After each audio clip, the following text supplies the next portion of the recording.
Yes, thank you, Mr. Chairman.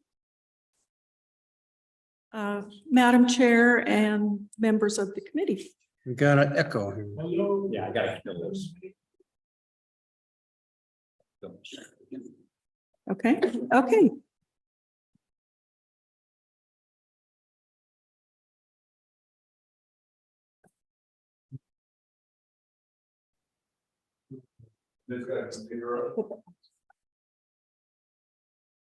Okay, okay. I think that's better without an echo. Mr. Chairman and Madam Chair and members of the committee, Polly Scott, LSO Budget Fiscal. I'll be going over the memorandum that you have that's entitled Funded Status of Wyoming's Public Pension Plans. And it's item 801 in your online materials. And first off, of course, I have to thank Director Swindell and Mr. Wood and Mr. Lyle from Gabriel Roeder Smith and Company, which is WRS's consulting actuary. They provided me with background information that I used to develop this memo and also reviewed a preliminary version of the memo. So thanks to them. This memo is in support of the JAC's interim topic priority number 1, which is to undertake a review of all public pension plans, and including contributions and benefits and how they correlate with the plan's funding model, with particular focus on the law enforcement plan. And long story short, right up front, there is an unfunded liability in our pension plans, and the technical term for that is the unfunded actuarial accrued liability. We abbreviate that UAAL, and so that's the terminology that is in the paper and that I'll be using. Our total UAAL is $2.8 billion, which is a noticeable shortfall. And this represents a shortfall in the accumulated assets to pay future pension benefits. And it's always a concern to plan sponsors and to policymakers. And that's why the JAC initiated this topic for the interim. Starting right in with the law enforcement plan. The law enforcement plan was created by the legislature in 2002. And when they did this, they consolidated law enforcement personnel from several different plans that were existing at that time. So currently, the law enforcement plan has membership with the correctional officers that are employed by the Department of Corrections, probation and parole officers also, and then in the local law enforcement out in the municipalities, those are members of the law enforcement plan, as well as some other categories like certain investigators and things like that. The benefit structure of the plan is bulleted out at the bottom of page 1 and top of page 2, and the benefit structure has remained unchanged since the inception of the plan. Figure 1, which I'll ask Karen Vaughn to put up on the screen, shows you the contributions, normal cost, and the UAAL for the law enforcement plan. And the normal cost is for a pension plan quantifies the cost of a year of earned benefits as a % of salary. And so the contribution rate in this plan is 17.2%. It's been that since inception. When the plan was started in 2002, that's split equally 8.2% or 8.6% for employers, 8.6% for employees. So what the chart shows you there is the contribution rate and the normal cost. And any difference between the normal cost and the contribution rate is available to go to pay off the UAAL. Currently in 2023, the difference between the normal cost and the contribution rate was 0.79%. And the unfunded or the UAAL was $155.1 million.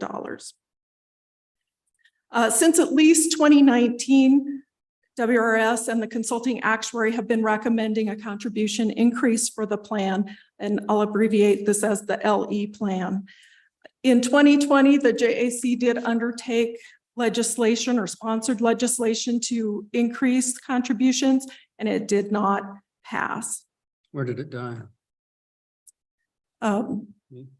in the House? Mr. Chairman, I'm not quite sure on that, but I can follow up.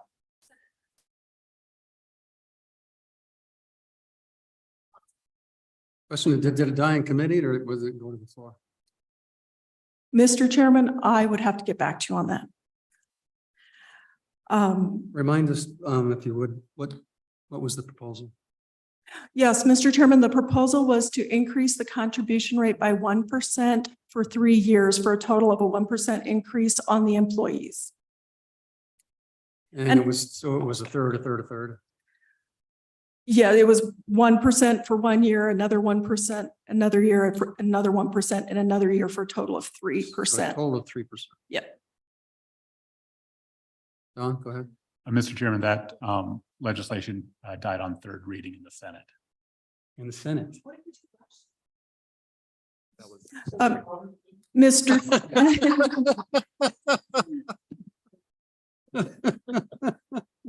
What did we do last year? Mr. Chairman, Had it passed the House? It's a Senate file. No. Mr. Chairman, no, it was a Senate file. That'll be a Senate file again this year, probably. I'm sorry. that's okay. Mr. Chairman, just continuing on. Go Go ahead. I'm sorry to jump ahead like this. So 3%, what does that turn into in terms of the impact of the cost? Out of pocket cost for the 1%? Mr. Chairman, I will defer to Director Swindell on that. I see he's getting his chart out.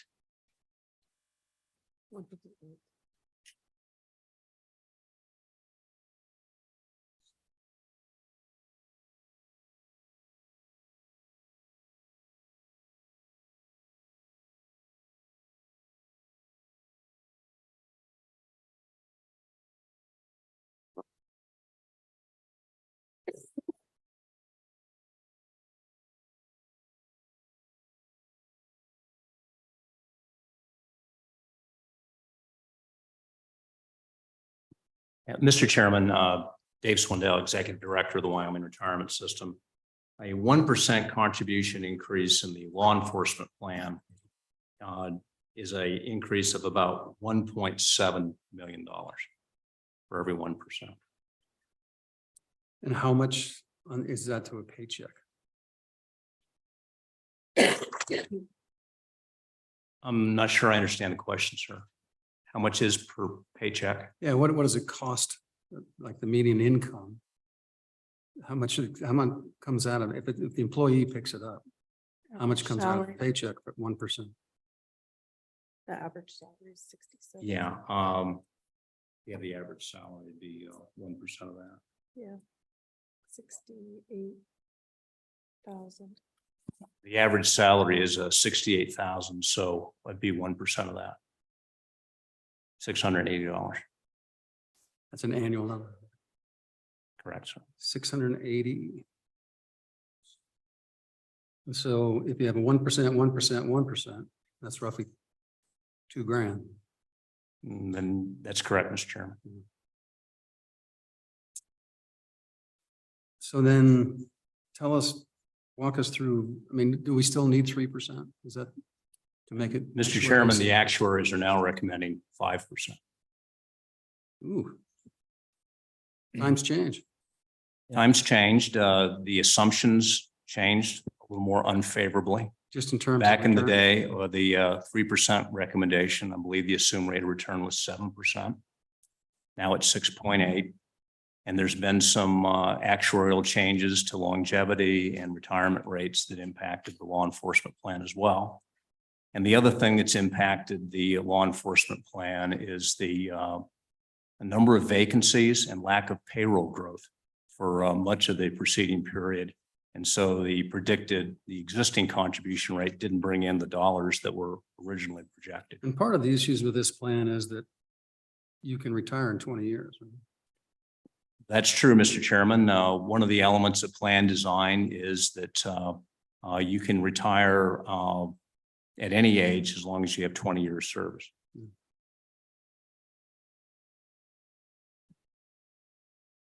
And there could be some changes to that, and we have a program we can walk you through the impact of some of those changes. So if 5%, you're talking $3,500. Correct, Mr. Chairman. Go ahead. Dave, is that 20-year service in Wyoming or is it a cumulative wherever you've been? 20 year service in the plan, which is in Wyoming.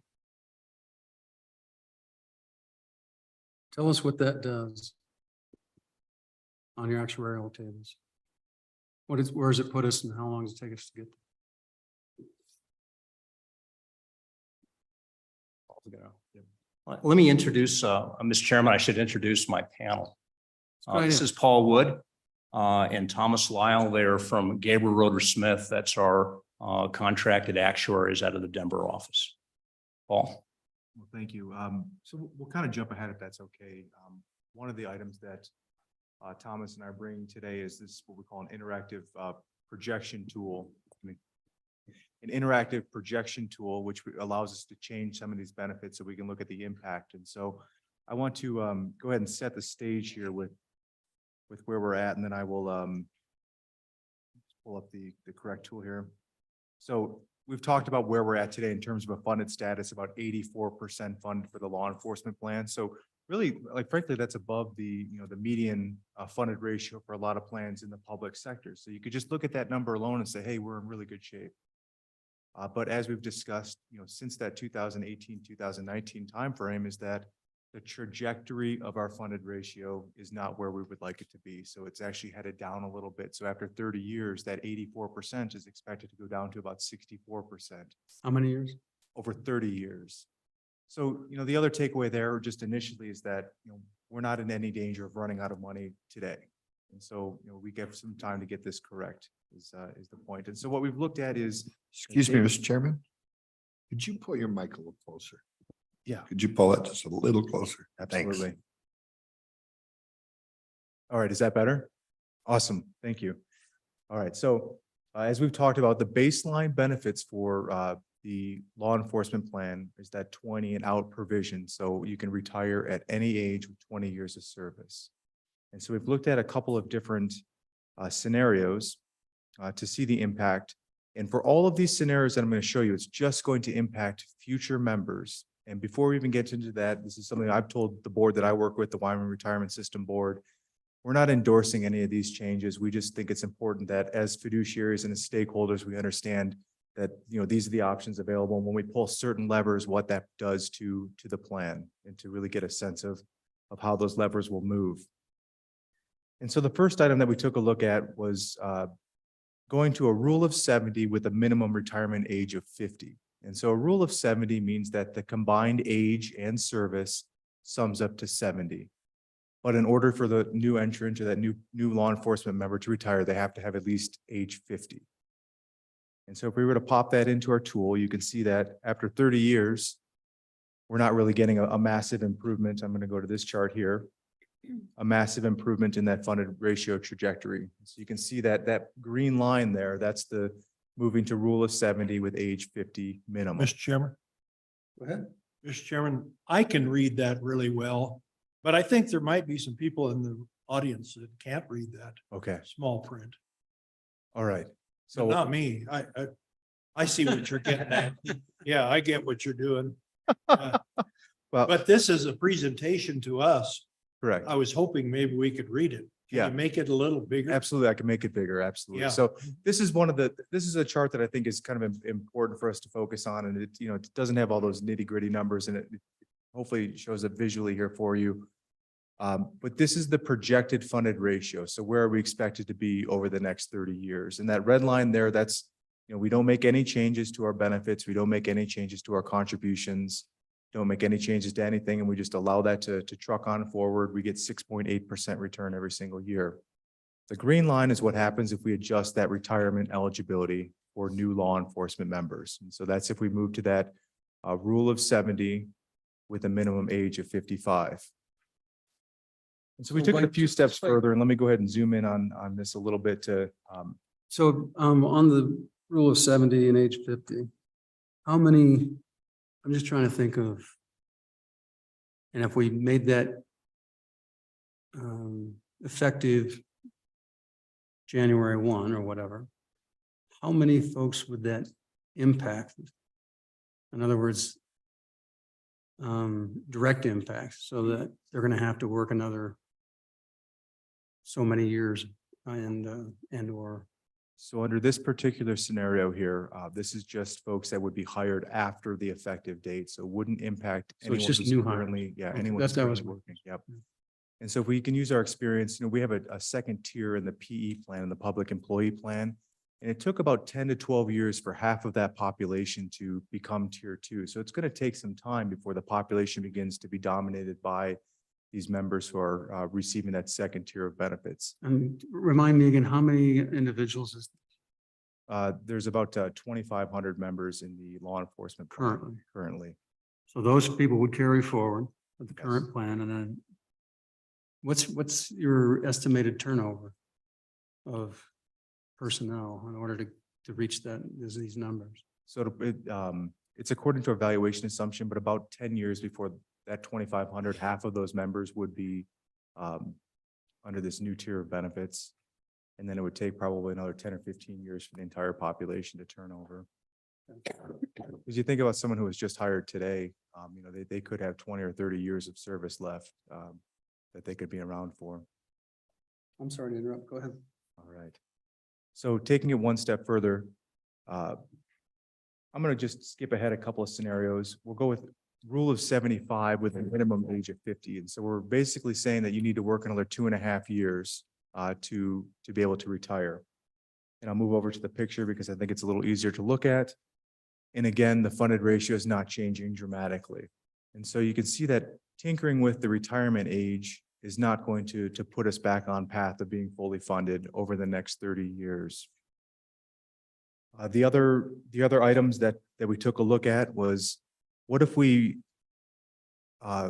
lengthen that period of time it takes to retire, but then also adjust the benefit multiplier? And so just to give us some background on the benefit multiplier, currently it's 2.5% per year of service. And so if a member works 20 years, their benefit is 50% of their final average compensation. And so if you were to change that benefit multiplier from 2.5 to 2%, then after that same 20-year period, instead of getting 50% of your final average compensation, it's now 40%.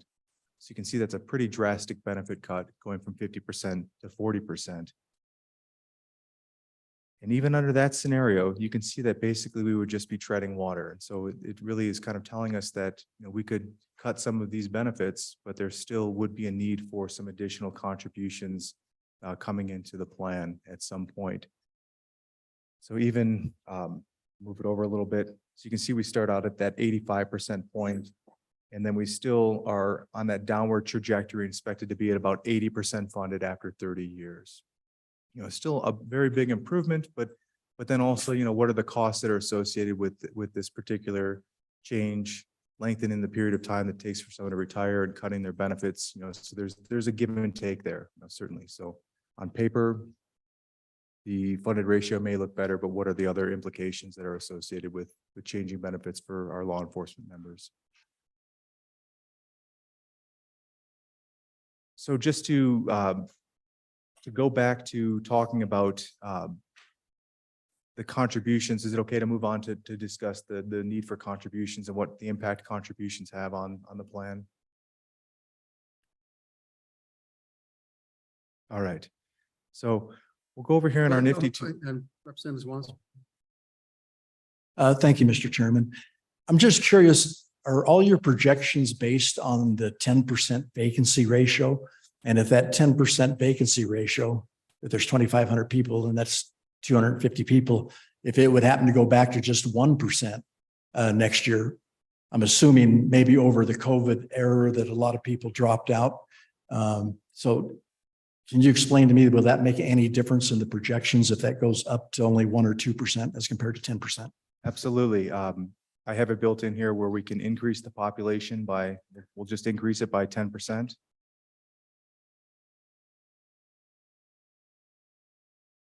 So now we're at about 2,776 members in a couple of years. And then we'll move on to our summary chart. So you can see what happens. It does improve things a little bit. So you have some more money coming into the plan. But again, it doesn't change the shape of that chart. So it's, again, this is not a plan that's being driven by the vacancies. This drop in the funded ratio is going to be around regardless. You'd have to add a tremendous amount of number of folks to get that curve to shift up. Go ahead. Thank you, Mr. Chairman. Looking at the graph under these various scenarios, help me understand what keeps us so close together in terms of impact and so forth. For like 10 years out, 2023 to 2033, what keeps us so close together in each scenario? So again, these changes are to future members. And so you think we've got, not only do we have 2,500 active members today, but we have a whole lot of retirees today that are going to be collecting benefits for a very long period of time. So, 99% of that liability, in the next year or two is still from either folks that are active right now or are already retired.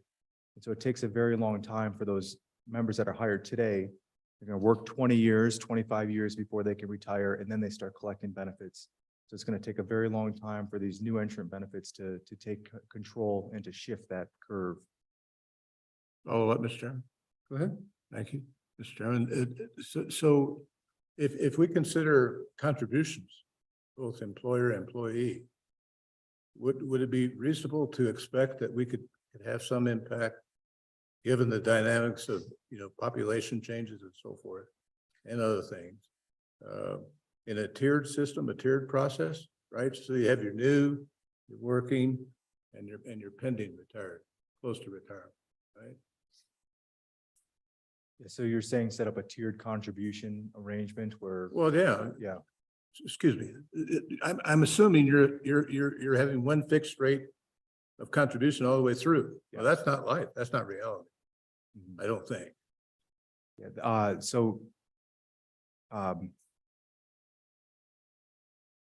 the way that the plan is currently being funded is that it is one single rate for, as you're active as an employee, you pay 8.6% every single year based on your salary. And then the employer also is paying 8.6%. And so right now that percentage does remain level over the member's entire working career unless it were to change going forward. Mr. Chairman, I might add, it's if you were to have a lower tier of benefits and then you associated that lower tier of benefits with a lower contribution rate, that might be fair, but you're also going to lose that delta that'll help fund the rest of the plan. And so that's why in the public employee plan, where we do have two tiers of benefits, everybody pays the same contribution rate. It's the tier 2 people that are having a lesser benefit, and actually their contributions contribute a little bit more than the tier 1 folks in towards of making progress in the plan and adding to fund balance. But it is possible to have different contribution rates for different tiers. That's true. But I think what now we can maybe move into to show how contribution rate changes has a much more immediate impact on the funded ratio trajectory in our examples here. And just simply for ease of this being in this room here, I'm going to change what's labeled as the employer contribution percent, but this could be any arrangement where you could have, 50-50 split, you could have all employee, you could have all employer. But just for ease of presentation today, we're just going to change this one column so I don't have to change multiple columns. So,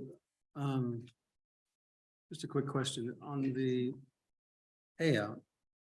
So, if you, let's say you work 18 years, do you have a proportionate amount of retirement that you get, or you get nothing? If you don't have 20 years, you only have 18. So you've been contributing for 18 years. Do you get a partial payout or nothing? Mr. Chairman, the benefit you earn would be based upon 18 years. However, if you had not achieved 20 years of service, then you could not draw that benefit until you hit at least minimum retirement age in the plan. Which is 60. And normal retirement age in the plan is age 60. That's where you could retire with 18 years of service and not have any reduction. If you retired at age 58, you'd have a 10% reduction because it's 5% per year. And so if you, let's say you had 12 years working in law enforcement between the age of 28 and 50, then when you turn 60, then you'll receive that proportion of those 12 years that commence to roll when you're turned 60. Is that right? That's correct, Yeah, Mr. just Chairman. wanted to get all those. Right. Okay, go ahead. And, minimum is 50, right? Yeah. Go ahead. Sorry to interrupt. All right. We're back on, okay.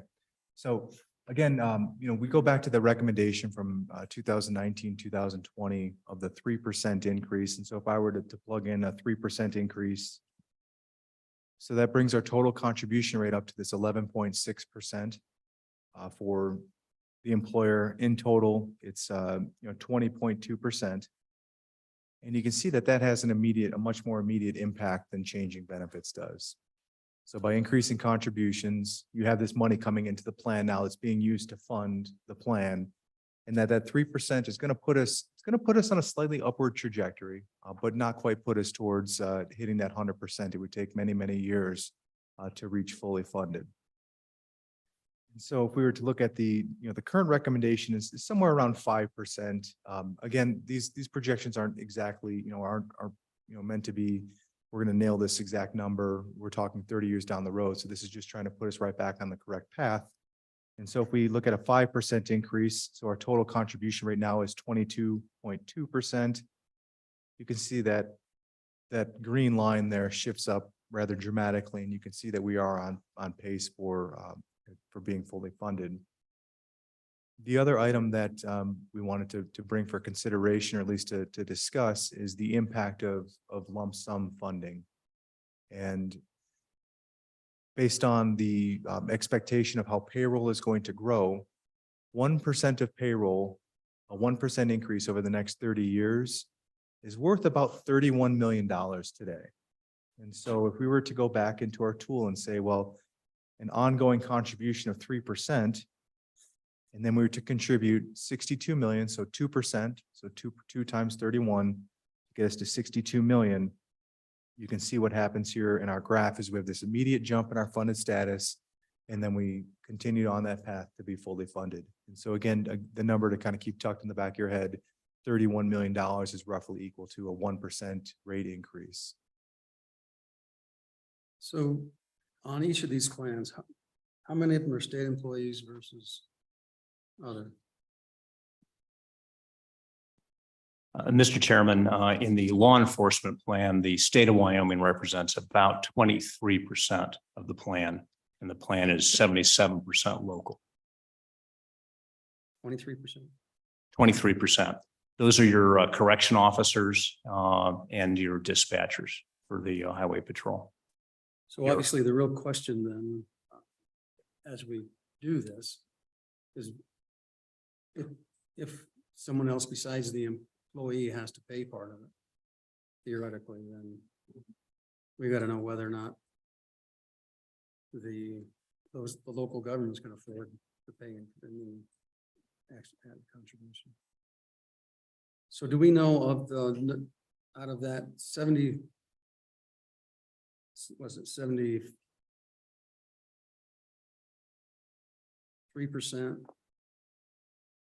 That's the wrong number, but it's 76%. How many of them actually are 50-50, and how many of them are paid fully by the employer?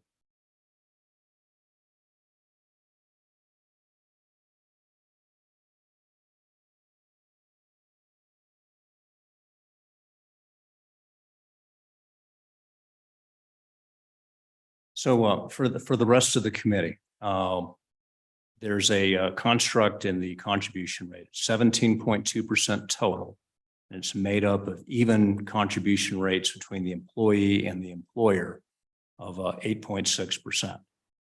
However, in the state of Wyoming, the employer can subsidize part of the employee contribution. And that's the point of the chairman's question. What does that look like? Well, as it is with the public employee plan, the employers are a little bit all over the map in terms of the number of employers. But I've looked at the reports, and the big employers in the system, which would be the state of Wyoming, 23%. And then you look at city of Casper, city of Cheyenne, the big counties. The big boys subsidize that contribution 100%. And so they're picking up both sides of it, as does the state.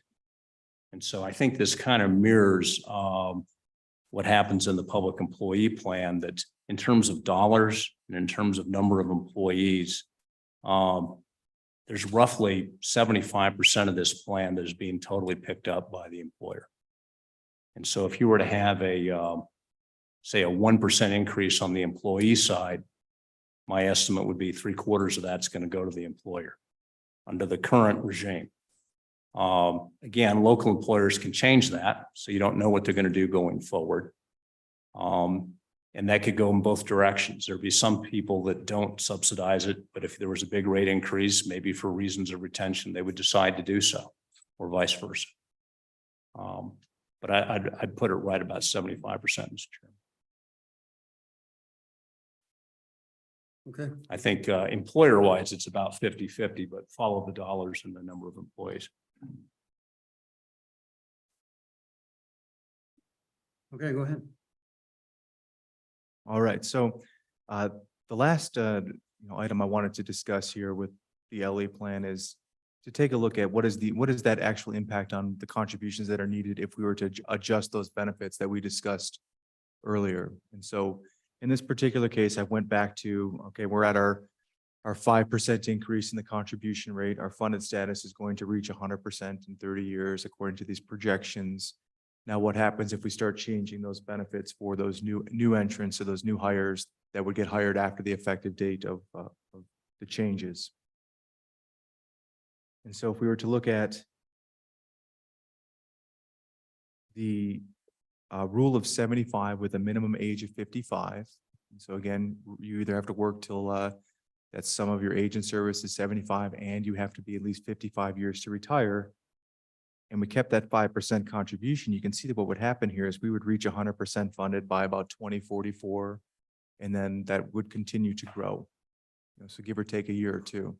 And so what this again tells us maybe is that if you were to implement this particular benefit change, then you may not need a full 5%. And in fact, you would probably need closer to, we'll call it 3.5%. You can see the impact of that. So here's our 3.5% with that benefit change. And what this is really just demonstrating is, and I had a slide about this, and I don't know if it makes sense to go back to it, but I'm sure Representative Henderson has heard me say this a bunch of times, but there's this really powerful funding formula that's called the fundamental pension funding formula of C plus I equals B plus C, and it's contributions plus investment earnings over time has to equal benefit payments plus expenses. And so we've got these two sides of the equation. And if we're changing one side, there's going to be a corresponding change on the other side. If we're changing one of the inputs on one side, you can either balance that by changing a second input on that side or something on the other side. And so when we think about the way that this particular plan and many of your plans, well, pretty much all of your plans in Wyoming are funded, is that contribution amount, let's say it's that 8.6% right now, that's expected to remain stable absent any changes going forward.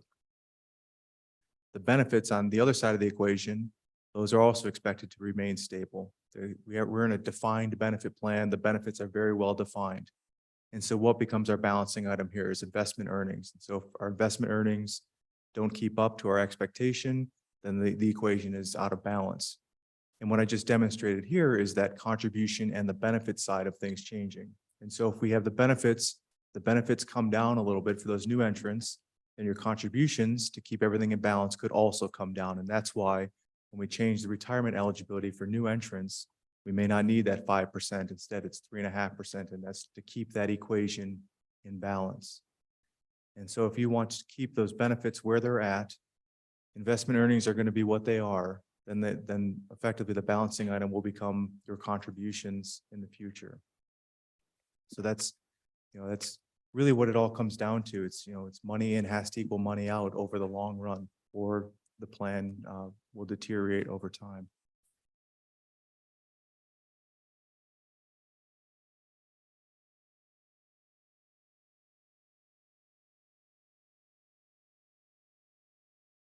So on the, just one quick, 31 million. then the question was where that money comes from. And if the state is at 23%, that means either state picks it up or somehow we have to, through some mechanism, add a contribution from the locals. Fair enough? And so if you've got 31 million,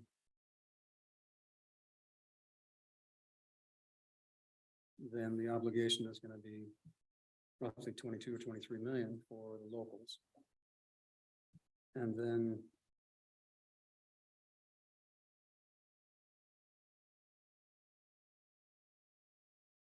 so we probably need to see a sheet of what that impact would be to each community and each law enforcement participant. Go ahead.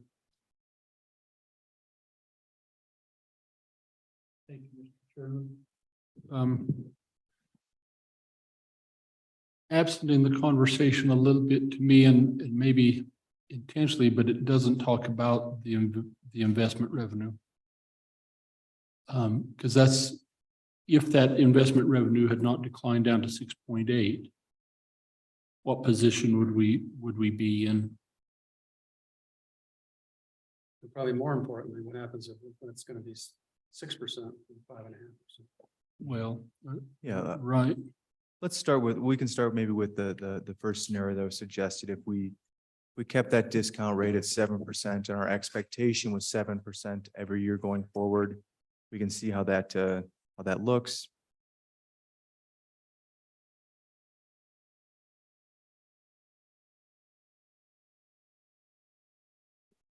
Sorry, I still have all those additional contributions in there. And then we'll get us back to the baseline benefits.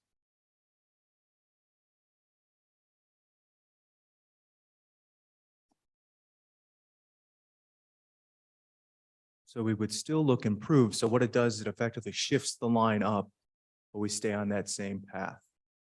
Thank you.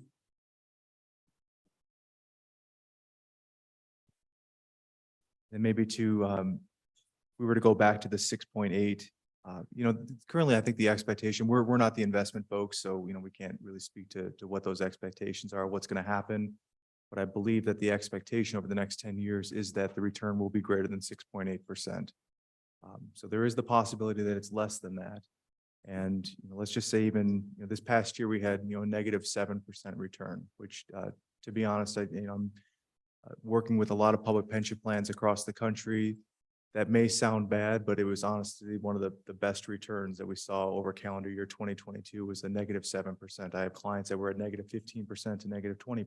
So certainly may not seem like a great return, but it certainly was.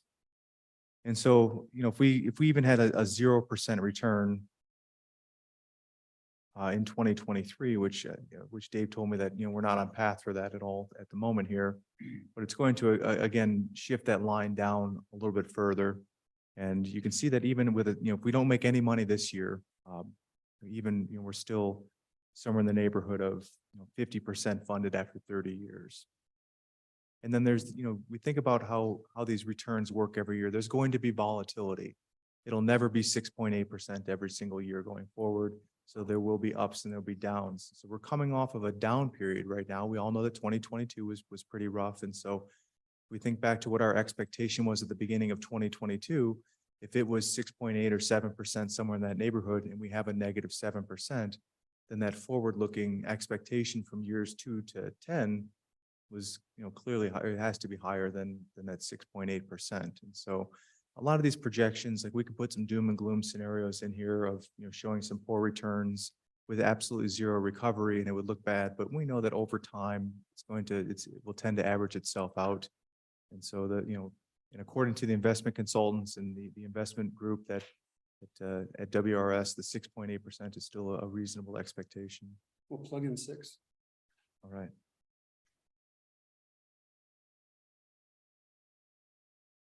So what we'll do here is we'll take a look at if we actually return 6% every year without making any other changes to the plan. You can see that after by 2039 here, we're at about 67% funded. And then at the end of this 30-year period, somewhere around 34% funded.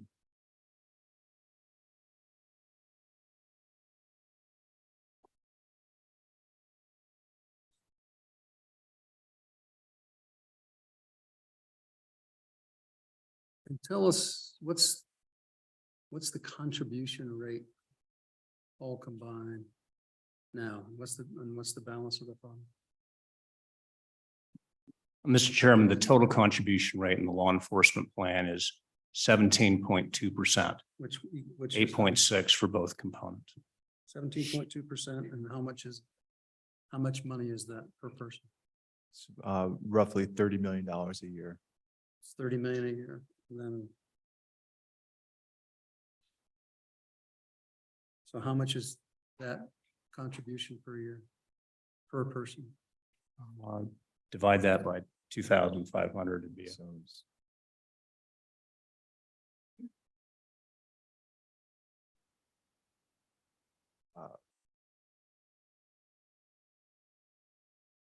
Mr. Chairman, while Mr. Wood is calculating that for you, I just wanted to point out for the committee that you do have Appendix C, which is the very last page of this memo, which is a one-page summary of all the plans, information put out by the retirement system. It can be very helpful.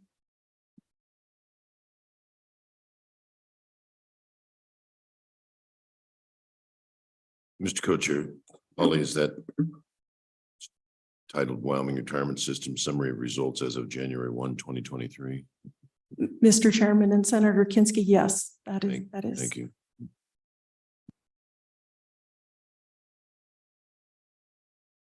All right, so just some rough estimates. I think we said earlier that the average pay was in the neighborhood of $68,000 a year. So 8.6% of that is roughly $5,800. Roughly 1,500. Yeah, we're right around $6,000.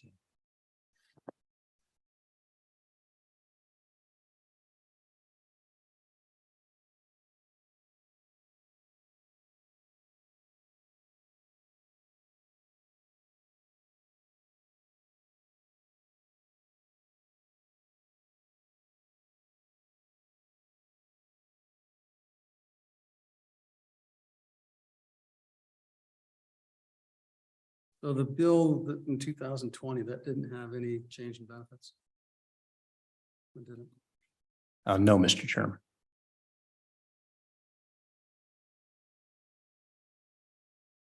Mr. Chairman, Go ahead. Mr. Wood and Director Swindell, seems like what strikes me is how sensitive to interest rates and investment returns the whole plan is. If you know, what's the performance of the plan been over the past 30 years? Not this particular plan, but just generally for the Wyoming retirement system. Is it, just, what, I guess we're expecting 6.8.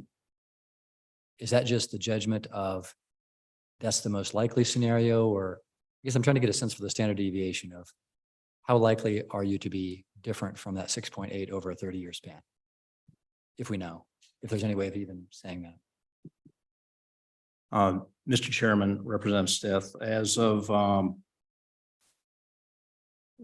going back to returns as of 31 December 2022, since inception, which goes back to February 1983, the plan had earned an average of 8.34%.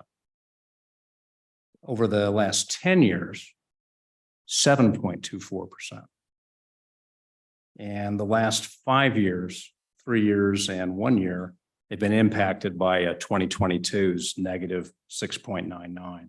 So the average over the last 5 is 6.75. Positive. And where we are today, I asked the investment team this morning, so I've got to go meet with the elected officials. Where are we today, say at the end of 30 June? Well, the final numbers, of course, aren't in yet, but the numbers that are solid, we're up 6.3% for the year.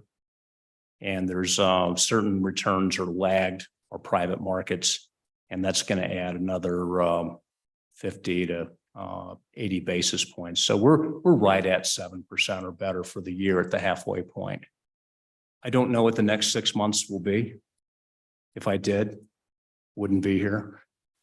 But I suspect what's going to happen is that we will meet our 6.8% target and we will exceed it. And so therefore we will make up some of last year's loss. I don't think we're going to make it all up in 1 year.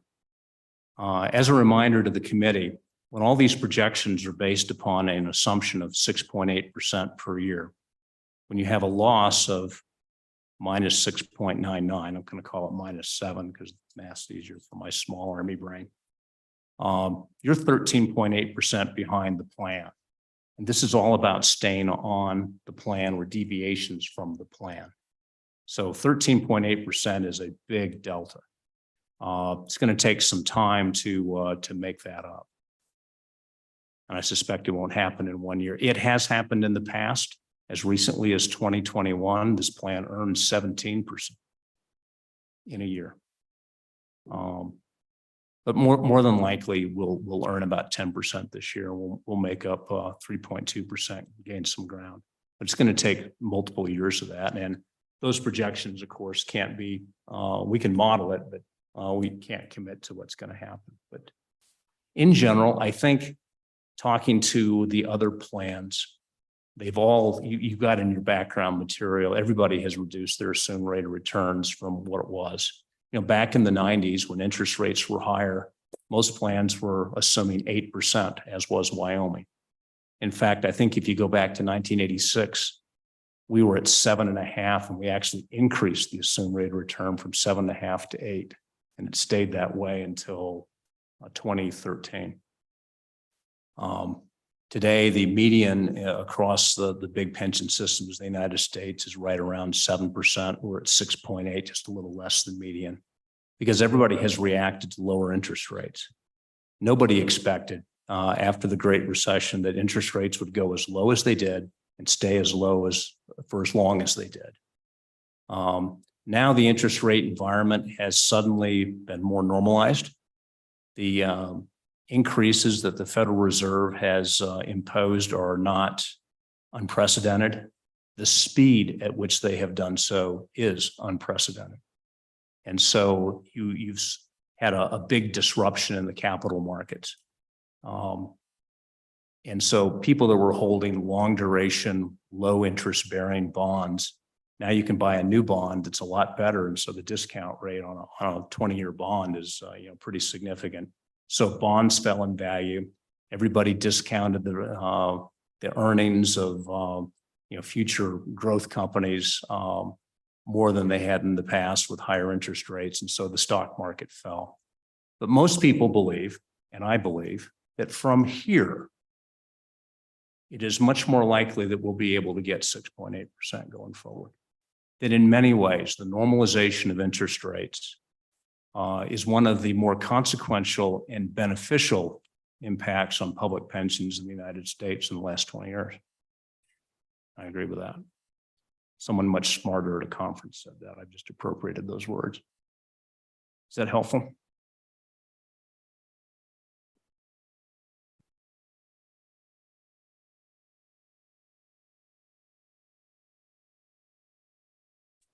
Go ahead. So, committee, my question is, what's your pleasure? My suggestion is that we have a draft bill put together. And in that bill, go to the rule of 70 plus 50. And then we can start with a 5% increase. And see and have that kind of mapped out. I think we're going to need more particulars, all these questions we've asked in kind of a line item sheet so that we can all understand what the little components are and what we can tweak with when we get the bill and walk through it. So, Mr. Chairman, this is just one of several, or are you going to do these in individual drafts? I think so. Okay. Well, some of them aren't as critical and the remedies will be different. So over time and how we do it, I presume. So to do it all in one bill, I think, at least at this point, puts everybody at risk.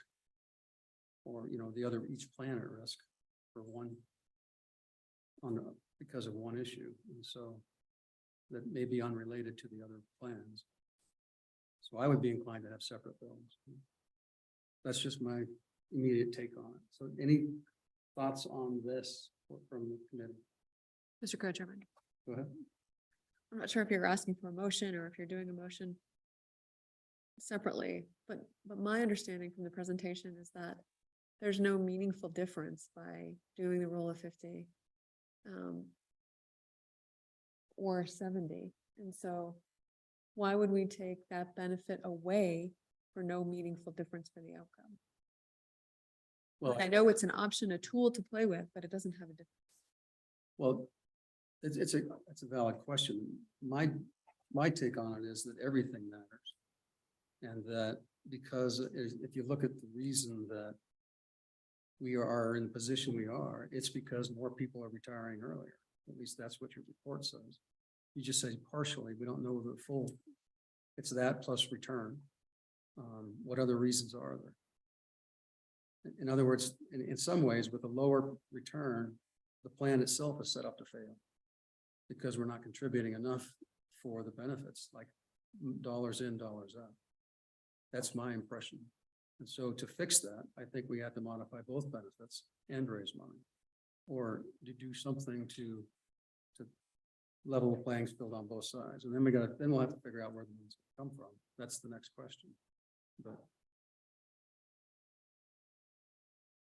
Well, Mr. Chairman, I think you're thinking of it's, certainly valid. I'll share with you some other thinking. It's just a different perspective. And it's a perspective I got from the chiefs of police and the county sheriffs when I met with them in February when they were here for their meeting. And I showed them the same projections, the same presentations that the retirement board had been given, and, broached the topic. You could be looking at a 5% rate increase or modifications to benefits. And we went through several of these scenarios. The chiefs were concerned about the impact on recruiting and retention if we modified the benefit, and they were scared of that.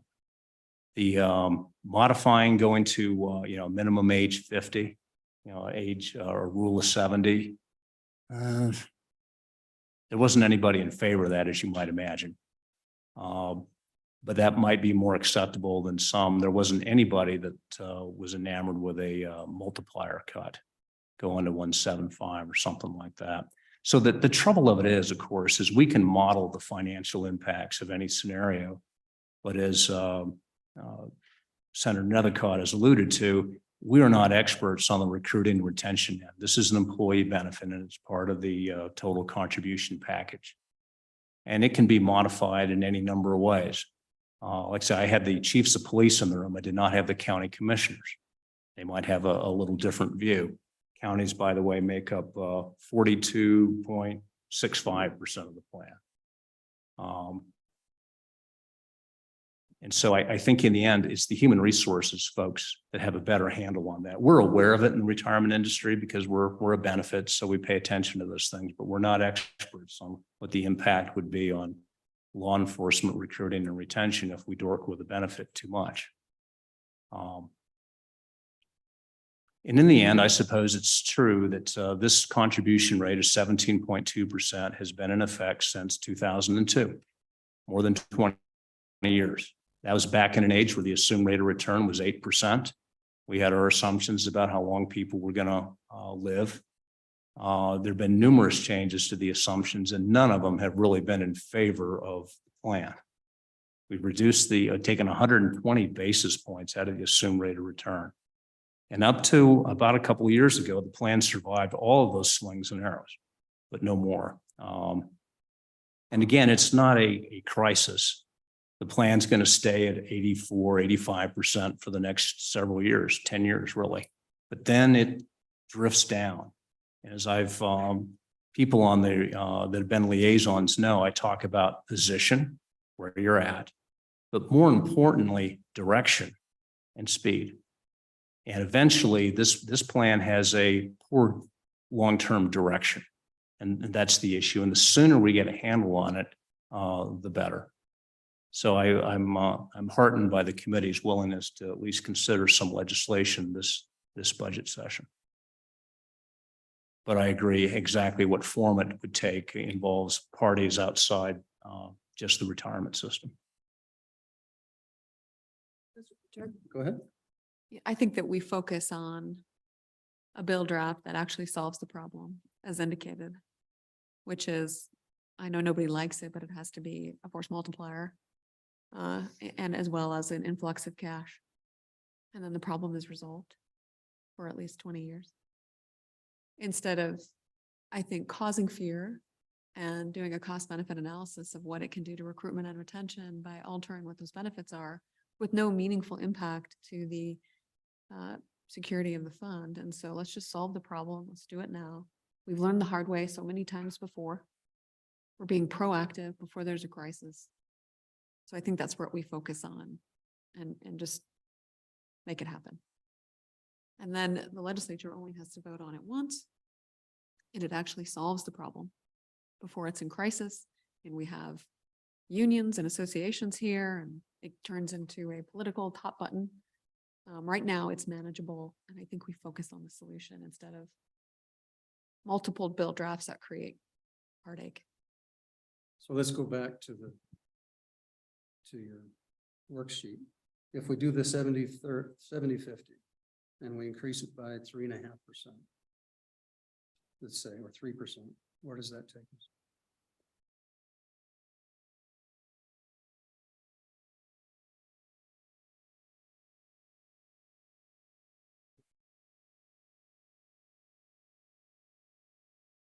Apologize. Just want to offer one other perspective. One of the reasons why that, age 50 minimum doesn't have a lot of impact is, over the last 10 years or so, the average age of our new entrant coming into the law enforcement plan has been about 30 to 31 years. And so come in at 30, you work 20 years, you're going to retire. So you've hit that 50-year threshold. So it almost feels like, I certainly don't want to push anyone in any direction, but like if that's already happening, then you may 60 add. 60 makes more sense than 50. Well, yeah, but the retirement doesn't kick in until 60. Let's just run the numbers. Yeah. Do 70 and 60 if that's the case. And then Well, I don't have 70 and 60 here. I've got 70 and 55. Would be the closest I can get to that with 3.5%.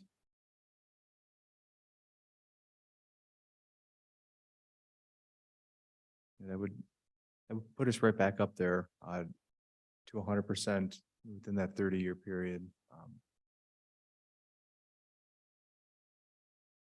But again, that assumes that, there's no change in behavior and, there again, may be other outside influences there when you change those benefits like that. So you certainly don't want to lose sight of that. Mr. Chairman. go ahead. Mr. Chairman, just from my own point of view, I'd be in favor of a bill draft that has both tools in it. And then when we get the bill draft, we can debate Tinker. the exact numbers and tinker with it or delete one of the tools. Right. I think if we have an initial draft that's got both in it, then we'll have more options.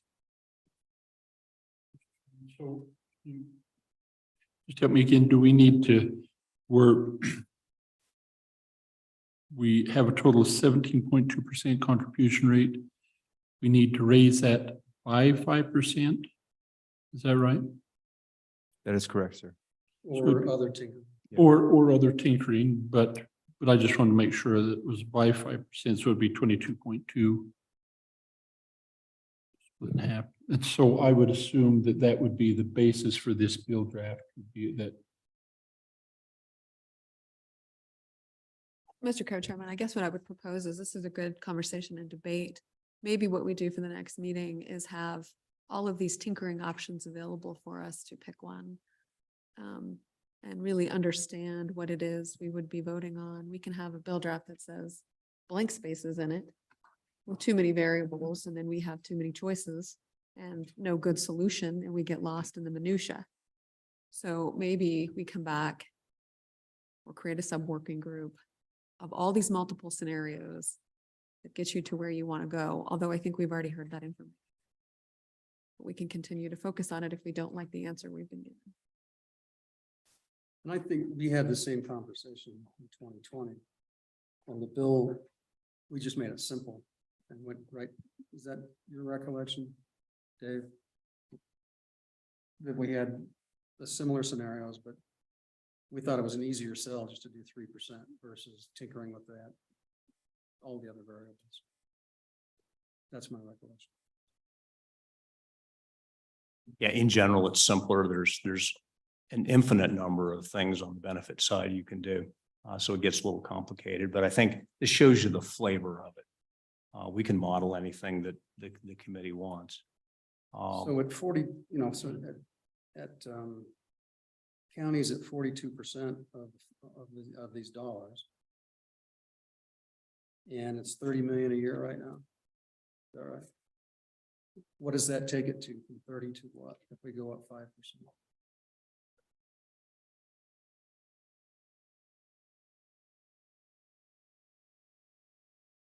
It increases it approximately somewhere in the neighborhood of $6 million in total per year, and then that will grow every year going forward.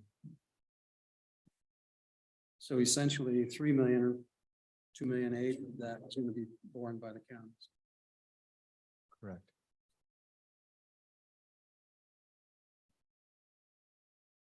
How much do you say?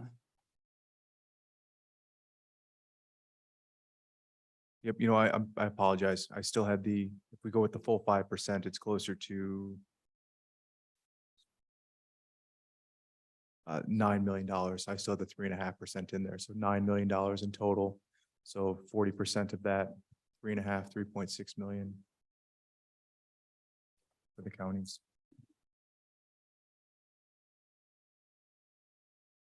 Yeah, so to summarize, based upon last year's payroll, doesn't include some of the projections. A 5% increase would represent an increase in revenue to the plan of 8.4 million. And it gets to 9 over time with payroll increases. So of the 8.4, 3.6 would go to counties. 2.8 would go to cities. The state share would be 1.9. And the University of Wyoming picks up 53,967.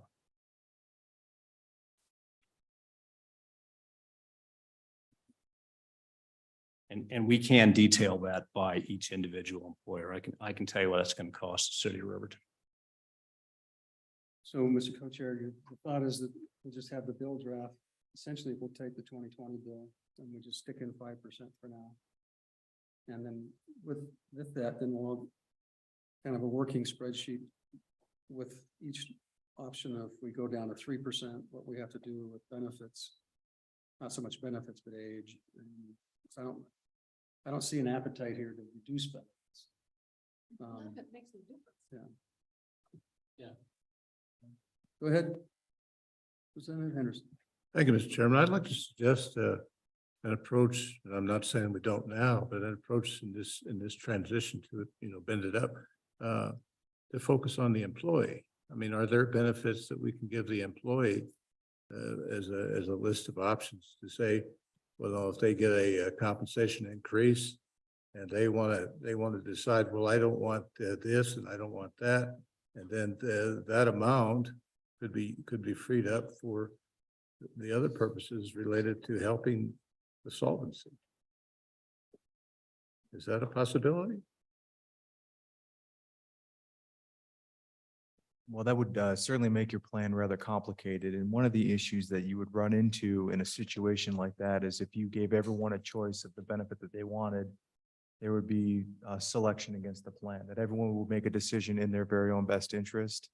And then that would ultimately lead to increased in cost to the plan. So it's a challenging thing. We have a benefit that's for an entire group of 2,500 people, and there's people who make their own decisions, but not every decision is always a winner, not every decision is a loser. And so that sort of averages out. But if you had everyone with perfect knowledge to be able to make the best absolute decision in their favor, because you've given this menu of options, you could run into that anti-selection issue. So, So- Mr. Co-Chair, I think go ahead. Quick follow-up. Okay. Thank you, Mr. Chairman. So I agree with you, but I'm looking at the ins and outs. And if we next time had some things to consider in the area of prioritizing or providing inducements for people to select certain things that on a scale, the size of the state or the city or the county would make sense. In a cost case, and you know what I mean.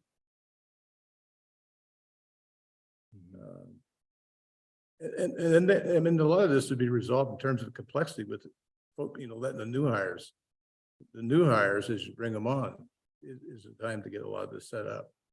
People who are on, I mean, looking at your histograms, on, for example, law enforcement, looked to me like there were a lot, it was weighted more towards people with more years of service. And so in order for this money to keep working year over year, you need to have people who are continuing to keep that population stable, right? And frankly, I think, a percentage of a higher salary is going to bring in more money to work than a lower salary. What do you think?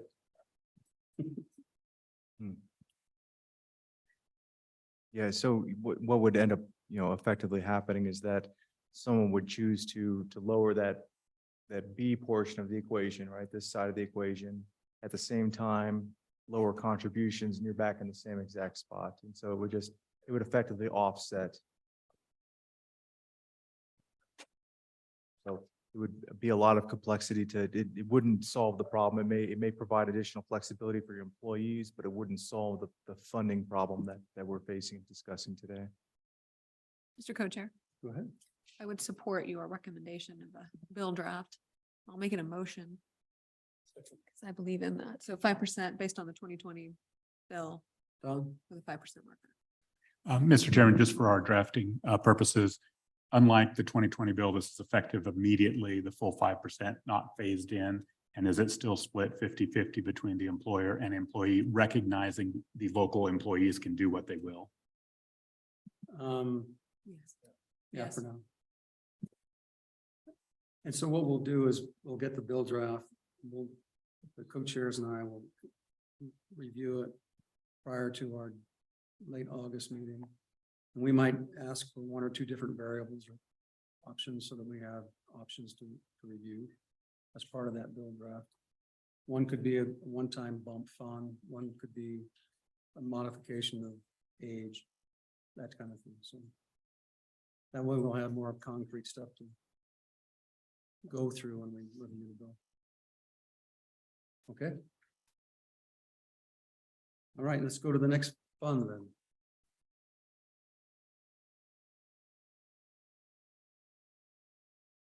Mr. Chairman, if you would like, I could kick it off. Please. Okay, so on the bottom of page 3 of your memo, there's also 2 other plans that the retirement system and GRS identified as what they're calling notable plans. I think that indicates that there's a need for attention or possible change. And that is the Warden plan, which is similar to the law enforcement plan in that there are some law enforcement in there, but it's a different benefit structure, and it's got the highway patrol, game wardens, and the criminal investigators in it. And then the other plan is the judicial retirement system, which is for the judges. And, similar situation with the downward trending projection for the funded ratio. I don't think that the retirement system or GRS brought forward, an immediate need for action, but wanted to point out that those plans were also of concern. And then if pleases the committee, we could go on and talk about the kind of the overall picture for the pension plan. So on the warden's plan, it says a contribution shortfall of 4.36%.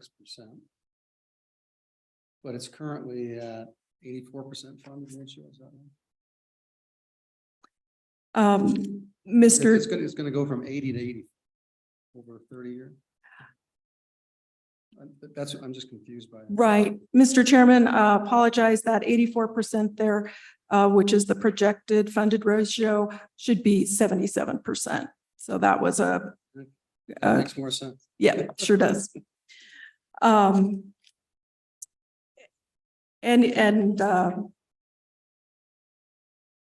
any other discussion on those two plans? If there isn't, we could move on to the overall.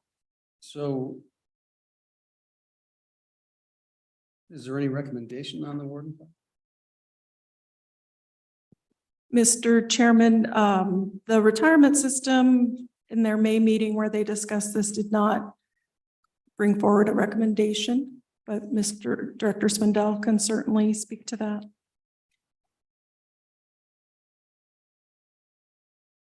Mr. Chairman, the board continues to look at the warden and patrol. But the biggest issue there has been vacancies and lack of payroll growth as a result. So the existing contribution rate has not produced the dollars that we thought it would. But I think that's going to get resolved. We're already starting to see some improvements in that. I mean, I think it was 10% of the force that was vacant, right? That's Yeah. correct. And Yeah, we had a 10% drop in the participants. So, you know, it's a 10% drop in the money you were So expecting. that includes the highway patrolman? Are the wardens on the highway patrolman on this one or law enforcement? This is state troopers, warden and patrol, game and fish, sworn game and fish officers, sworn state troopers and agents of DCI and AG's office. Are on the warden patrol? Right. And so when did what was the projection in 2020? Before before COVID and close to full employment? Mr. Chairman, I have to go back to those working papers, but it was projected to sort of drift down. And that's why a rate increase was proposed. And then markets kind of went in our favor for a couple of years. Like I say, 2021, you're on 17%. So it became less urgent. And it's still not that urgent. But it's the difference between normal cost and the contribution rate is a little thin in that plan, but it's still like 3%. So part of the problem is that the minute we change or raise rates, in part, that means that the old folks are paying for the new folks, or vice versa. I mean, Right. so no matter what you do, someone suffers. Anytime you use contribution rates to resolve a legacy unfunded liability issue, it has that intergenerational inequity. You're correct, Mr. Chairman. Well, thus the reason, the sooner that you nip this in the bud on a downward trajectory, the less it's going to cost. Mhm.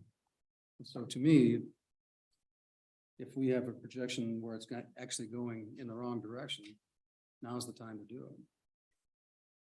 Well, Mr. Chairman, I don't think the board would object to that. It's one thought that I have, and this is a political thought, and a director probably shouldn't share political thoughts with elected representatives, but there was a combined bill in 2020, and it did not make it through the legislature, and primarily it was due to issues with the warden and patrol plan. And there was opposition on that end of it, and the law enforcement part failed as a result. So I would encourage the committee, if we do draft legislation, if you do draft legislation, to keep the bills and the plans separate, because it is different populations, different issues. For example, in warden and patrol, all of these employees are state employees. There's no local participation in the warden and patrol plan. And that makes it just right there different than the law enforcement plan. And they have a slightly different benefits, and they've had historical different contribution rates.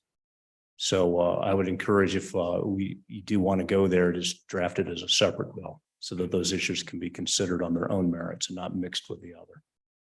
Mr. Chairman. Please.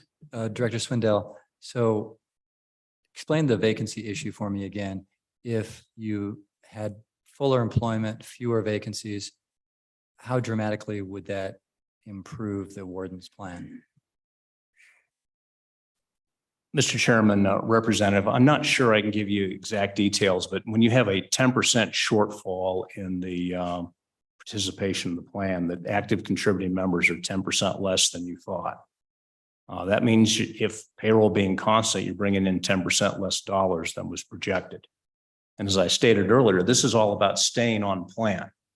And so one of the reasons the warden and patrol is kind of wavering a little bit is because we've had lack of contributions, not because of the rate, but because of what the rate produces. And that is due to vacancies and slowness in filling those vacancies. I think that's turning around, and I wouldn't anticipate that that be a continuing problem over the next few years. I believe that the legislatures and the governor's actions to address compensation in various ways in the state are bearing fruit. And so there's always going to be some vacancies, but historically, we won't see that many. There was a time when I was growing up where everybody wanted to be a game and fish officer or a state troop if you couldn't be a major league pitcher. But times have changed. But I don't think that's going to be a permanent problem. But when you look at where we are right now, how did we get there? Well, that's part of the problem. Okay, you want to do real quickly, just touch on retirement or the judicial? Certainly, Mr. Chairman.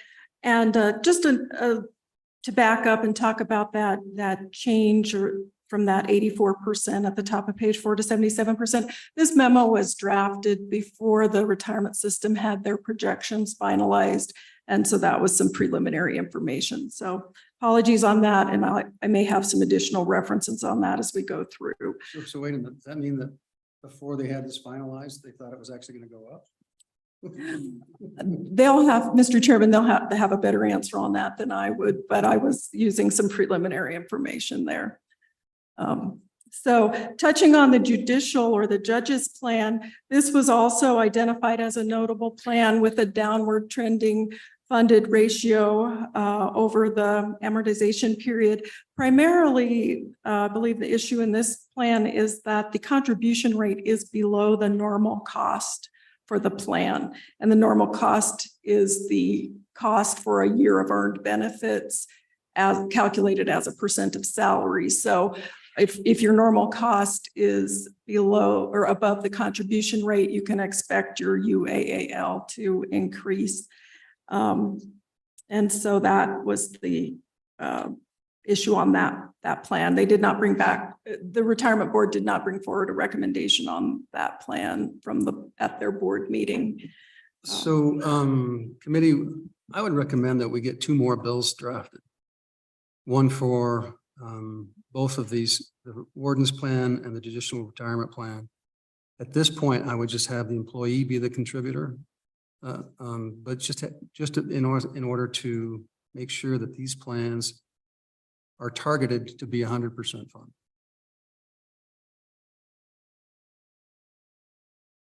Sure. Go ahead. Mr. Spindell, on the judicial plan, I'm seeing the UAAL is about 372,000. Is that right? So if we just, out of the goodness of our soft hearts, put that in there, would you have to change anything on their plan? How, or would that just be a temporary fix and then it would start coasting back down? But if we made that whole for that. Mr. Chairman, Representative Larson, it would certainly help. I've never known the Joint Appropriations Committee to do anything out of the kindness of your heart, but it's a nice thought. Right now the judicial plan is 99.1% funded. It was 101% funded. A little market drop last year on an actuarial basis, so it's well funded.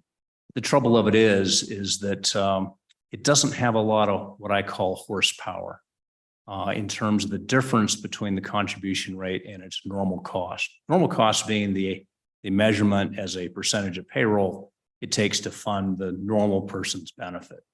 And then they're just, and in fact, the normal cost ticked up just a little bit. We had some somewhat unusual activities in the experience with retirements and how soon people were retiring. And so right now, the contribution rate is just a little bit below what the normal cost is. And if you get into that situation, it makes the plan a little vulnerable, because if you have a market drop, we're going to push it underwater, and it doesn't have a lot of self-propulsion to get back up to the surface. It can get there, but you're going to depend upon investment results to do it. It doesn't have any inherent growth potential because the contribution rate is right there at the normal cost. Well, when you have In a normal- discussing this with the board, Paul had some comments as to why it wasn't an urgent nature, and we think some of the increase in normal costs may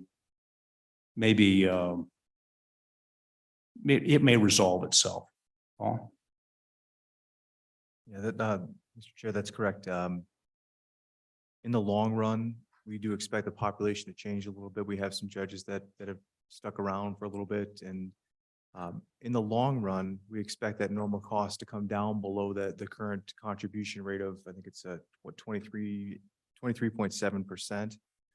In the long run, that normal cost is expected to go down, but right now, with the population that we have and the makeup of the population, it's a little bit above that amount. And so when we think about the contributions that need to come into a plan to keep it at 100% funded, if you are at exactly 100% funded and you make a normal cost contribution, you've kept up with the accrual and you've stayed at 100%. But the second you drop below that 100% and you're only making the normal cost or even a little bit less than the normal cost, you're going to start creating that shortfall that's going to occur every year.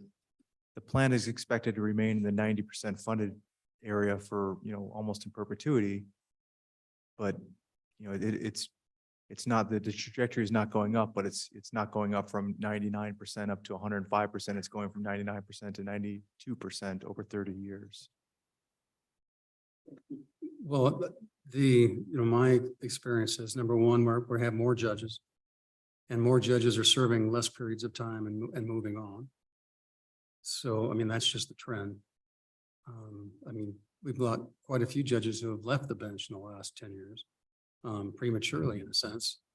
And the way that plan works, you vest, I forget, after 12 years. So I think our goal should be to have every fund at a minimum at 100% or trajecting upwards, one or the other.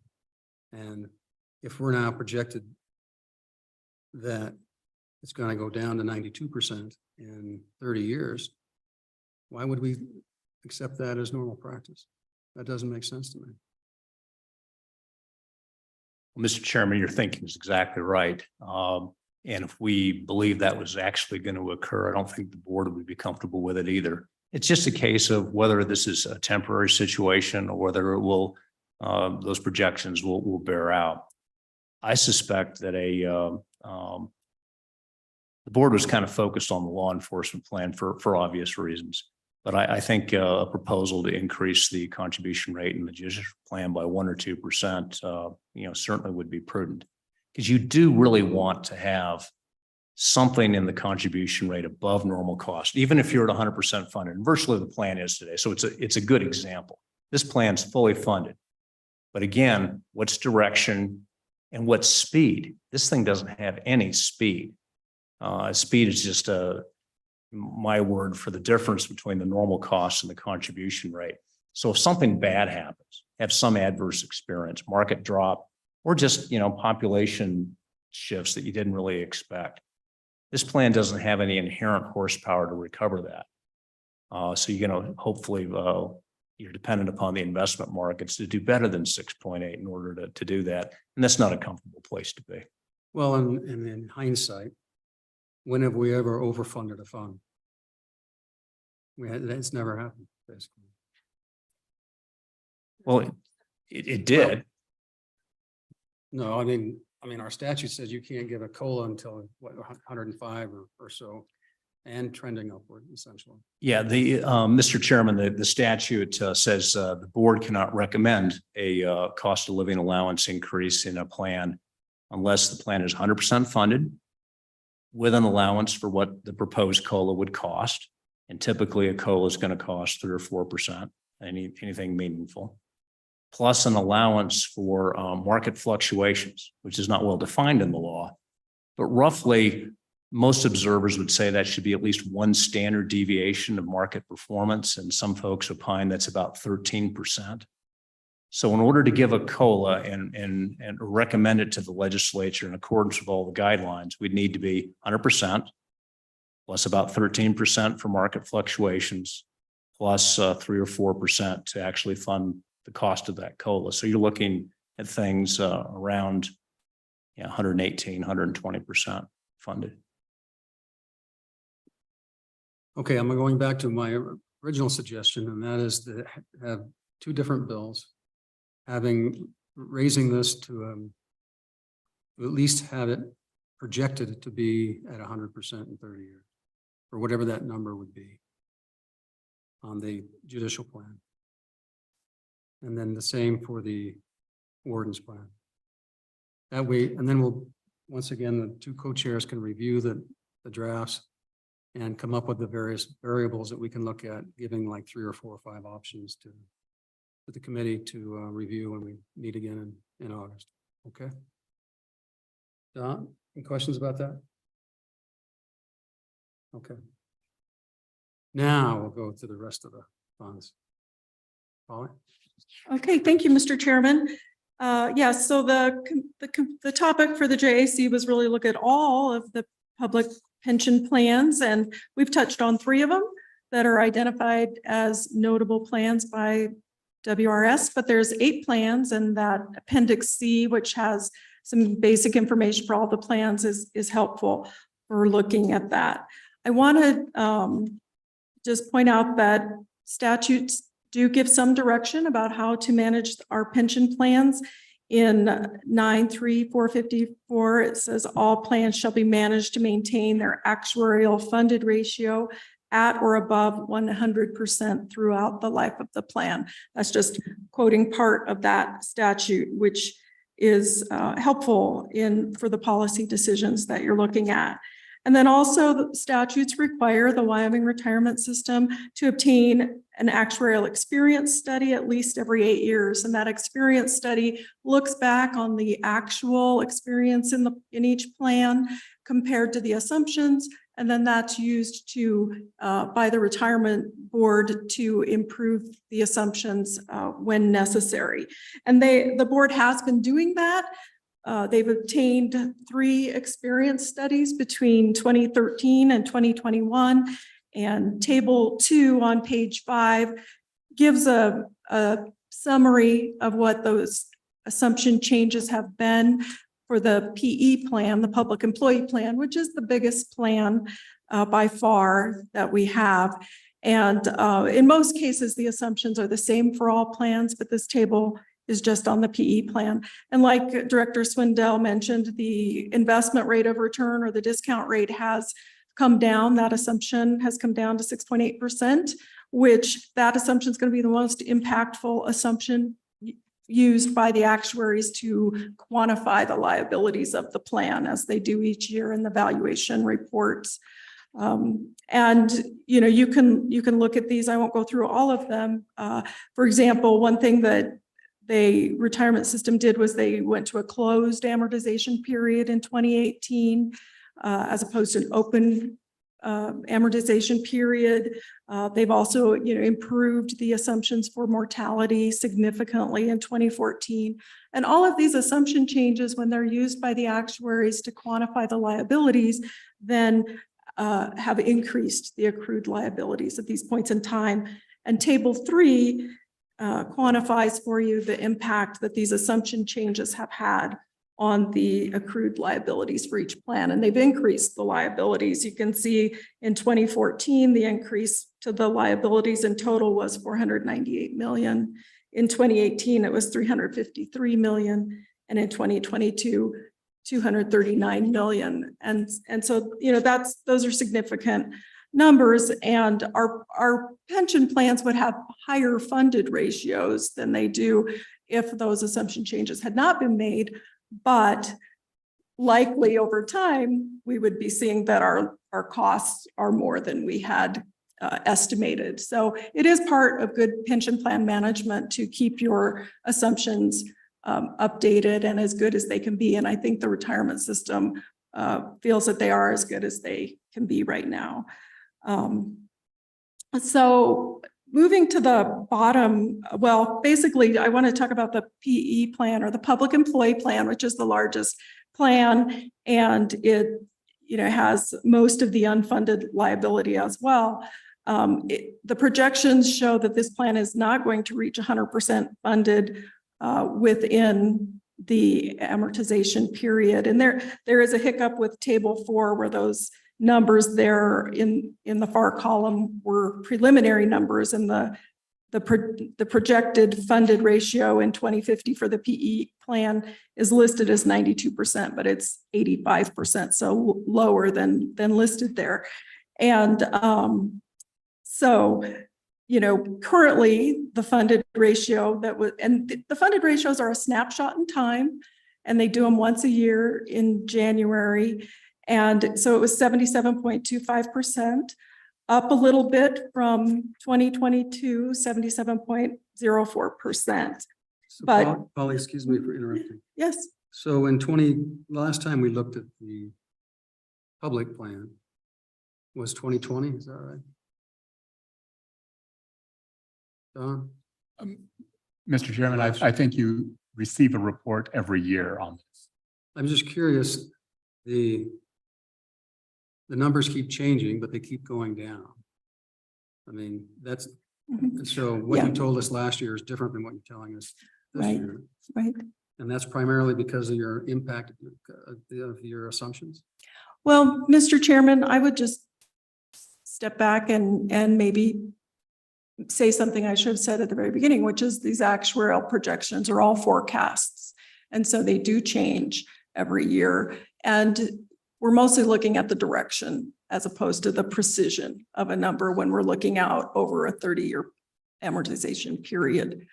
But So- you're right. So my point is though, is what I'd like to see is what retirement recommended to us and what the actuarial assumptions were over like the last 10 years.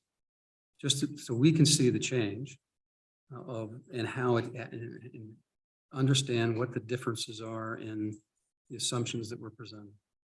Because I think it's important for us to see the actual numbers and have them side by side. So it helps, I think, for the folks that haven't studied this over on a regular basis.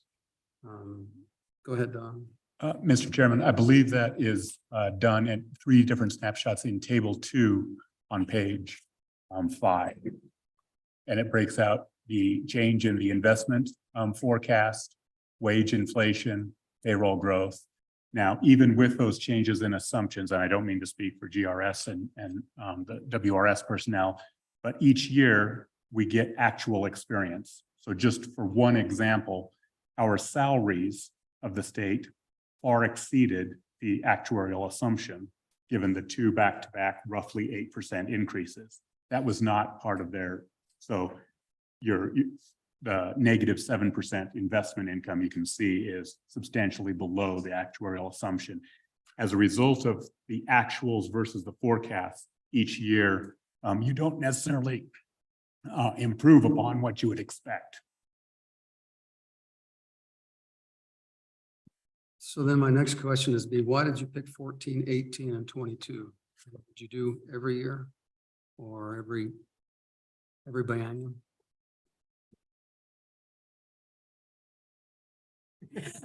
Mr. Chairman, the statutes, specify not less than every 8 years for an experience study, and they direct the retirement board to do this not less than every 8 years. And the retirement board does it more frequently. I think, they do it at least every 5 years is what they've been doing. And I think sometimes it just really plays out according to what they have the capacity to do it does take a big effort to do an experience study. Yeah, Mr. Chairman, those 3 years were selected because those were the years following an experience study where the board revised its assumptions. 2013 was the reduction in the assumed rate of return from 8 to 7.75, along with new mortality tables, all the things that are laid out in Polly's memo. And 2018 was another reduction in the assumed rate of return from 7.75 to 7, and then 22 from 7 to 6.8, along with other associated experience modifications as a result of those experience studies. So that's why those 3 years were chosen in that table. Okay, that makes sense. Thank you. Okay, go ahead, Paul. Thank you, Mr. Chairman. So turning our attention to contribution rates, Wyoming's method for contributions is statutorily fixed rates, as you know. And so what that means is that our rates do not tie to what's actuarially required. So an actuarially determined contribution rate is a rate that's going to be calculated by an actuary to cover the normal cost plus to pay off any UAAL over the amortization period. And that's not always going to be the fixed rate that's in statute.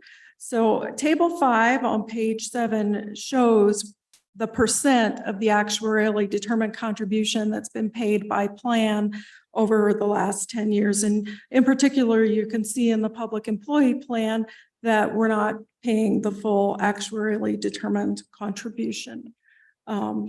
So then moving over to the next page on table 6, you see the UAAL for every plan that totals out to $2.8 billion. By far, the most of it is in the PE plan at $2.5 billion.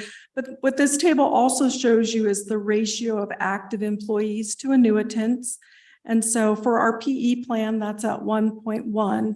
And that really indicates that our plan is a mature plan and that it's harder for a plan to overcome a UAAL when it's got a ratio of actives to annuitants that's close to 1, because that contribution base is just smaller compared to the UAAL. And that there's a footnote there, footnote 15 kind of gives you some language from an industry publication about that topic. And so that's one thing that I wanted to provide for the committee. Also, with our contribution rates on page 9, we've got the National Association of State Retirement Administrators, NASRA, published their public funds survey, and it's got data for 128 plans. 81 of those plans are plans that are paying into Social Security. And the data is for fiscal year 21. And it shows you the median contribution rate is 14.9% for the employer and 6.3% for the employee. So how does that compare to our PE plan? Well, our statutory rate for our PE plan is 9.37% for the employer, 9.25% for the employee. But as we know, we have in statute that the executive branch is picking up 5.57% of that employee contribution. So if we compare that executive branch employer pickup pattern to the survey median, the employer is paying 14.94%, the executive branch employer, and then any other employers that are following that pattern. So that's right at the median of the survey of 14.9. And then the employees out of pocket of 3.68% is below the employee contribution for the median at 6.3. The total contribution rate is 18.62% at this point in time, and that compares to the total for the survey median at 21.2. So you can see that for all plans in the NASRA survey group, the contribution rate has been trending upward because pension costs have been trending upward as well. Wyoming did undergo pension reforms after the Great Recession in 2008. And I can just briefly run through what those were. And as you know, in 2009, the legislature put cost of living adjustments or COLAs on hold. And then in 2012, the legislature eliminated the COLAs for most plans, and that was part of the cost containment that was necessary for the pension reforms there. And then starting in 2010, the contribution rate for the PE plan was increased to what it is now of the 18.62%. The increase was over 7%, 7.37%. We've raised that up over those years. And then flipping on to the next page, the retirement system brought forward a proposal at this time for a reduced tier of benefits. And the legislature implemented that in 2012. That's known as Tier 2 in the PE plan. And it has been very effective in reducing the normal cost in the PE plan. And the contribution rate for the members of Tier 1 and Tier 2 is the same, but the members of Tier 2 have reduced benefits, and that's including a reduced benefit multiplier, a longer vesting period, and a longer period for the computation of the highest average salary. But what this has done is it's resulted in more of the contribution being available to pay off the UAAL. So that has been effective. Now, at the WRS board meeting in May, the board nor GRS brought the PE plan forward as a notable plan, needing any changes, but you know, it is not, it is the increasing over the amortization period, but they're not increasing fast enough to get to 100% over the amortization period. And so actuaries and the retirement system often talk about the importance of the funding trajectory over the amortization period, and looking at that along with the point in time funded ratio for any 1 year. And that's what figure 3 is. That's borrowed from GRS's presentation to the board in May. And Karen might even put that up on the screen for us to look at all together. And, you know, you're really seeing the bottom 4 lines of that chart. The bottom line is the LE plan trending downward over these years to 57%. The next to the bottom line in the teal is the Warden plan, kind of trending downward to 77% in 2053. The next line above that is the PE plan, and it's in a reddish color, and it's going up, but not fast enough to get to 100% over this time frame. And then the next line is the judge's plan, which is starting to trend downward. The other 4 plans above were not identified as needing any, you know, changes, and that's the Fire A, the Vol Fire, Fire B, and the Guard Fire. So, you know, that's kind of an overview of our pension plans. I can just wrap up by reiterating the statutory guidance in 93454, which is to manage our plans to be funded at 100% over the life of the plan. And that kind of concludes my review of this memo for you all.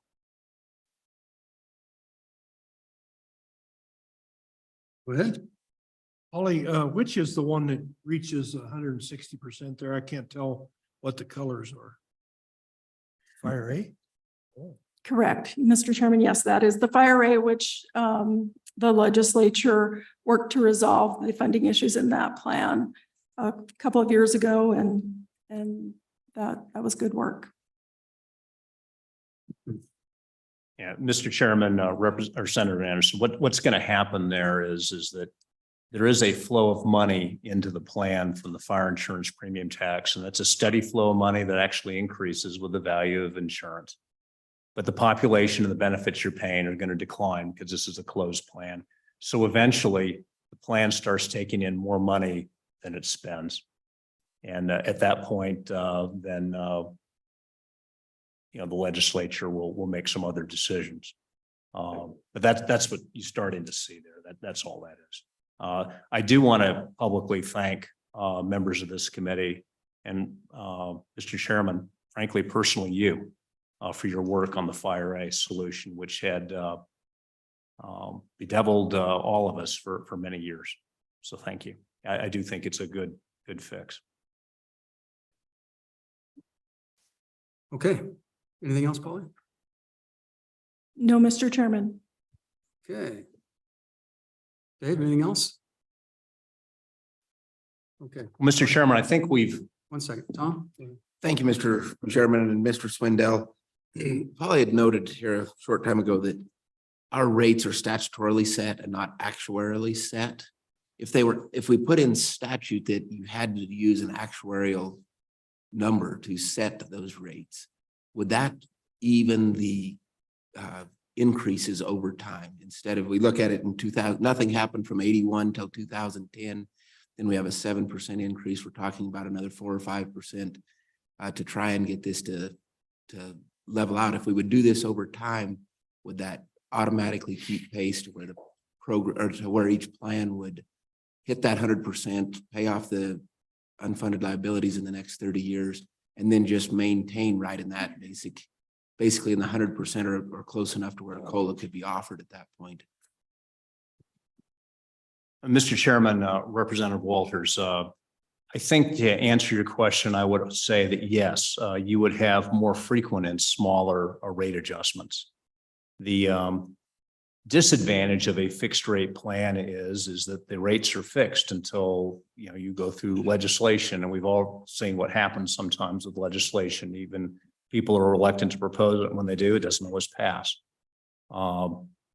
As opposed to some plans which have a formula that says if the actuaries say you need to increase the rate, we're increasing it. Sometimes there's guardrails on how much you can increase in any given year, say 1% or something like. Because the disadvantage of what they call these plans, the actuarially determined contribution plans or ADC plans, is that it's hard to budget for because what's going to happen to rates next year? No one knows until the actuaries turn in their report. There are some ways to moderate that too. It says, well, you do everything with 2 years in arrears. So you're not looking at next year's, you're looking at the prior years and so on. It is a way to, frankly, force a system to increase its contribution rates. And I think you would have smaller and more frequent increases. But it does cost the flexibility in budgeting, which is the nice thing about a fixed rate plan is we remain in charge of that. And no offense to the actuaries, because I've got two excellent ones in the room, but no, we're in charge. You're not. Paul, do you have any comments? You have some clients that have different formulas like that. Yeah, so there's a saying that says, well-funded plans are funded well. And what we see a lot of times is that when you have these plans that are ADC funded or actuarially determined contribution funded, that they tend to react a little quicker. So there's a risk and reward trade-off, and I've had this conversation with the board a few times with WRS in particular, is that when you're funded on a fixed rate basis, your reward is a stable budgetary contribution. So the percent of pay that's going to happen. The risk is that funded ratio 30 years out. It's going to change dramatically. If you would have had us here last year, the conversation would be rather different because all of our plans were expected to be, very well funded because we came off of a couple of really good years, and the PE plan's expected to be 130% funded, and we'd have a very different conversation. With an actuarially determined contribution, the risks and the rewards are exactly opposite. So the risk is a variable contribution that could change year to year. It could go up when you have a poor year, could go down when you have a good year, but the reward is that stable funded status in the long run. You're always going to have a plan to be on that path to get that stable projected funded ratio. So it's a give and take. Is one method better than the other? That's really, it depends on where you as individuals and you as legislators put your importance on. Is it more important that we have budget stability, or is it more important that we have or that we know that we have a path to be exactly 100% funded in 30 years, or there's the balance somewhere in between there. And so you're kind of in between because you've made changes in the past. You've increased the rate for the PE plan. You've increased the rate for Fire B. Fire B is in tremendous shape right now. They're doing very well. And so it's not quite, I always joke that it's, Ron Popeil said it and forget it. We haven't really done that because we have tinkered with this in the past. And so we have reacted, just maybe not as quickly as an actuarially determined contribution funded plan would react. But there is, again, that give and take. And again, we need to decide where do we put our priorities when it comes to funding a pension plan.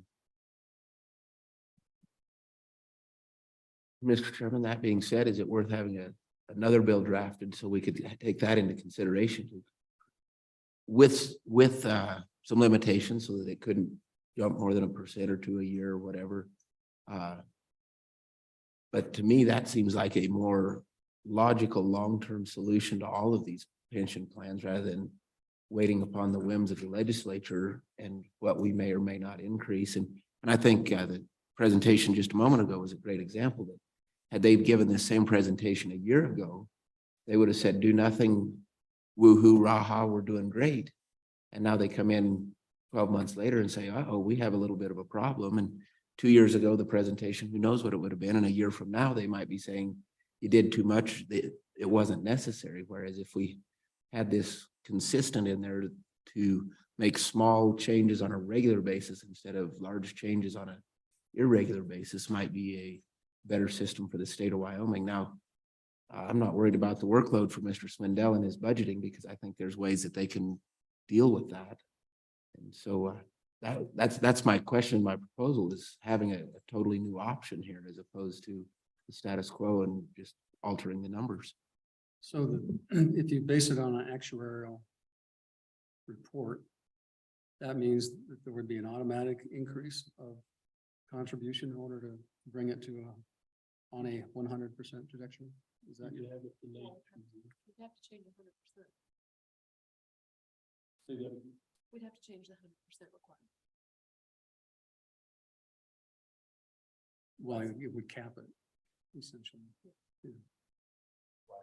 Because it automatically go up to be 100%, which would be a lot to get it to 100% funded. Mr. Co-Chair, I think Representative Walters suggested it could go up or go down. Chairman, that was what we just heard, is that depending on the year, it could go up or down. I think the 100% would remain in place as the 30-year goal. So I don't know that necessarily needs to change because you're not trying to hit 100% immediately. That it's your 30-year goal, and you just change it so it's actuarially set as a number as opposed to statutory. And so then it could go up on small increments on a regular basis, but it could also go down if the market performed extremely well from one year to the next. You could see a slight increase or a slight decrease, but it would be nimble enough. It would always be changing, is my understanding of what was just presented. I could be, Based on the previous years.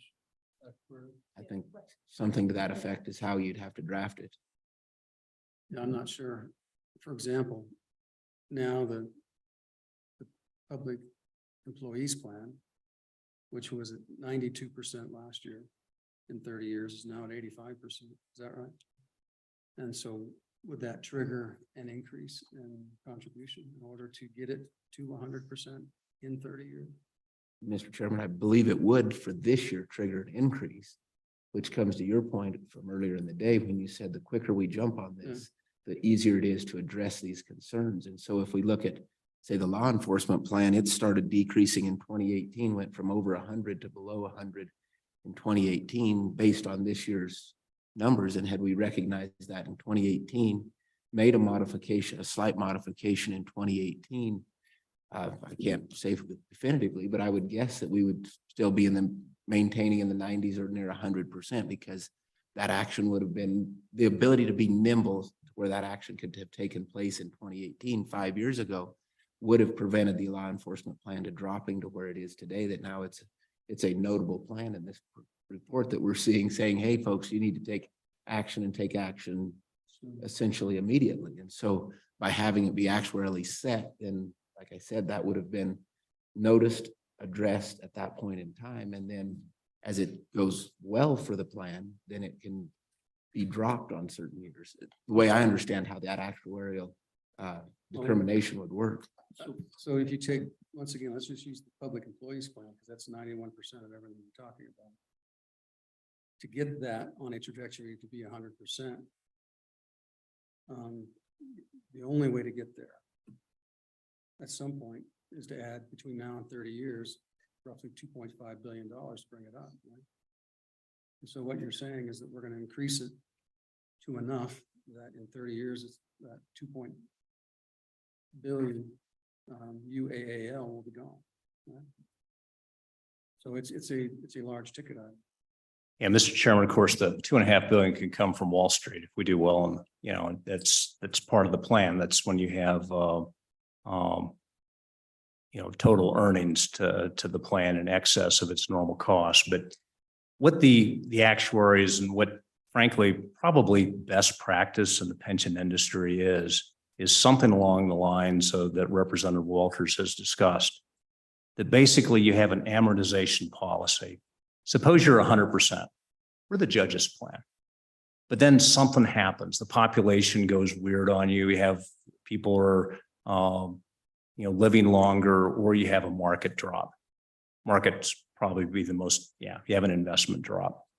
You suddenly you were 100% funded and now you're not. You have an unfunded liability, right? That has suddenly arisen from your experience that year. Well, what do you have to do to get that back? Well, what in the pension industry, we amortize that debt with our amortization policy. And the policy of the board is we take each one of those layers, if you will, each year's worth, and we amortize it over 20 years. And that gives rise to what does the contribution rate need to be in order to pay off the unfunded liability that was created in accordance with that policy. Right now we're dealing with actually two components to the policy. In 2018, we had an unfunded liability and the board said, all right, we're going to take this as a lump sum. We're going to amortize it over 30 years. And then anything else that comes up year by year, those are the layers. And we're going to amortize each one of those over 20 years. So right now that would give rise to a calculation as what the contribution rate needs to be this year in order to stay on plan and to extinguish the unfunded liability in accordance with that funding policy. And the answer is that right now the rate would need to be 1.99% more than it is right now. Call it 2% instead of 18.62, needs to be 20.62. You could adopt, the legislature could adopt a formula that says, all right, we're going to try to get to the actuarially determined contribution rate. We're going to look at it in arrears. We're not going to wish about what next year's reports. We would look at the most recent reports, or the most recent reports sometimes 2 years ago, because you won't have the most recent reports in a February budget session. And you put some guardrails on it. Yeah, we'll raise it, but we're not going to raise it by 2% all at once. Maybe the board would have the authority to increase the rates by 50 basis points or 100 basis points in any given year. The budgeting for that is complicated, but not for the retirement system. We'll be fine. I'm actually a little worried about Kevin Hibbert's world. It's a budget issue for the governments. It's a budget issue for Natrona County. It's a budget issue for the state of Wyoming, all the participants in the plan, because the rates are going to change. Now, what you can do is you can publish those rate increases and say, based upon what happened last year, we will move the basis points 50 or 100% within the guardrail limits, and they will take effect next year so that you have time to budget for it. And so you can adopt a mechanism to kind of let everybody know that and smooth out those impacts. But nonetheless, you would kind of get into a realm, I think, for the next few years, because we're a little behind the power curve on some of this. It'd be like medical insurance rates have been. They were the devil of every budget officer in the state because those rates were changing, and they were changing every year, and they were changing a lot. But it is probably a actuarial and best practice to adopt a program, something like that. So, Mr. Chairman, along that line, you know, today we're kind of focusing on those that are starting to take a downward trend that we think need to have a course correction, and I get that. But this may be the time to impose this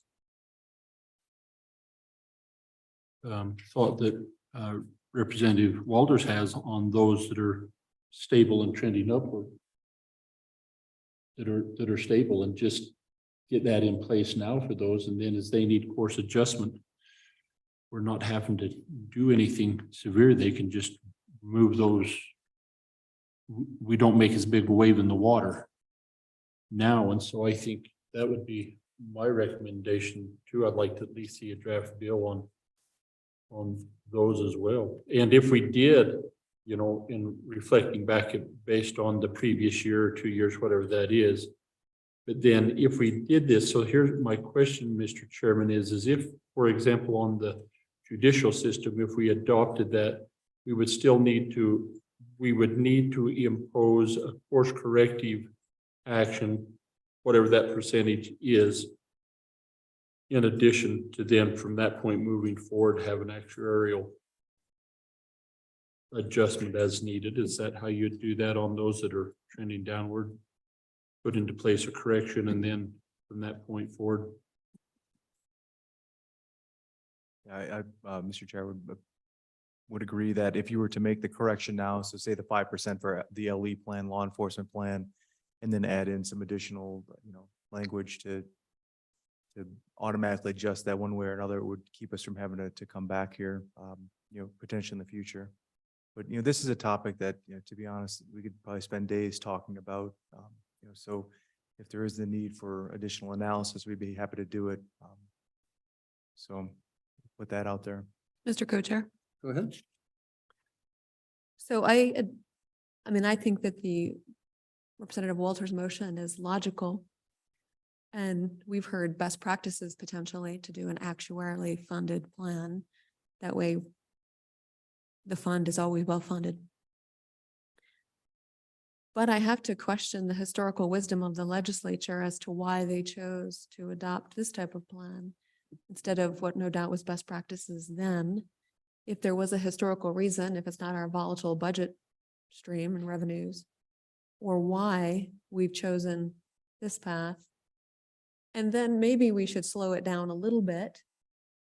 And maybe instead of having a bill draft, perhaps spend a day evaluating this option, because it will have a tremendous impact that I think we should thoughtfully consider. And there's no urgency to it.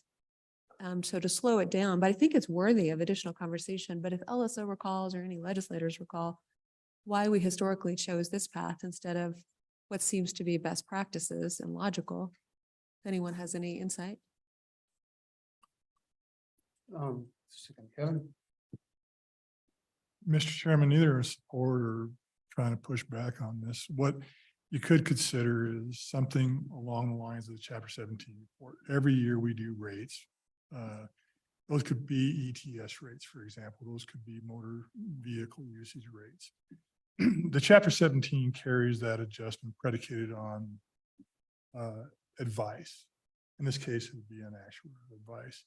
But it doesn't, it would make an adjustment to the budget in the Chapter 17 report available for the governor's recommendation and for the approval of the legislature. That's what the Chapter 17 report does. Only caution would be is when you put it in a Chapter 17 report, if you decide that you don't want to do it, there's a significant effort in your bill development to unwind that in the Chapter 17 report. But the Chapter 17 report gives everybody the bite at that apple. That would be predicated on a 2-year or the odd year development of the budget. For example, right now we're going through the development budget. It's an odd year. It's on a biennial basis. That Chapter 17 report would be provided to the governor and ultimately the legislature for their decision. But remember, there's a caution there. Unwinding that for LSO in the budget development may be difficult, but we could consider, you know, how we could address that on an enterprise basis. But at least we need to consider this in times of the odd year event. For example, April would be the time that we would expect to have those actuary results so that we could put a chapter 17 in for the plan adjustments for the biennial basis in an odd year.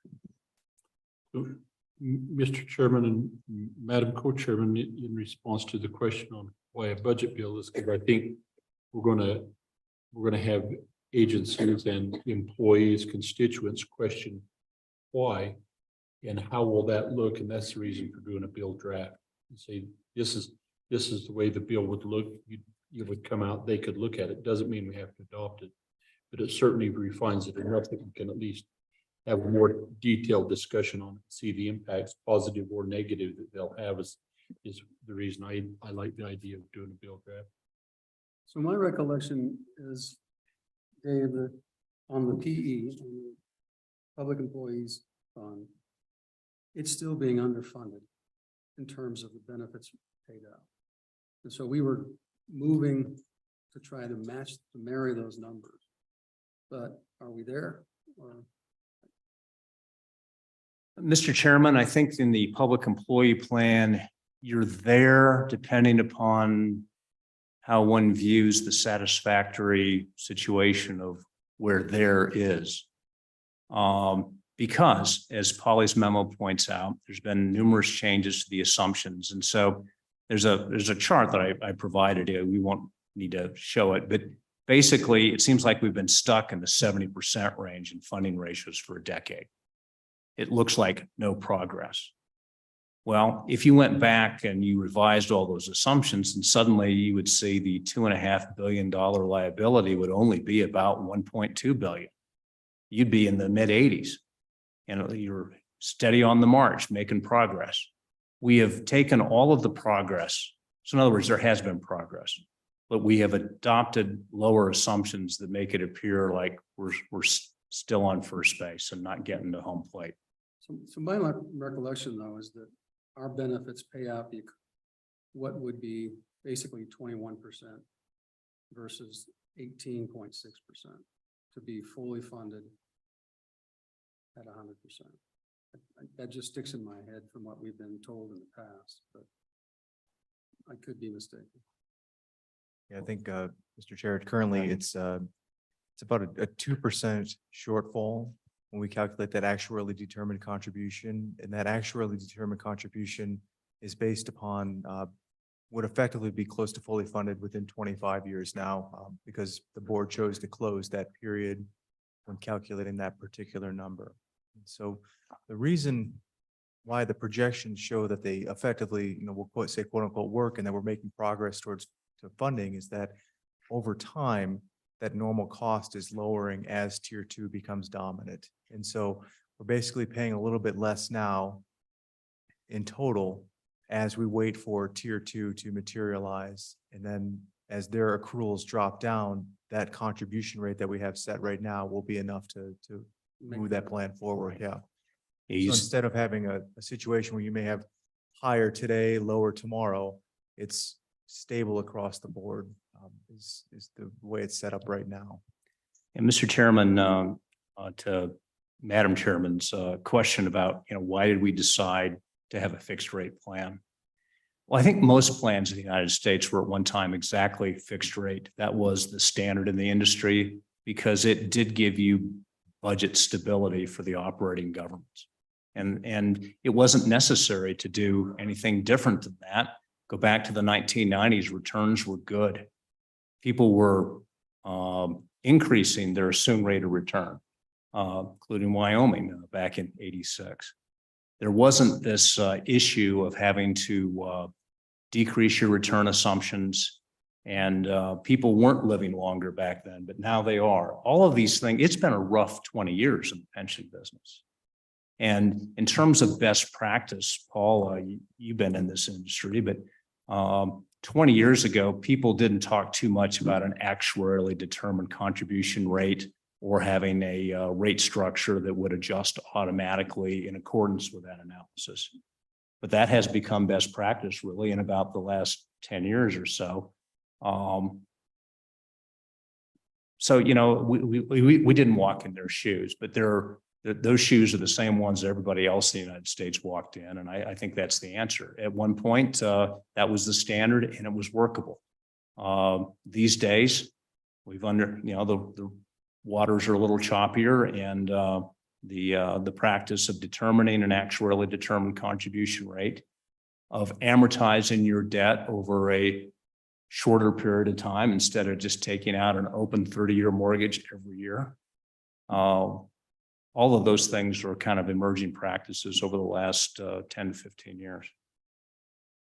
Well, and historically, when we were relying on the actuaries in the late 90s and early 20s, they gave us bad information.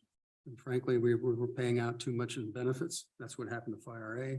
And that happened to the public employee plan. We had to kick in, I think, roughly 150 million at one point because we were on a downward trend. And so we became hesitant on relying on actuaries over that period of time. And that's just the truth of what was going on back then. But we didn't have this kind of a map that, where we can just plug in the numbers and have more confidence in them. So. Mr. Chairman, I hesitate to say on a Monday afternoon on a warm summer day, but your director of the retirement system is heartened by this conversation that you would even consider giving a little flexibility and establishing some guardrails to do some of this by formula and not having these kind of ad hoc episodes of adjusting the rates. I do think it is best practice because it will provide a smoother ride, even though the chances of an increase or a change in the rates will be greater than they have been. For example, in the law enforcement plan, we haven't increased rates since 2002. So we're, looking at 22 years. Had there been an automatic formula of some sort in place, I'm sure we'd be paying more than 17.2% today. And there would have been some increases in the past. And so even if you needed to make another increase, you'd have a lot smaller river to get across.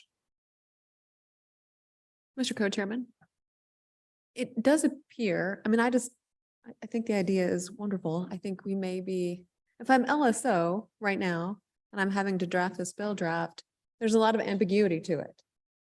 And there's a lot of options I think that we have to decide upon, which we can do at our next meeting with more information. There's plenty of time this interim if we want to do it the budget session, which I'm not sure is that critical either. But I do think there's a little bit more time for our subject matter experts here in front of us to prepare a presentation at LSO with this concept in mind, with further thoughtful considerations concerning the type of guardrails and the look back periods. Is it a 2-year? Is it a 4-year? And of course, we can just change that with an amendment at the next meeting. I know we can, but I'd prefer to provide more certainty to the public as to what it is we're doing and how it may affect their lives, with more thoughtful information and preparation into a potential bill draft. So that's my thought about how to proceed is devote some time to this at our next meeting with significant input from our experts as to what that process looks like and then what should be in that bill draft from that information. So just to follow up on that, what I'm thinking about, Kevin and Dave and Don, is to do that, kind of do an outline of what a bill would look like. We don't need it necessarily a draft bill, but just what it does, the implementation of it, and how it may work in order to tie actuarial soundness to the payout. I think probably as part of that, I would suggest that we include probably a 1.5% or a 1% increase in the contribution to show us, because we want to tackle this $2.5 billion UAAL at the same time, because they go hand in hand. So does that make sense? Mr. Chairman, I think we can do this. I do think there are some key ingredients to a draft that will reveal a lot of your decisions, and some of them are real easy to make. For example, in the way I'm looking at this, it would be a bill draft with an effective date of 2026. for the 27-28 budget preparation. The actuarial information would be on a 3-year delay because we're getting 22 information today and we're building the 25-26 budget. So it's essentially 3 years late. We would change all of the ingredients or all of the percentages in current statute to be a percentage of the rate. So it would be 80-20 employer-employee for the state, for example, because we pay roughly 3% of the 18% in the public employee plan. All of those percentages get changed throughout. I'm just outlining this. I'm not saying this is the way it has to be. I'm just, one of the keys is the 100%. If you have a 100% goal, then we really can eliminate the COLA statute because that no longer becomes an option. If the goal becomes 100%, you'll never reach a sufficient amount of funds to have a COLA. You may wish to back test this. My guess is in the judicial plan, because it is small, you're going to have pretty wild swings, right? We were up around 115% where you're going to have significant drops. So to, I think, Representative Walter's motion, what are the parameters? 2% up and down in any given biennium, 5% up and down or any given biennium for these small plans with limited people, annually it changes pretty dramatically. Yeah, and I'm not sure we want to do it for the small plans. I mean, we want to see it, and because those fluctuations could be they could be dramatic. Mr. Chairman, question for Don, is there value in doing it annually or on a biannual look in that? Mr. Chairman, and Kevin may have a different look at this. I think from the actuarial perspective, it probably would be beneficial to do it annually. From the budgeting perspective, you would leave here not knowing if you had a $50 million hit next budget session. So it's kind of a trade-off there. And this is, group health insurance is minuscule, right? The cost of that in a 6% change here is nothing like a 6% change in the retirement system. We're talking real money. And group health insurance is big in and of itself. So I think it would be it would be a trade-off between what certainty you wanted in adopting a 2-year budget versus benefiting from the accuracy of one additional year of history. Go ahead. Mr. Chairman, on the trade-off between the biannualized budget and the single annual approach would be on a biennial basis, and we would be doing it through the normal processes. I explained in chapter 17. You could do it on an annual basis, but basically if you do that, basically what you're doing is now you're going to be doing the full budgets for everybody every year. As a supplemental now is just for those adjustments in the budgets that we bring for those asks. But this would impact, a rate change would impact us opening up everybody budget center. It doesn't mean that we have to necessarily have those engagements with the agencies for those enterprise situations, but you would have a full budget center. And Don is correct. What we do for the statewide cost allocation is we predicate it based upon the last 2 full years of audited information. So we just finished with 2022. But really what that is a 3-year look back. So that's a correct statement. Well, more than that, if you do it every year, then there would have been a major correction last year. As a result of that, so you don't have the benefit of. Mr. Chairman, that's correct, because if you don't chase it with a supplemental, because there is a correction, then you could put all budgets in harm's way. But that's why I was suggesting, hey, if you want to, you can chase it as supplemental, but there's challenges to it. And I think biennial is better than. And Mr. Chairman, we don't do chapter 17 during the supplemental process. Senator Green. Yeah, thanks, Mr. Chairman. I don't want to do a make work project, but it would be really interesting for me to see, and I think for the committee to see, if we'd have gone in an actuarial track 10 years ago, what would that have done each year? how, look back and just lay that out. Is that possible to do? I think we. Mr. Chairman, Senator Guru, Paul Wood is nodding yes, so I'll say yes. Yeah, of course we can. I don't think, Mr. Chairman, I don't think the movements would be as dramatic. I mean, we're talking about last year we'd have okay, there was a market drop and it was a big one.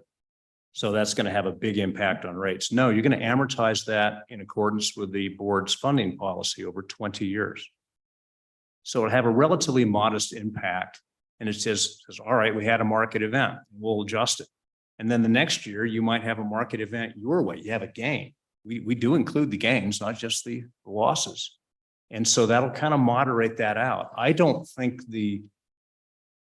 it'd be more glacial than maybe folks look at, but certainly a 10-year review would be a good education on that, because if you can get through the last decade, yeah, you're in good shape, because it's been a very volatile decade. Maybe 15 years. Mr. Kocher. Mr. Kocher, I'm sorry, go ahead. question for the actuaries, that in where you have states where it's determined actuarially, how do they determine the employee share and the employer share? When we bake it into statute, we say if it's 12, these people get 6, these people get 6, you're going to bump it by 2. How do those states determine who bears the burden?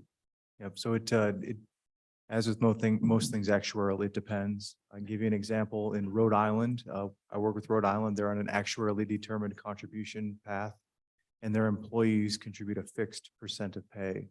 So any change that occurs year to year is picked up by the employer.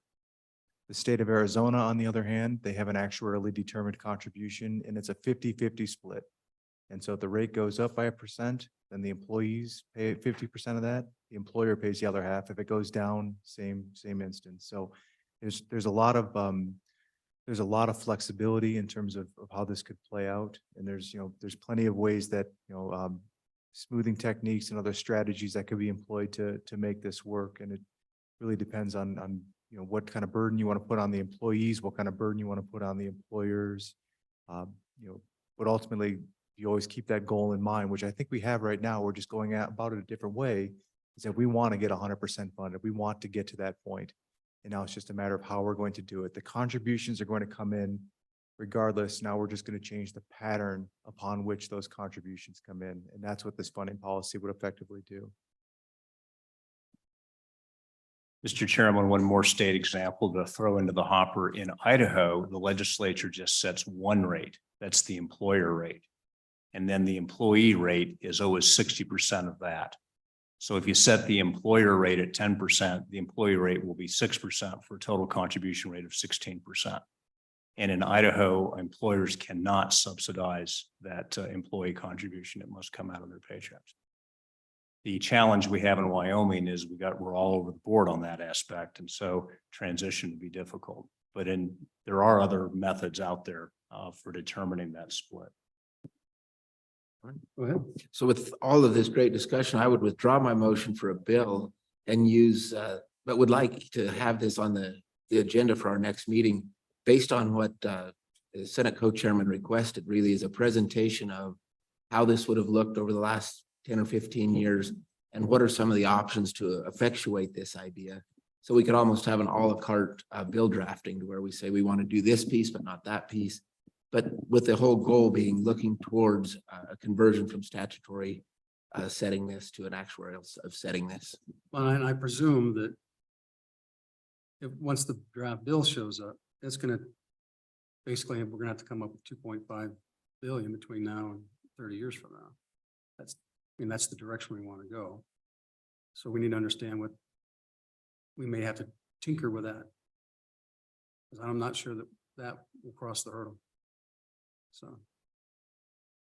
Okay, you understand? Just as a reminder, Mr. Chairman, not all that would come out of contributions. You're counting on 6.8% return in the market to help you to fund that $2.5 billion in funded liability. Only 6.8. Right, only 6.8. I do think, as we discussed earlier, the odds of getting that now are better than they've been given the new interest rate environment and from here. But we'll see. Always a work in progress. Okay. Mr. Co-Chairman, just to signal it out, I do think that we need to, this is something we could do privately, but just for everyone in the room, to devote at least a few hours of time to this, or maybe half a day to this topic, to make sure we thoughtfully move it forward. I think it's valuable, whether we do it or not, that we evaluate this option. So I think we Yeah, I agree. put some time in. Okay, Don? Kevin? All right, it is 3:20. Do you have anything else? No, Mr. Chairman, it's all in your packet. I would close on a high note and just remind you that in general, it's been kind of a downward actuarial discussion. It's been a really good discussion. I appreciate the time. Your retirement system paid $780 million in benefits last year. 610 million went to Wyoming residents. The system's a good system, and we're proud to partner with you. Okay. Kevin, or go ahead, Don. One last comment. My comments were not to dissuade the committee from going this route, just hopefully providing an explanation. There are some serious positives to this. And I would just note one, and that is unlike the law enforcement plan, where that is essentially, or warden plan, which is essentially general funds. The federal government contributes a tremendous amount to this. And if you have a choice between a lump sum payment like the state did, you received no leverage from the federal employees. And take an example this year, you've got $500 million of corrections officers who are being paid for by federal funds, right? Plus all the DEQ folks, the health folks. So if you have this type of a system, it leverages a lot more external funds, not just federal funds, but the self-generated boards and commissions funds as well. So Don, at some point, we'll want to have a estimate of what that is, because that will be a selling point to get it done. Okay. I also want to make sure we look for all of the cons as well. I mean, we're going on a track. I think it's probably the right one where we're hearing lots of good information and why it makes sense. Are there any train wrecks that other states have experienced? If so, what were they and why? And we got to make sure we do this correctly. So what are the potential consequences here to think through carefully? Okay, it's 3:20. We'll take a 15-minute break. Back at. We have public comment? Any public comment? Okay, we'll close public comment. See you soon.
Okay.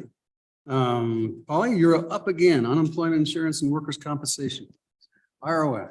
Thank you, Mr. Chairman, Committee, Polly Scott, Budget Fiscal with LSO, and I'm going to be going over quick summary of the memorandum entitled Unemployment Insurance Trust Fund.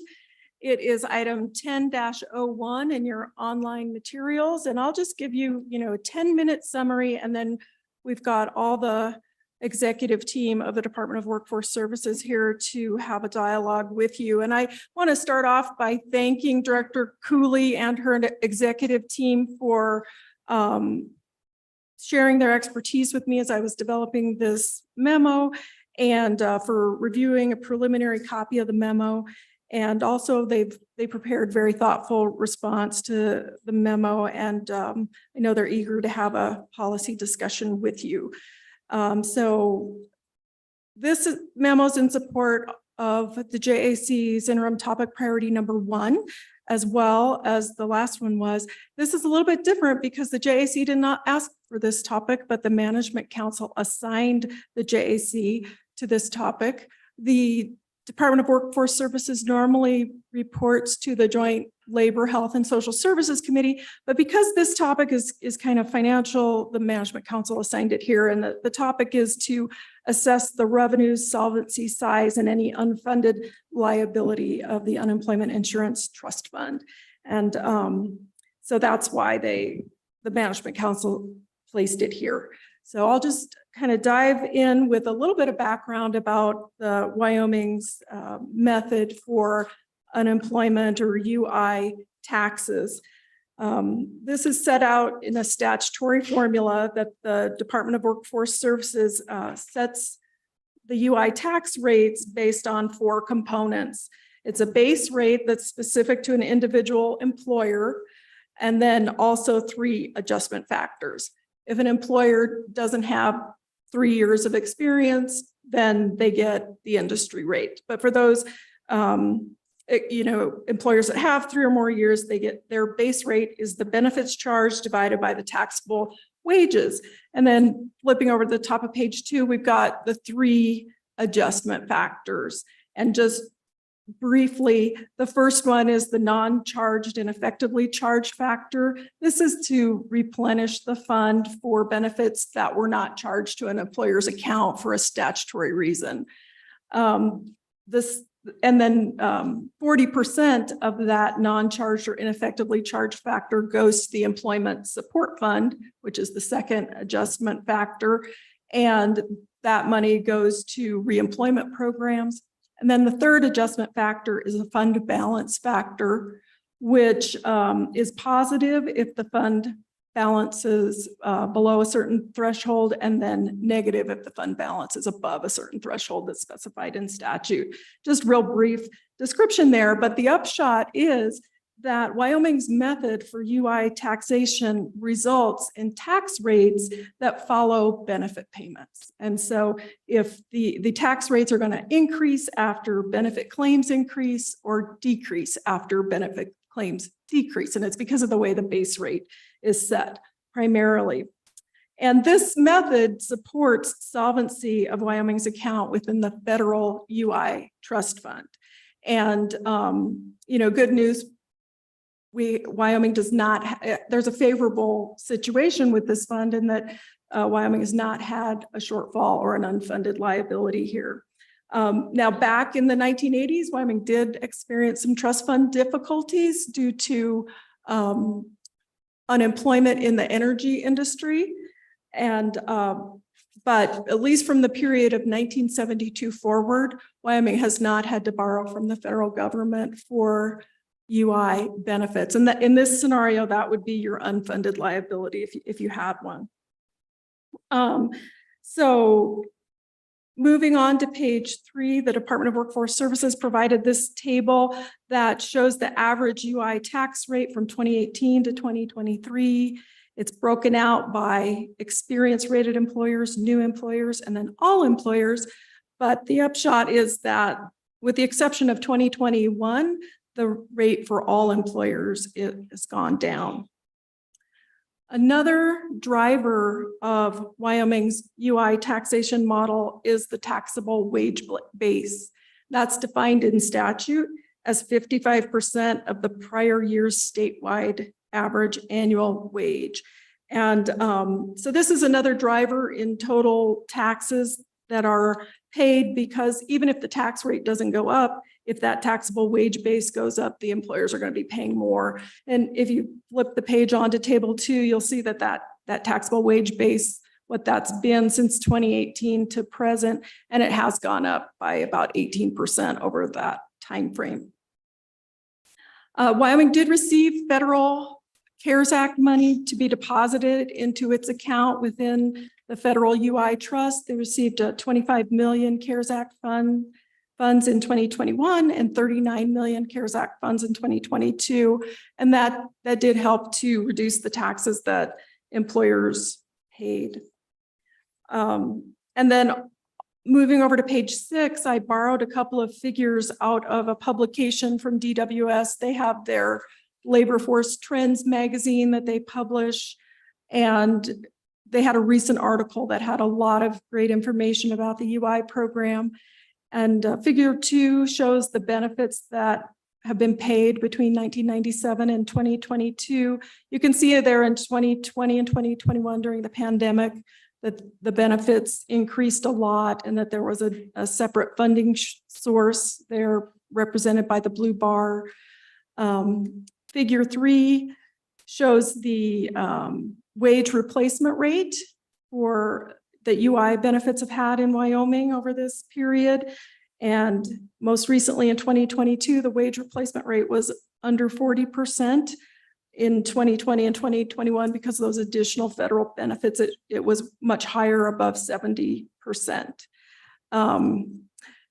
Because the U.S. Department of Labor oversees UI programs throughout the nation, there's a lot, they produce a lot of comparator information across states. And so on page 7, we've got some of that information. First off, I just want to point out that Appendix B of your report has a short handout that's produced by the Department of Labor that has significant provisions of state unemployment insurance laws. And that can be very handy if you want to do some comparisons. Also, the Department of Labor publishes the tax measures report, and because all the states have different approaches to their taxation on this and their benefits on this, the U.S. Department of Labor analyzes state methods for UI premiums compared to benefits. And Wyoming, basically the taxation method that we have results in more than adequate funding for the benefits. And in the most recent tax measures report based on 2021 information, Wyoming's average tax rate was 88% above the minimum adequate financing rate that would be necessary. And that was ranked second in the nation. Moving down a paragraph, the U.S. Department of Labor also publishes a report on the solvency and any unfunded liabilities in the programs by state. And Wyoming's account within the federal UI trust is approximately $451 million. And most recently, Wyoming ranked first for solvency in their fund. And Wyoming's always, in recent history, at least been in the top 3 states for solvency. Wyoming's solvency ratio, according to the U.S. Department of Labor, was 2.18, which indicates that Wyoming's account of $451 million could potentially cover approximately 2 years of benefit payments. And most other states could cover 1 year or less in benefit payments. And then flipping over to page 8, in addition to Wyoming's account in the federal UI trust, Wyoming established a state UI trust. And this was established by the legislature in 1997 and was funded with a separate tax until that provision was repealed in 2003. And this fund the balance is shown in table 3. It's about $51 million. The investment earnings on that go to fund the Workforce Development Fund, which is some workforce programs that DWS administers. This is currently invested in the state agency pool, which consists of short-term fixed income securities. And the Department of Workforce Services, the director has the latitude to access these funds for benefit payments if necessary. And I think this was part of Wyoming's avoidance of a federal loan for these benefits. They put this in place, but this money has not been accessed for benefits. So this money could potentially be invested in a strategy that would achieve more potential growth, such as pool A or total rate of return type strategy. And that would be in exchange for less liquidity and higher risk, but it may be well suited for that. And I would note that whenever you're going to potentially include equities in a fund, any legislation effectuating that would require a 2/3 vote under the Constitution. And with that, Mr. Chairman, that's my summary. Go ahead. Thank you, Mr. Chairman. And Polly, I don't know if this will be you or Ms. Funk. We'll get her up the table. She's our UI guru. Is that right, Director? Yeah, right. So,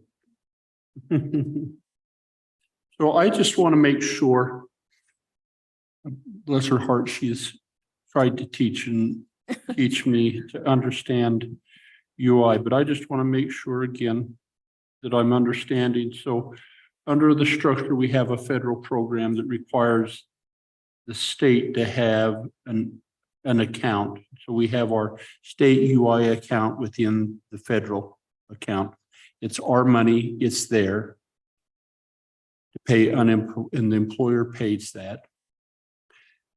Do we ever receive, do we ever get a federal match on the unemployment insurance within that federal account? Is my first question.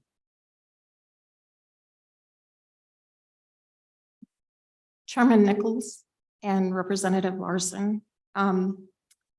So to answer your question, when the unemployment programs initially started, each of the states were required to set up an account that they would deposit the funds, and then they would transfer to a federal account that is managed by the U.S. Treasury Department. They actually invest that money. And so the only money that the feds put back in is the money that is invested by the Treasury Department. And so of the balance of our trust fund, they do the investments on those accounts, and they put that money back into the account. So that's the only money that goes into that account except for employer tax. Mr. Chairman, follow up. So the investment earnings on that account come back into us. That would be the only increase above what we put in the principal. Is that, do I understand that accurately? Chairman Nicholas and Representative Larson, that's correct. And so then we have that account, and then we have our state account that was set up that has the 51 million in it. We invest that, we take the earnings and we use it for the training fund, but we don't touch the principal.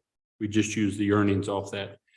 But is the intent of that principal, if in the event we fall below the minimum in our federal account, then we can transfer money? Do we have, is that the ability to do that? And am I correct in understanding that that's the purpose of this state UI account? Mr. Chairman, Representative Larson. So we currently pay benefits out of the federal account. Something did come up recently that's kind of interesting as we've been reviewing this. If you recall the debt ceiling issue, there was a lot of conversation from the states because there would have been a federal shutdown. That would have meant we couldn't have done our draws from the federal trust fund to pay benefits. At that point, then Director Cooley would have the authority to then make those payments out of that state trust fund. So just recently, there was a scenario where Wyoming is one of the only states that has a state trust fund that would have had those funds to continue to pay benefits if the government had shut down. Okay, Thank you. That's very helpful. I just try to keep those two separate. Thank you, Mr. Chairman. Further questions? Representative. Mr. Chairman, obviously the amount in the federal account at 451 million looks very robust, like it's got 2 years worth of benefits. Does that mean there's room for lowering the unemployment tax rate that employers pay? Chairman Nicholas, Representative Stiff. So the solvency of the federal trust fund is important for many reasons. It's not just to pay benefits, but also that certifies Wyoming that we will continue to receive our administrative grant. It means that we're not borrowing from Title 12 advances from the federal government, which at the beginning of the year, there were 5 states that had borrowed. There are 3 states that currently owe money. And there are several states that have applied to take out Title 12 advances this year. I know the state of Colorado, they borrow and then they pay back, and they borrow and they pay back within the year. It's important that we keep that trust fund up there for that reason. Also, so that employers continue to receive their FUTA credit. So how that works is employers pay a federal unemployment, majority of the employers pay a federal unemployment tax as well, but they pay at a reduced rate as long as they stay current with their state unemployment tax. So it's important that that stays solvent. We have internally spoken about that and actually do have some recommendations of things that we have thought about. You know, the tax rates for 44.4% of the employers, I believe it's in the slideshow that you guys should have received. 44.4% of the employers this year had a 0 tax rate. That meant they paid 0 tax. The majority of those employers had a 0 tax rate last year too. So those that have had benefit charges since the pandemic, since the governor had given us the authority to non-charge those employers, plus we've had a big influx of new employers that are paying at that minimum rate because they're not eligible for the negative fund balance factor. So there is money still going into the trust fund, and those individual employers are kind of paying it forward for any potential benefit charges that they have. But we do have some thoughts about the taxable wage base, about, you know, the non-charge and effective charge. We do have some thoughts about some things that we could do. There's not a lot that you can do because you can't go below a 0 rate. We obviously can't refund them, but we do have some thoughts about what we could do, you know, ideas we could give you to lessen the amount of tax long-term, right? So as long as the trust fund balance stays high, the fund balance factor will stay negative. That will keep employer rates down. But in the event that unemployment goes up, certain things happen, the economy changes. It is possible that the factors will go up and they will have a rate long-term. And I mean, long-term, they're most likely going to have a rate again, right? This is the first time we ever had a 0 rate. So potentially they will have a rate again. And so the taxable wage, as Polly mentioned, does impact how much the employer taxes are too. We just need to be really cautious about that because states have set, like Colorado, some of the other states, they've set a set amount and then it drops their trust fund too low. And they're going back to indexing, which is how we have it. So we do have some thoughts about, you know, tying it to the balance of the trust fund. The taxable wage base will go up for 24 again because the average wage in Wyoming went up again. So at that 55%, that's going to go up. But the 55% on the taxable wage base is tied to that 55% of benefits, right? So that's why that was originally designed that way, so that over a 3-year period, the thought was that the taxes would come back in to replenish the benefits that were paid out, you know, in an even manner. And so we just have to be very careful that we don't make that out of balance, right? There's a lot of things in unemployment insurance that if you make one change here, you have to be sure that it's not going to impact. And a lot of states have tried to do that. And now their trust funds are suffering. and they're trying to find any means possible to increase their trust funds. And so they're raising their taxable wages much higher, that kind of thing. So although it's really nice to have a really solvent fund, doesn't make sense for us long-term to benefit employers. And we also have some ideas of how to maybe not reduce taxes, but move some of that money so that it's money through Workforce Development Training Fund or through Employment Support Fund, that some of that is going back to those employers to help them with training and those kind of things. Go ahead. So remind me, I think I have in my mind is like 54 million is able to put of CARES money into the unemployment fund. And then, am I recalling that accurately? Chairman Nicholas, I believe there was 25 million, then 39, then 58. Right. And when we did that, we determined all of the chargeable, correct? That's right. And that's what's allowed us to have this zero chargeable, or it's benefited the employers, but we knew that that would be a short term in response to the impact that COVID had on the employers and the unemployment that they were having to pay. Was that the theory behind that? Correct. Yeah. Correct. And actually, I think what it probably did, in thinking about it earlier, we actually put that influx of money back in sooner than 3 years, right? So it was starting to reinvest again. And so the way the process is set up is it normally would take 3 years for that money to come back in. Well, when we received those CARES Act funds, we put the money back in, and then it started investing that money, and it actually reinvested in the account quicker than it would have in a normal situation with the process. So, Mr. Chairman, so are you going to share those grand ideas with us, or when is that through this committee, or who are you going to do that to? So we just had some basic thoughts about some things that we could do. It truly what we need to do is do some,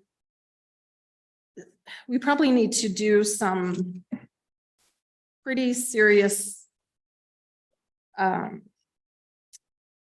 data searches and figure out how many of our employers. Man, because you caught our attention, okay, when you said you had great ideas, and Representative Stiff said maybe we could help our employers out a little bit. So could we just make a recommendation that we have this on our next agenda too, and maybe give you time to refine that a little bit, because we're all in if you are, unless you're ready for it now. Chairman Nicholas, I think that's probably up to my director.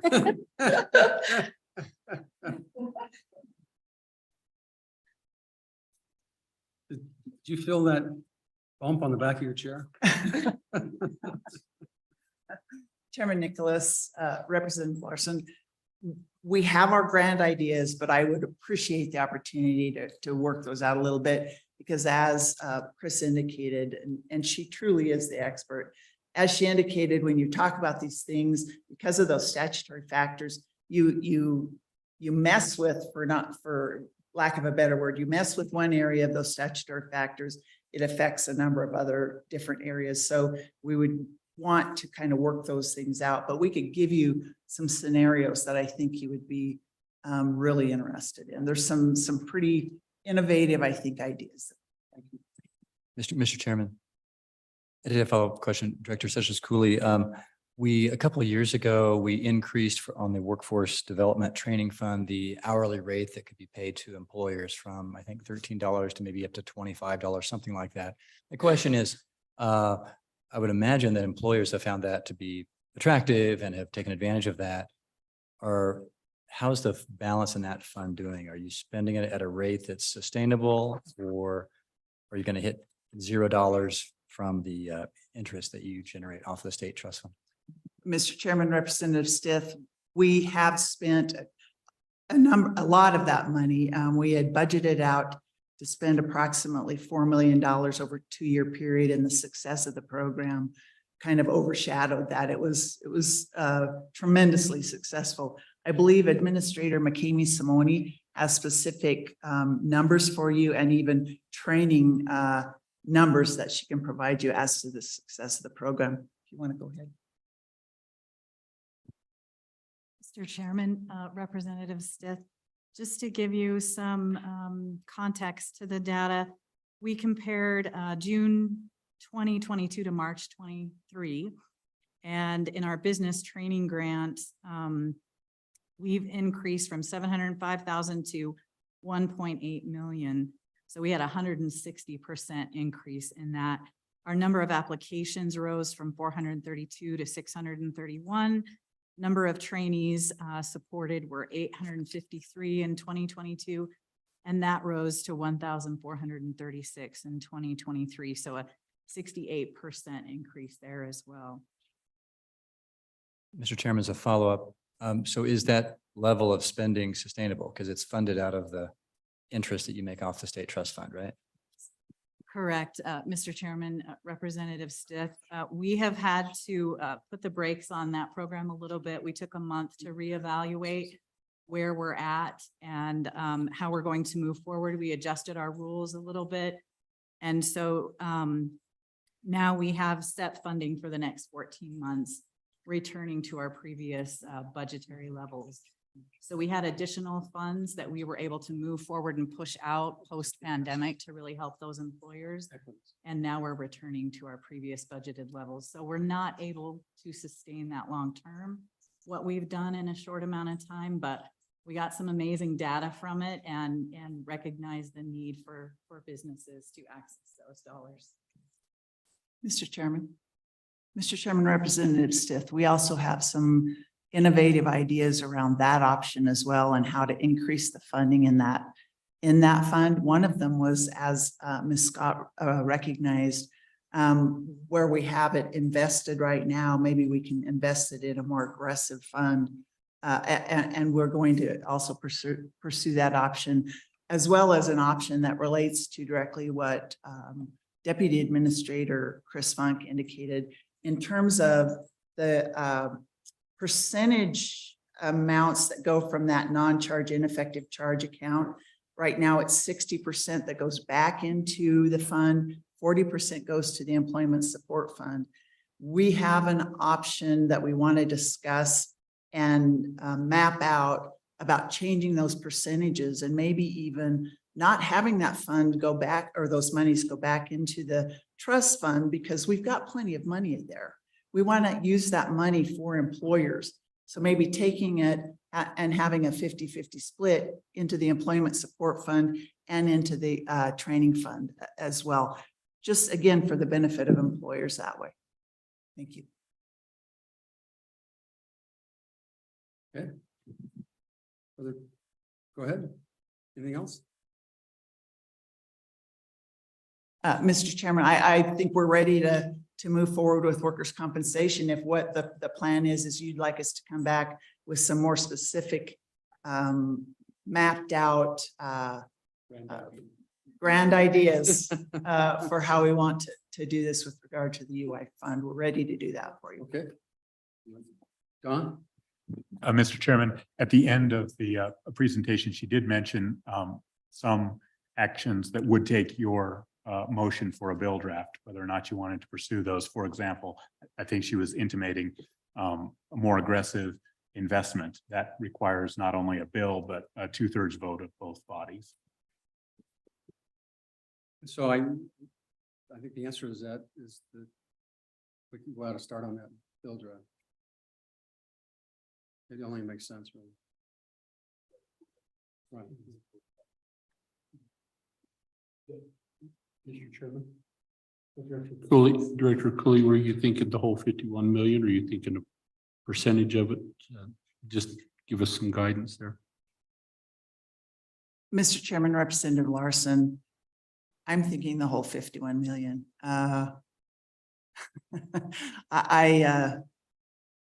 This is a program that the success and the value to employers out there can't be overstated based on what we've heard from employers. It's not money that Wyoming has ever used. It's not money that I would foresee unless we have a catastrophic event like a COVID again, it's not money that I would foresee we would be using because we've got an unemployed federal account right now that we have 2+ years worth of funding available to pay out unemployment benefit claims. It's only when that fund is depleted that we then look at the state fund. So I think being aggressive with those funds, personally, I think that would be the right place, way to go. Follow up, Mr. Chairman. And then, so Chris talked about the stalemate on the federal side, that we wouldn't have been able to pay unemployment taxes, that you would have had access to these to pay. Would that impede your ability to do that if you were to put it all into Pool A? Mr. Chairman, Representative Larson, that's correct. That's one of those circumstances where certainly it's of a benefit to Wyoming. So maybe chew on that bone for a while. We can change it, I think. Well, language would be up to 100%. Yeah, there you go. Okay, thank you. Chairman Nicholas, Representative Larson, I think when you talk about the rate here in Wyoming, the base rate and the non-charge factor and the employment or the unbalanced factor are the only parts of the tax rate that go into the federal trust fund. We are required federally to have that base rate so that the money's going back in there. So we do have some leeway with the non-charge and effective charge. I think that was initially set up because there was a feeling that in those situations, the fund wasn't being replenished. But obviously since that time, the fund balance factor was created and things have happened that have built the trust fund up higher. So I think we have all these, some of them we still need, but I think there's maybe excess. Like we have all these safeguards and we're very good in Wyoming at doing that, right? And unemployment is no different, that we have these safeguards. And I almost wonder if we don't have too many safeguards and that state trust fund was not required by the feds. They don't track that at all. So we do have some leeway there too. And that was initially set up based on an employer surcharge, as Polly said, that stopped in 2003. So anything that's not part of that base rate going into the federal trust fund, we do have a little bit more leeway with. They don't really control as much of that. So if that helps. Okay, anything else on unemployment? All right, Polly, let's go on to workers' comp. Okay, thank you, Mr. Chairman. Holly Scott, LSO Budget Fiscal. I'm going to just quickly give you a 10-minute summary of the memo entitled Workers' Compensation Account. It's item 10-04 in your online materials. And of course, I want to thank Director Cooley and Administrator Jason Wolf for sharing their expertise with me and answering all my questions as I was developing this background memo for you. Again, this topic is part of the JAC's interim topic number 1. Like the UI topic, it was assigned to the JAC by the Management Council because of the character of the topic is the revenue, the size, the solvency, and any unfunded liability of the fund. So Management Council felt it was appropriate to be studied here at the JAC. And, good news, there isn't an unfunded liability. The Workers' Compensation Fund is in a favorable funding position. And I know that the Department of Workforce Services is looking for guidance from the policymakers and it has their actuary available today to dialogue with you. So unlike UI, workers' compensation programs are not overseen by a federal agency. So this is a state-run program and Wyoming statutes lay out the program. And Wyoming has 3 distinct features for their workers' compensation programs that are laid out at the top of page 2. Coverage of workers' compensation is limited to what's deemed extra hazardous employment, and that's defined in statute.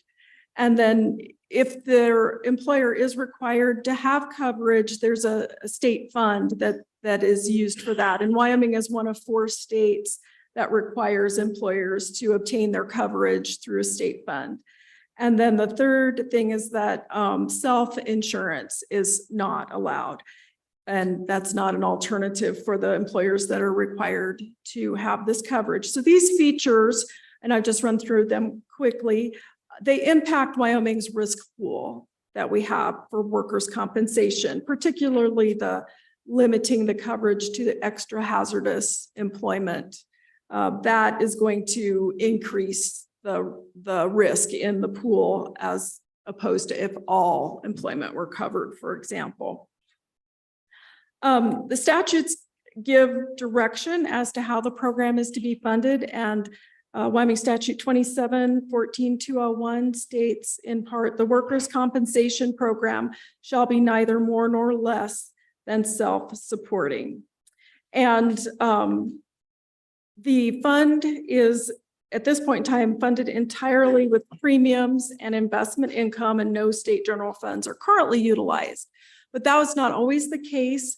There was a time back in 1986 where the Workers' Compensation Fund was the subject of a special legislative session, where the result was that the legislature directed some revenue from severance taxes to go into the fund, and there was a $20 million unfunded liability, and the legislation directed that rates be set to pay that off over 20 years. And so that all took place. And since that time, there has not been any general funds in the program. Generally speaking, the Department of Workforce Services and the actuary have latitude in recommending the rates for workers' compensation. There are some limitations in statute, such as increases cannot exceed 50% in a year for an employer, and that decreases can be may be limited to not more than 50% in a year for an employer.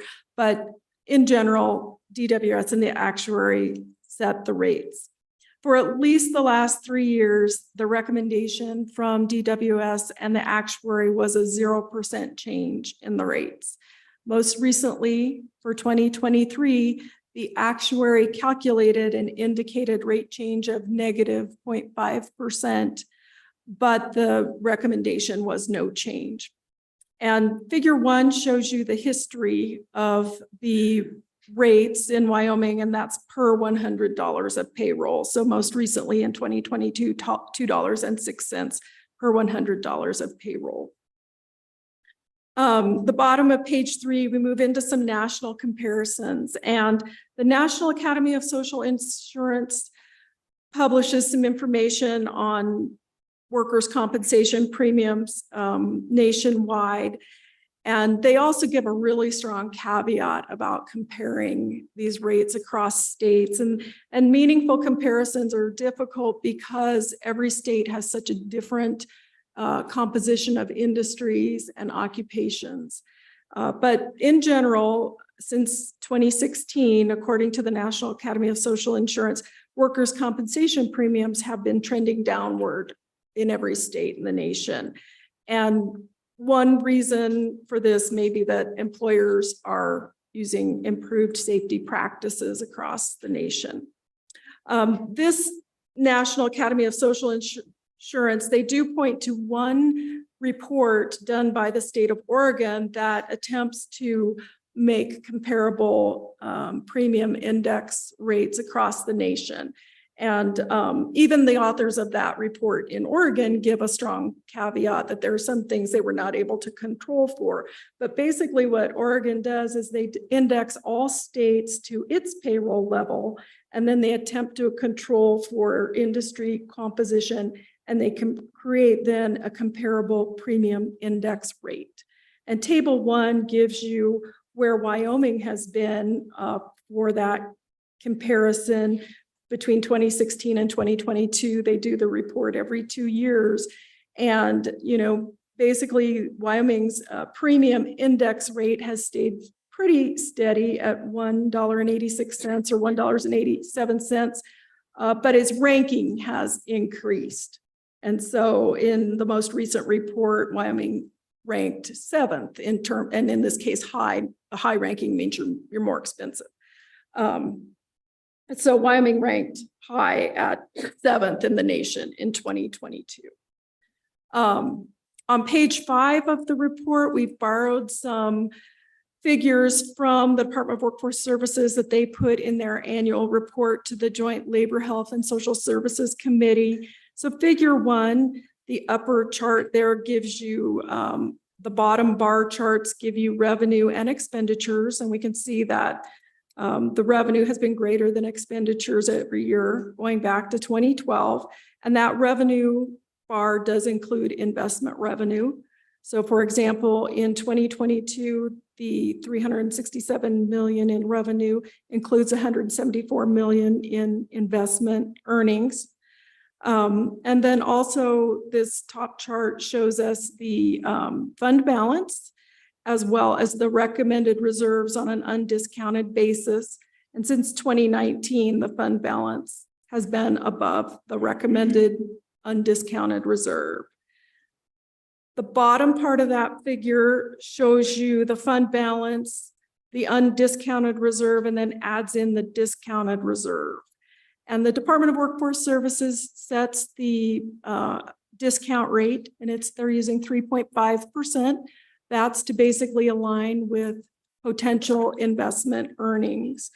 And, you know, if we were looking at this in that funded ratio that we used with the Wyoming retirement system, on the discounted basis, the fund is 182.6% funded.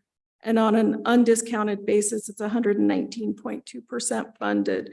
Or if you just want to look at the surplus between the fund balance and the recommended reserve, for the undiscounted, there's a $413 million surplus, or for the discounted reserve, it's a $1.16 billion surplus.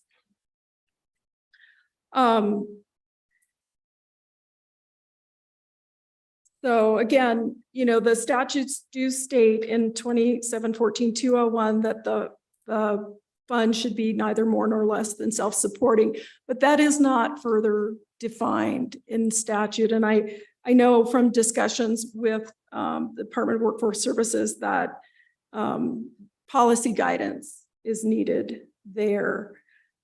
Statutes state that in terms of how this can be invested, they state that up to 45% of the workers' compensation fund can be invested in common stock.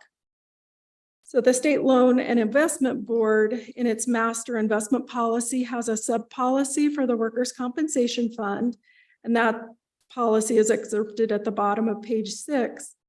And it basically says that the fund is to be invested to match the liabilities.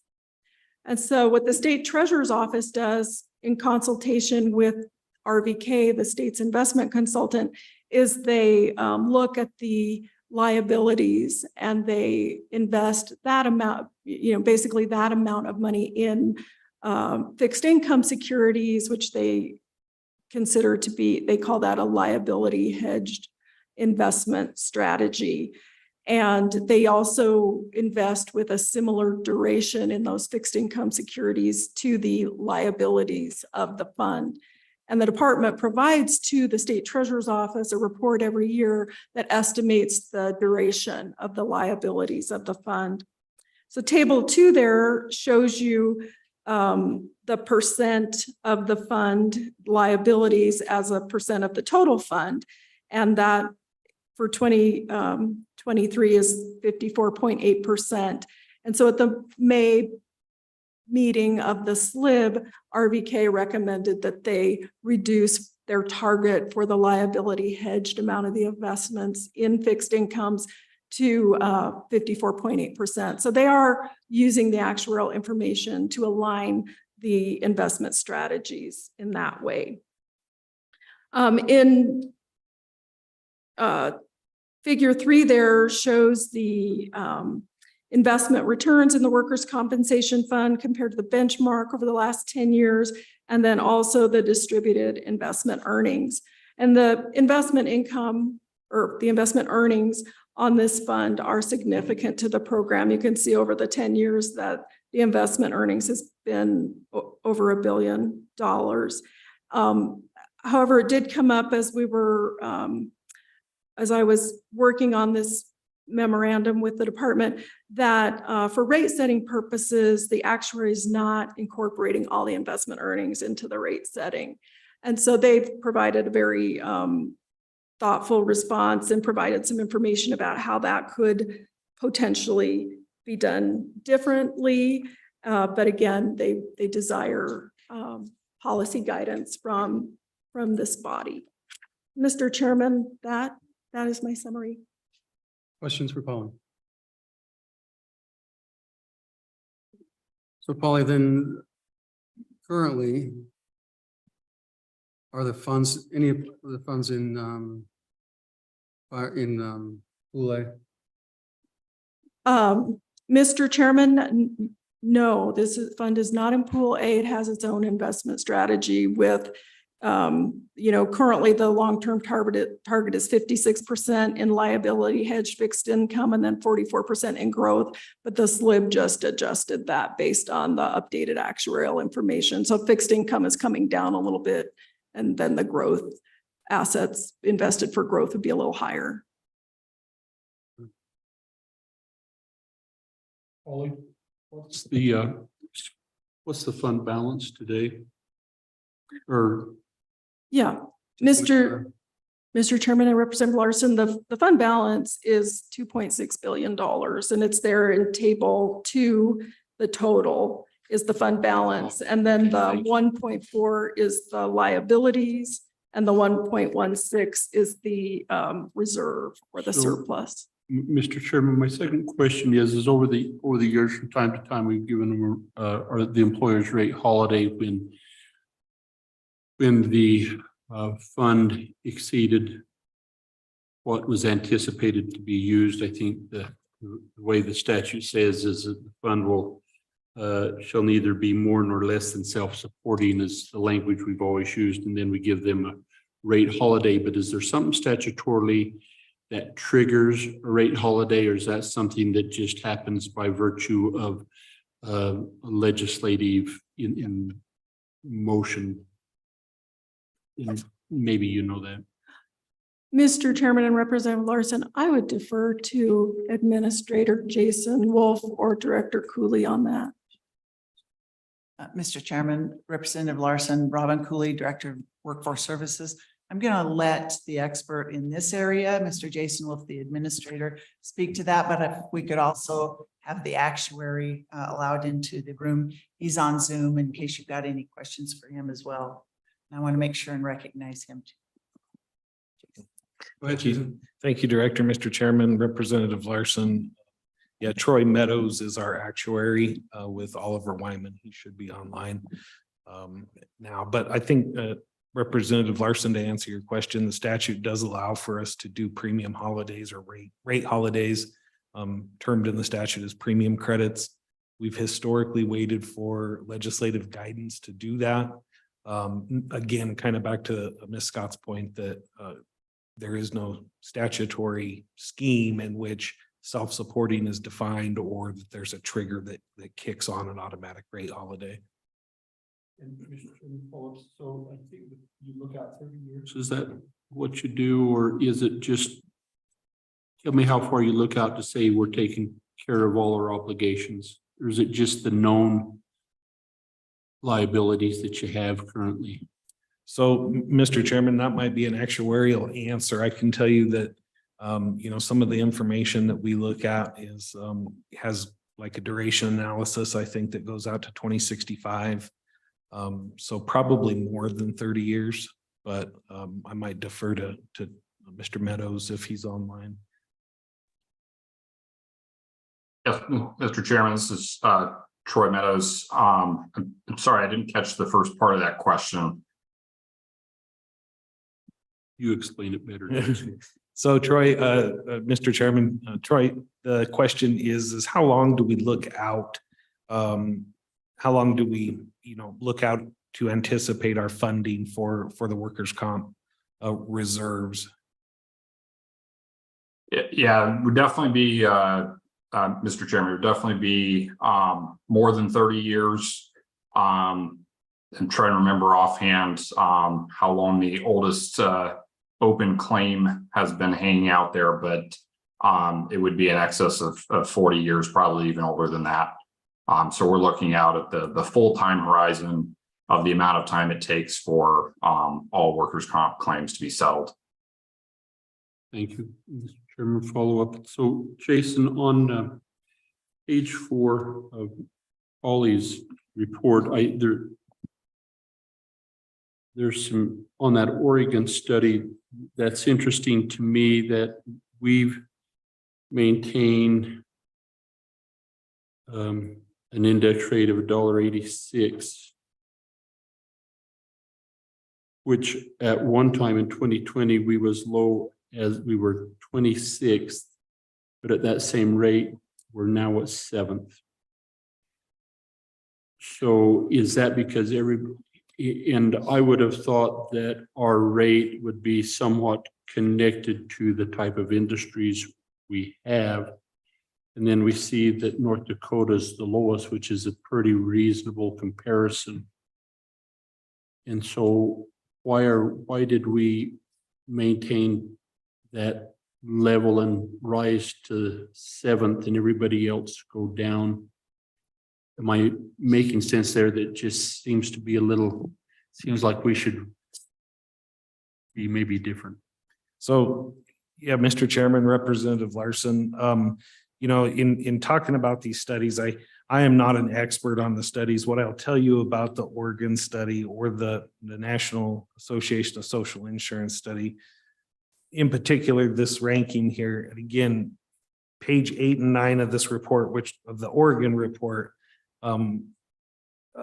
really, it does caution comparison like we just did with North Dakota, in particular because of the makeup of their risk industry.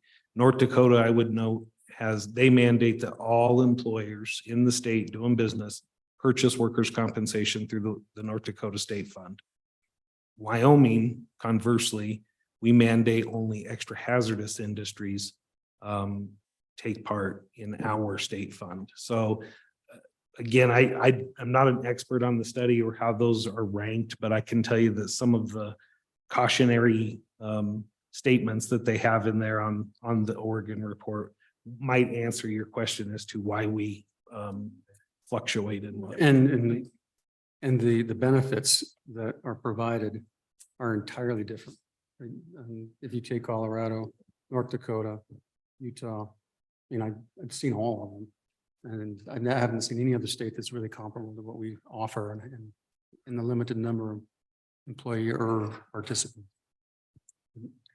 Thank you, Mr. Chairman. And I think it's just good for us to understand that as our colleagues view the same information, and we try to adjust to meet the needs of the employer.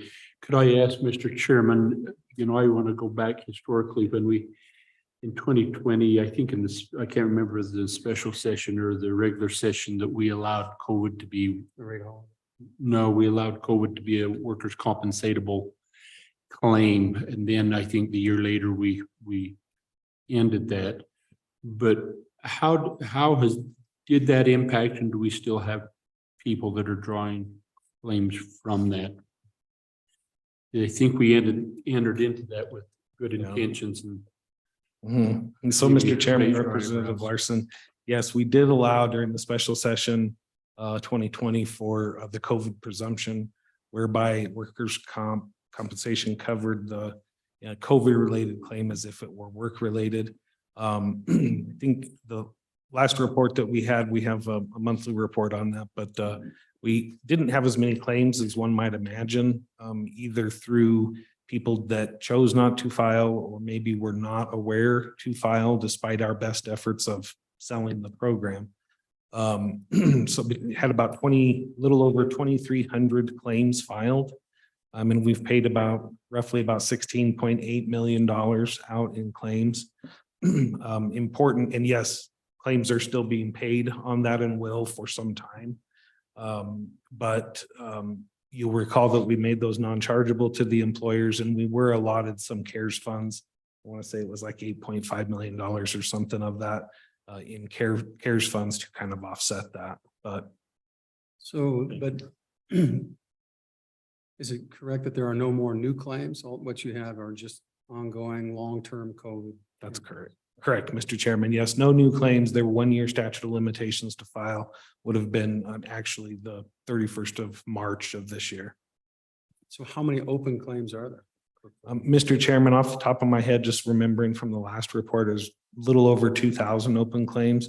Of the 2,300, a few hundred of those were denied because we never received any information on it or nobody responded to our request for information. So. Mr. Co-Chair, Go ahead. can I just ask that LSO put up on screen the unemployment insurance and workers' compensation program information on a fiscal year basis chart, which is found on page 2 of 13 of that workforce services? I think that helps kind of answer some of these questions or focus in some of these pieces, some of that information there. Noting that over since 2002 to 2022, for the last 20 years, we've had a Yeah, we can't hear you, Mr. Chair. we've had a significant decline in workplace injuries in 20 years. And so what do we attribute that to? And what could we be doing more of in that fashion? Mr. Chairman, Madam Co-Chairman, it's anybody's guess, I guess, really why. I think we have seen the decline. I think we have much safer employers than we've had in years past. I think some of you are probably aware that we actually have a safety improvement fund where we are able to purchase safety materials or safety training that go above and beyond an OSHA standard. And we pay that directly out of the workers' comp fund to employers that apply and qualify for it. So I think there's an element of that. And then I think maybe there's some composition of the makeup in the state as far as our risk pool. Maybe we don't have as risky as employers as we used to, even though we still have heavy construction, oil and gas. I think the scale, it might be tipping a little bit as to the amount of risk out there. Mr. Chairman.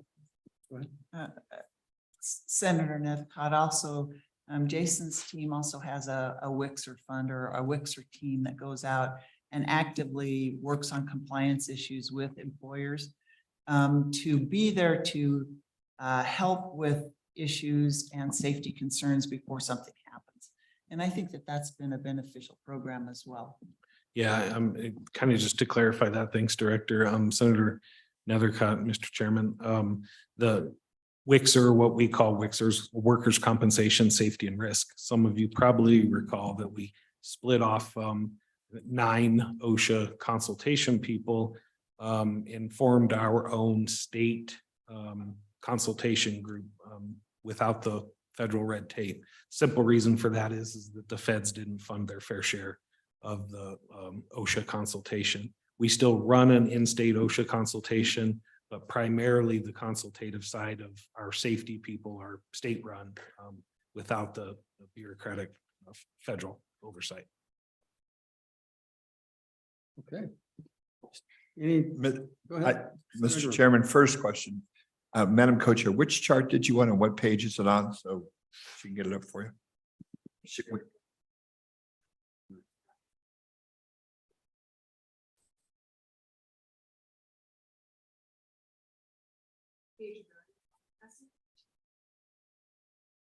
Yeah.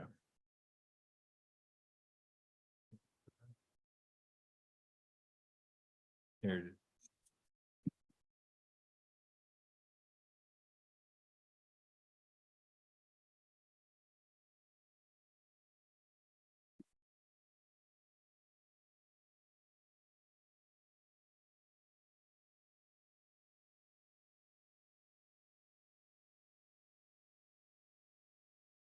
I can move on. Co-Chair. Go ahead. But for members of the committee, I was just going to refer back to that. I think it's probably not productive use of time. Very helpful information in there about our total fund amount, our claims, how our total fund amount has changed over 20 years. A lot of good data here, both on unemployment claims, reported injuries and total fund balances over the last 20 years. Okay, anything Mr. else? Chairman. Jason? Go ahead. Mr. Chairman, Jason? I want to go back real quick here, just ask now. On page 5 of Polly's report, or the LSO report, I think I can see it here, but I just want to make sure, which is the revenue number that's on the bottom graph, is that the number that for employer contributions? So In other words, take away all the investment income or all the other, any federal dollars or anything else, just a number what Wyoming employers are paying into the system. So, Mr. Chairman, Senator Guru, through 367 million, I think is what you're looking at on. Yeah. So that includes the investment income that we received, which was about 174 million in investment income. And kind of a rule of thumb is we collect about 200 million in premium from employers annually. And we pay out about the same, between 196 or 200 million a year in benefits and our overhead costs and running the program. Okay. Thank you, Mr. Chairman. Thank you. Okay, further questions? Mr. Chairman. Hempstead. Director Cooley, Mr. Wolf, if you wanted to reduce the workers' compensation rates that employers pay, how would you do that and still keep the fund solvent and where it needs to be? So, Mr. Chairman, Representative Stith, I think great question. On your materials, if you look at page 30 of my presentation, titled Potential Option to Lower Rates, you guys, I think all of you probably recall last session how this conversation started with House Bill, it was 153, just to discuss, lowering the rates in workers' compensation. After that bill, and bill didn't pass, but after that bill, we got to discussion some issues with the actuary. How could we look at potentially lowering some rates for employers? And given that we do have quite a surplus, the question, I guess, for all of us is how much is too much? I mean, on a undiscounted basis, we have about $413 million surplus. When you think of that in terms of how long will that last? Remember I said we pay out about 200 million annually. So you're looking at about 2 years worth of payments conceivably there on an undiscounted basis. Now, when you look at that on a discounted basis, and we discount that 3.5%, which is roughly equal to a rate of return or an average rate of return, you have about $1.1 billion. And again, kind of going back to the retirement conversation, will that always be there? We don't know. I mean, the investments could tank at some point. And last year we did have a pretty significant negative return, which is going to affect our overall, fund balance. So we tend to be fairly conservative when we're figuring the rates, but looking to page 30 there, you can see the table that our actuary firm, Oliver Wyman, did for us. So if we look at table of the rate of return, so if you say we figured, so I guess maybe I'll back up just a little bit. So when we're figuring the rates and currently, we only figure the investment income on the amount of our loss reserves. So what that means is we have roughly about what was it? I forget the amount, but suffice it to say, we only figure the investment income on the loss reserves. We don't figure the whole amount of the investment income on the total balance of the fund, if that makes sense. But if you look at table, if you look at that table and say we figured 3% rate of return on the what we call the PFAD, which is provision for adverse deviation, that's the amount above and beyond our liabilities, basically, whether it's on a nominal basis or a discounted basis. Last year, during our normal rate setting process, the actuary gave an indicated rate change of 0.5% negative, meaning we could have lowered rates 0.5%. Kind of going back to what, the retirement folks were talking about, the actuary makes the recommendation, but we're in control. We have the latitude as the agency to make that call. And given that we had significant negative return, we also had some other increases in administrative costs of running the program. We felt it best just to leave rates steady and flat at 0%, no change. So, but if we would have taken into account the income on the PFAD, we could have potentially lowered rates anywhere between negative 2.7% all the way up to minus 20.6% in the second line of that rate indication. And then down below the third line is what that equates to in a monetary factor. So a 3% of, if we figured 3% return on the PFAD, we could have potentially lowered rates 13.9%. That would have equated to roughly about $28.3 million in less premium collected. I would ask Mr. Chairman, Troy, would you add anything to that? Mr. Chairman, Mr. Wolf, no, I wouldn't add anything to that. I think that's a good summary. Essentially, there's just an additional source of investment income that hasn't been explicitly considered in the past, but could be considered as an option to potentially lower rates. So Jason, one of the other options is, we could easily, looks to me like, invest at least, roughly $500 million in a more aggressive return element. So you can kind of double down on your rate of return, which even further allow you to reduce rates. I mean, if you increase it by 1%, it would be quite a significant bump. Mr. Chairman, yeah, up to the investment folks and you guys, of course, how that's invested, but that does make sense.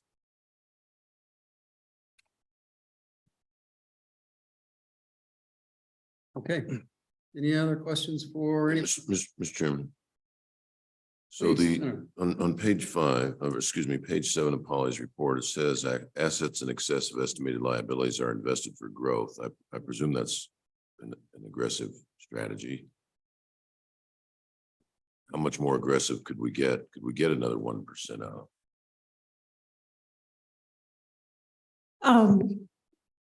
Mr. Chairman, I guess, if it comes down to that asset allocation split between fixed income and how much for growth.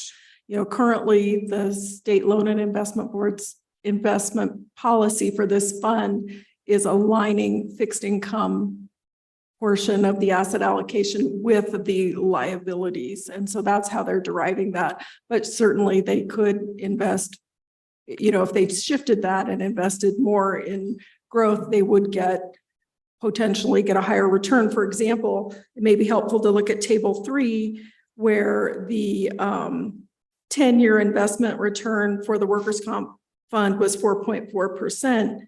But, I just happen to know that for the PMTF, the 10-year return was 6.1%. So that's maybe the best information I have for you right now about that. And that would be a conversation with the SLIB, I think. Mr. Chair, follow up. Go ahead. Maybe I didn't ask the question clearer. I didn't understand the answer. So the PFAD is that income is not currently counted, and that is in the hedged. That's in the hedged strategy. The balance of it, the liabilities, the unpaid loss plus loss adjustment expense, is what's already invested for growth. And what I heard the co-chair say is perhaps that portion of it could be invested more aggressively. I think he was talking about that portion, not the hedged portion. So 1.4 billion is currently, quote, invested for growth. Do we know how much more aggressively it might be invested in order to get what the co-chair hopes, 100 basis points in additional return. And maybe that's something we can't answer. Mr. Chairman and Senator Kinsky, I think you got that flipped where the 1.4 billion in the liabilities, that's what the SLIBS policy puts in the liability hedged Okay, part of the portfolio, which And is that- fixed income. and that's the income that's not counted.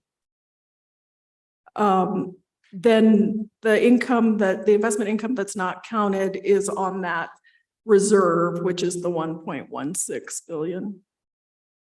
And how is that invested now?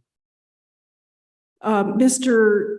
Chairman, the reserve or the PFAD of the 1.16 billion, that's the amount that is available according to the SLIBS investment policy to be invested for growth, which would include equities and alternative investments like private equity and real estate and things like that that have much more potential growth typically than fixed income.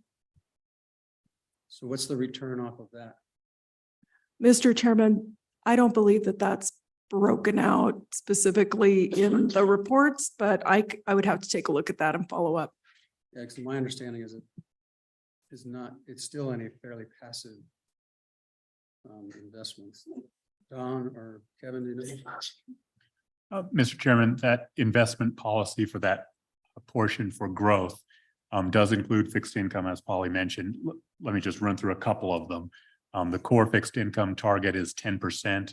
Emerging market debt, that's also fixed income, is targeted at 4%. Private credit, also a more of a fixed income rather than growth, is another 10%. Everything else other than that 24% is in infrastructure, real estate, equities, international as well as national, and hedge funds, which are more of the aggressive growth. So that's the 1.1. So essentially 700 to 750,000 million are in a more aggressive market.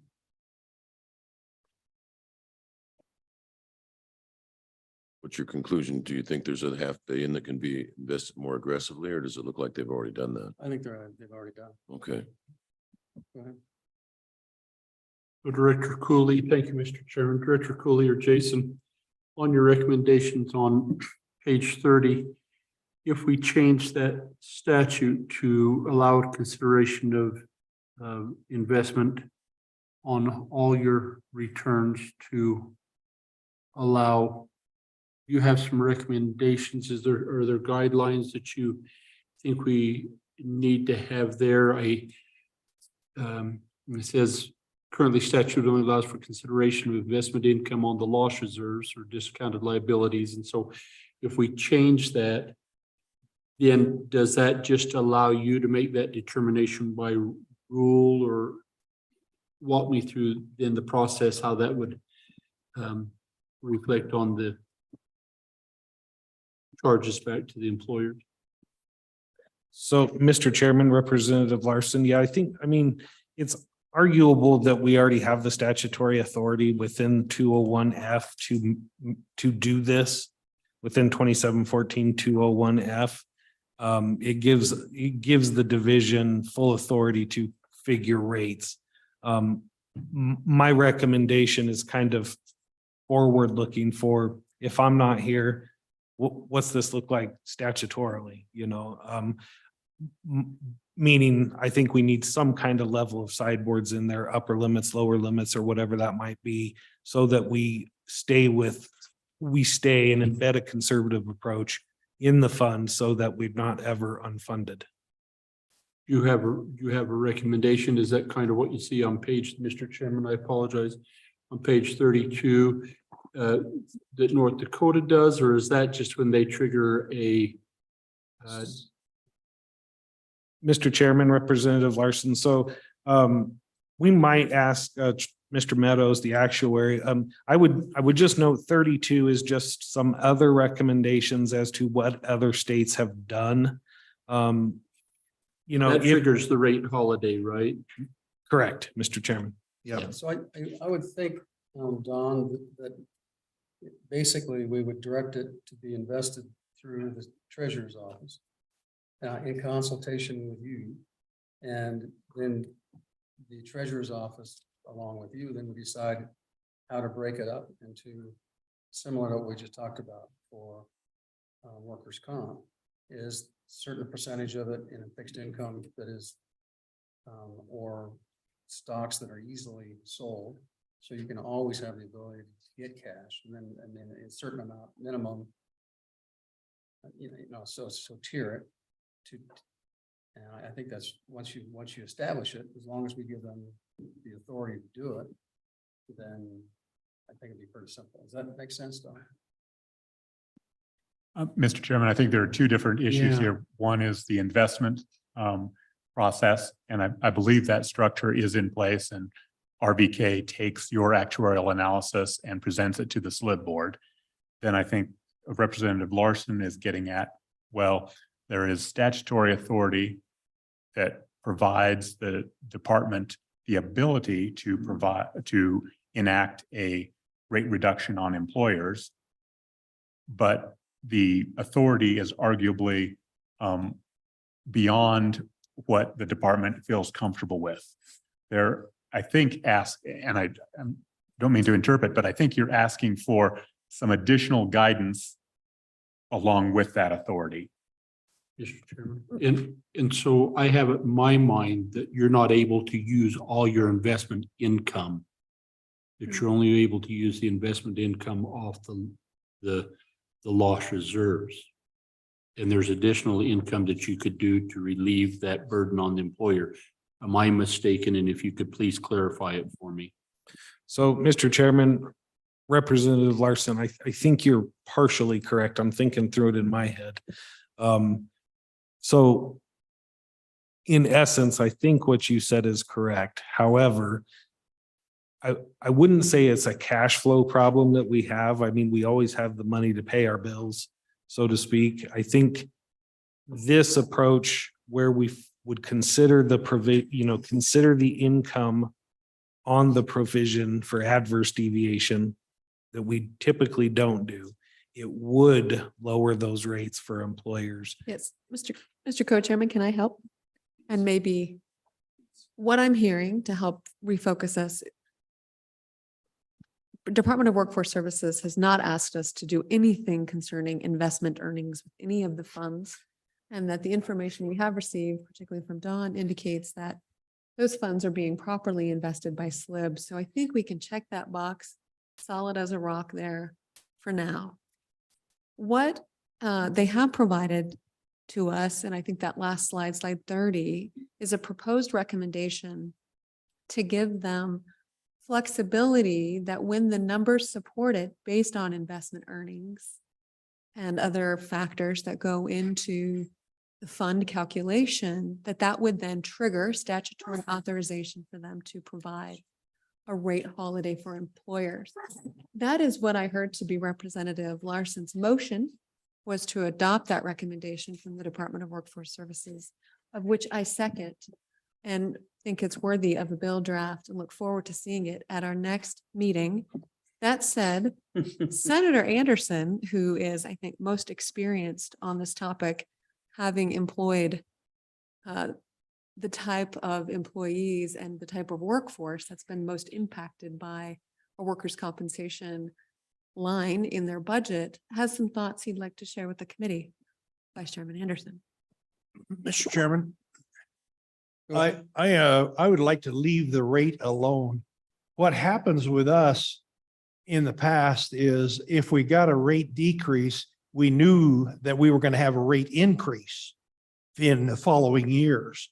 And what we wanted was level costs. So we knew what that rate was going to be. So this is a real feel-good thing to be able to go back to our constituents and say, we got your rate lowered, but it's so minuscule that the guy won't even notice it. And all he'll think about is, when that happened last time, you came back with a bigger increase later.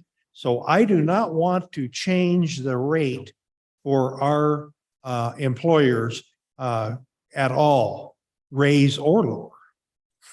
Mr. Chairman. So I would like to ask a question, because having lived in that world a long time myself. I think that was really until we changed the experience rating to reflect more the history of accidents and the culture of safety on a company, I would agree with my much older and much wiser colleague. But about 2014, 2015, we changed that model, you recall, to say that just if you, depending on frequency and not as much on type. And so I think we've made those corrections where that doesn't come back and bite them in the hind end when we make that change. I think it's more on their history now. And so what I'm seeing is if we could get this to where they could use not just the investment income off loss revenues, but all their investment income associated with the fund, that then it would maintain the level of the fund and allow perhaps some rate reductions, which I think most of our employers, if it's safe, would appreciate. So some guidance there would be not intended to be, not intended to be. I do have a question. When was Mr. last Co-Chair. Modified the benefits in terms of impairment ratings and So, Mr. Chairman, a great question. The benefits have remained fairly steady for a number of years. I think you probably remember we adjust the permanent partial impairment benefit when they came out with that 6th edition of the guides to impairment, which kind of lopsided some of the impairments. And basically we have a multiplier. It used to be 44. We changed it to a multiplier of 60. Basically 60 months that stands for, but that's one of the only benefits that we've modified in quite some time. In the packet, I do go through those benefits, and I do think just kind of from that permanent partial impairment one is probably nationwide the one that you'll see the most variation in. Generally, our benefits tend to either exceed or are on par with the national trend, I guess.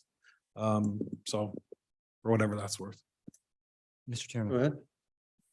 And if, I apologize if you answered this and I missed it, but consideration of this additional income, is that what other states do? I mean, what's the best practice either for you or for the actuary? What do other states do, or what is the recommended best practice? So, Mr. Chairman, Senator Kinsky, we might pull Mr. Meadows into that conversation. I think that this proposal that I've laid out on page 30 of that presentation, I think it varies far and wide as to what states consider or what they do. But we might, Troy, if you have any insight into that, Troy also does work with other state funds, including Ohio, which is a very similar fund to us. In Wyoming, they're an exclusive state fund, just much larger. Yes, Mr. Chairman, Administrator Wolf. Ohio did recently implement this. By recent, I think it was within the last 5 years. I would say every state is different. And most states do not have monopolistic workers' comp state funds, so it's a little bit of apples and oranges. But for what it's worth, Ohio did start applying this provision within the last 5 years or so. I would say, for most insurance companies that are administering workers' comp, there is some consideration of the investment income on capital, which we're calling investment income on PFAD in this discussion. So I would say this is a consistent practice with other states.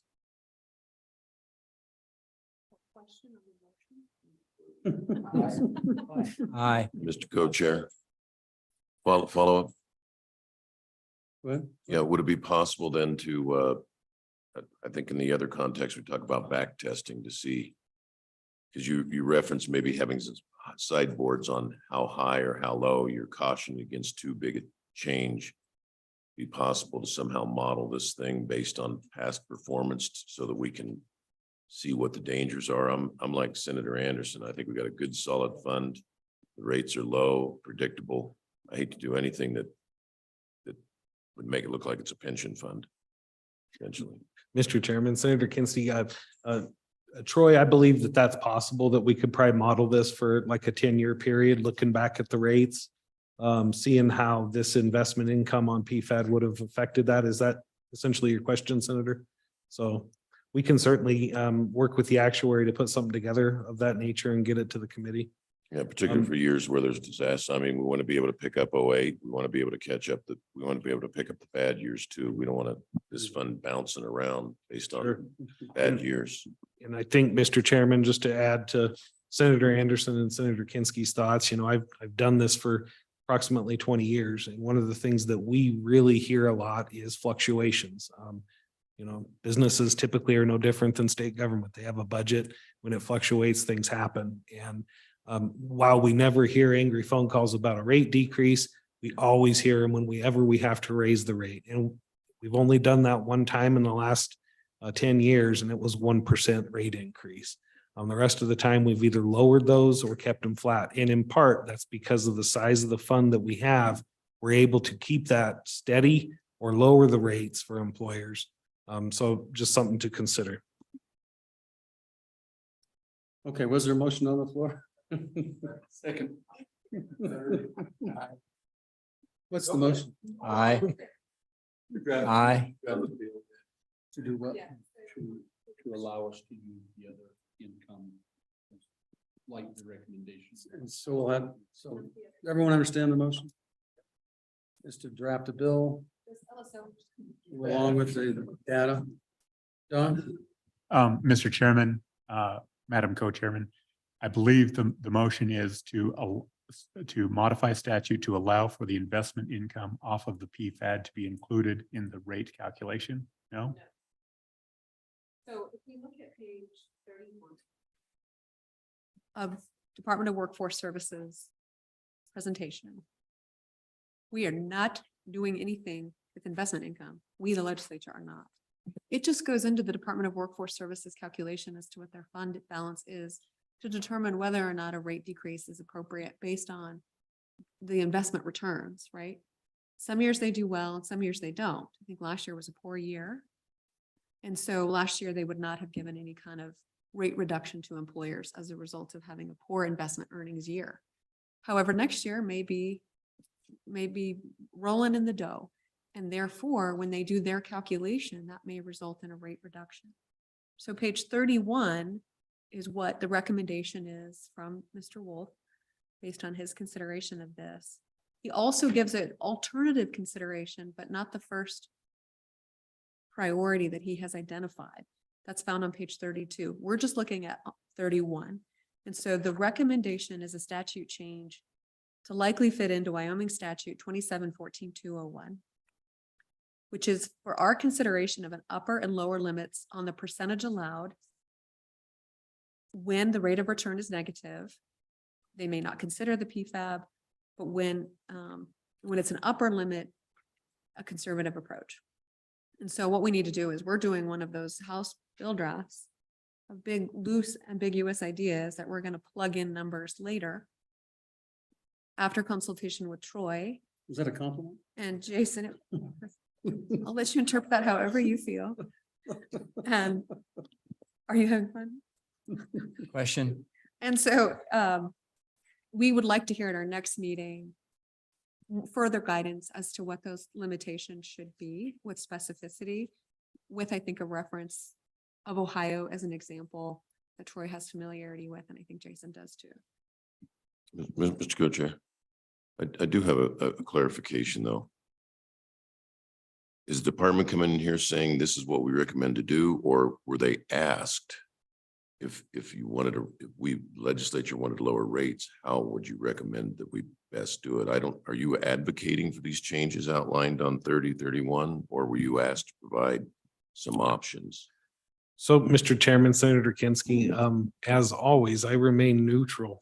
But I think not advocating so much as just giving the legislature options as to, given that the House bill last year was, to bring lower rates for employers. How could we do that? The bill last year didn't deliver that. It didn't work. It was not a workable bill for us. So this was our answer in coming back to the body and letting you guys all debate what is the right thing to do. I mean, is this something, we're just merely giving you options, I guess, to Okay. simply answer your questions. Thank you.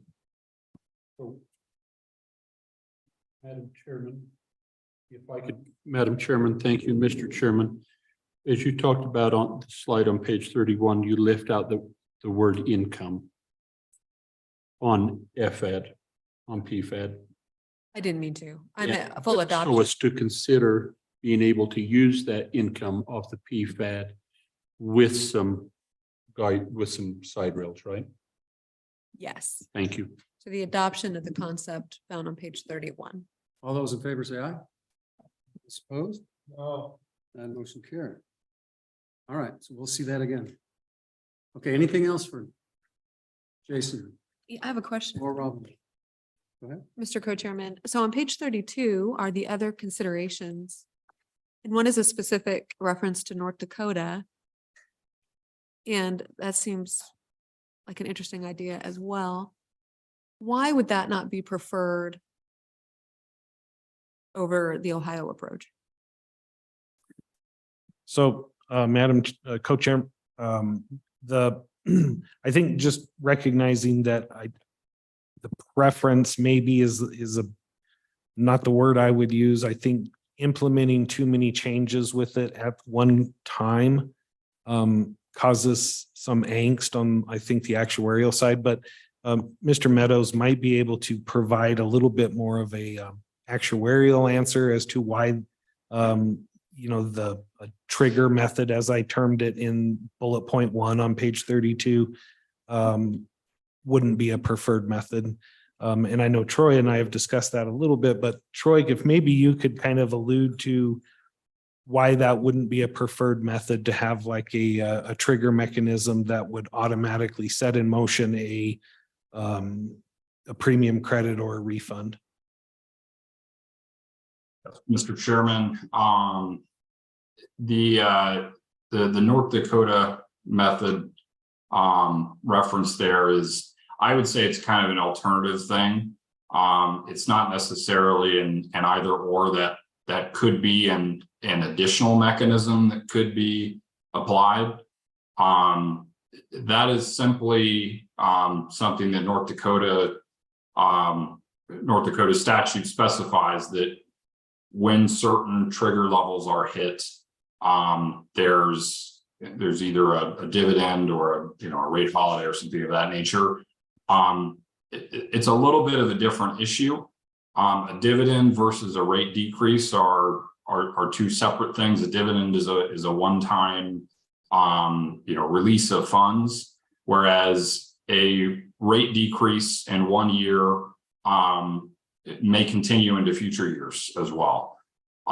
So I think it's important to consider that this North Dakota approach is specifically targeted at managing the surplus level or the PFAD level of the fund, as opposed to managing the rate level of the fund. Mr. Co-Chairman, Go ahead. follow up, hearing the concerns from some of our employers for consistency and stability, kind of regardless of cost, is at times preferential. Is that dividend approach something that Senator Anderson would be more interested in? Comment on that, Senator, to anyone who wants to comment. Madam Co-Chair, I would say that mechanism already exists in statute today. I mean, it's just that we have historically waited for guidance from this body to tell us when that's appropriate or not. We could certainly look at doing some kind of, again, trigger mechanism like that suggestion to move forward. I would add though, in that statute, and it's if we're going to move toward just premium credits, there is some administrative burden with doing the credits versus issuing just a dividend check to employers. The statute currently directs us to do premium credits and that it cannot be a cash payout. So we might consider something like that if we're going to move forward with just putting sideboards on a premium credit or a trigger mechanism for a premium credit. Does Senator Anderson want to do an alternative motion for a bill draft for the North Dakota model? No. Well, there you go. There you go. No, but thanks. Okay, anything else? Anyone else? Come on. If we've got 12 more minutes, we can go to 5:30. All right. Any public comment? Come on up, please.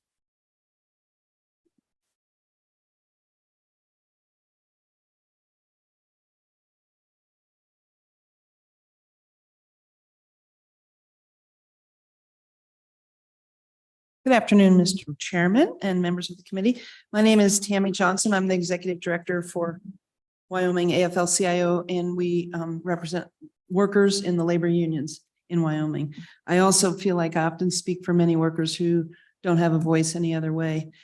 The whole conversation today about unemployment insurance and workers' compensation in the interim topic included benefits. And in the workers' compensation section, we heard quite a bit about benefits, but we didn't hear much in the unemployment insurance section. So I'm hoping that this committee will revisit that at a later meeting where we could hear from Workforce Services what those benefits are through unemployment insurance. If you recall, in the last session, there was an attempt to eliminate or reduce unemployment benefits to workers. So I'm hoping that part of this committee this topic would be to discuss that so we can be on firm ground if a proposal like that comes again. So this committee is well informed of what those benefits are. So that's something for a later date.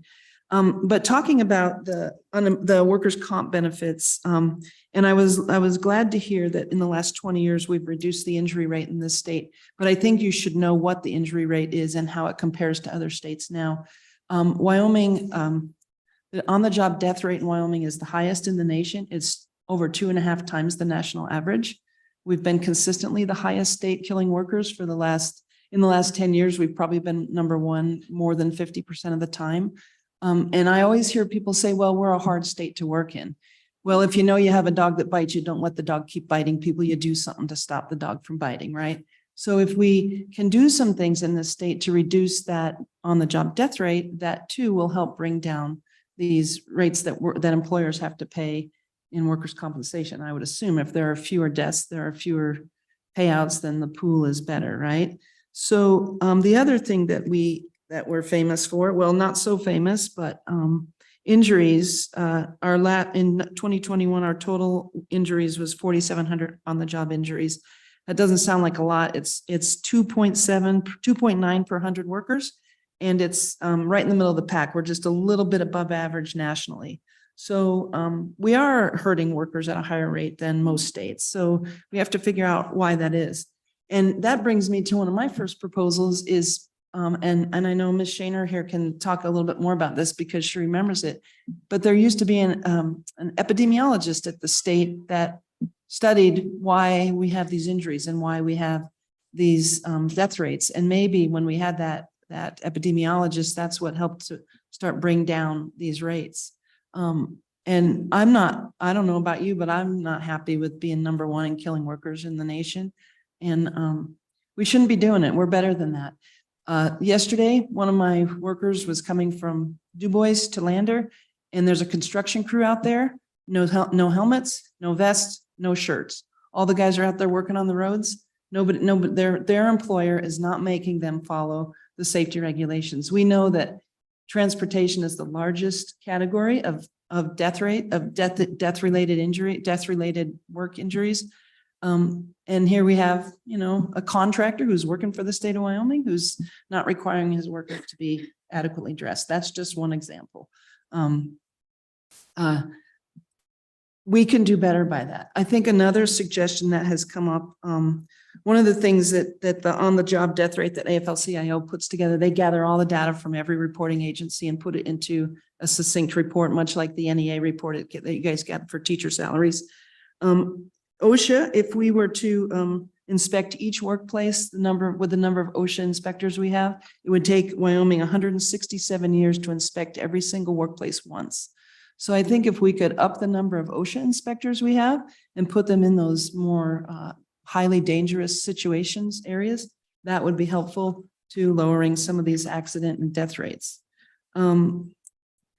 We could require contractors to have signs that say to report violations, much like that violation we just saw out on the road.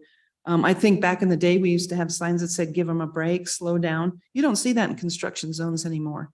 But I've seen in other states where it says, see a safety violation, call this number.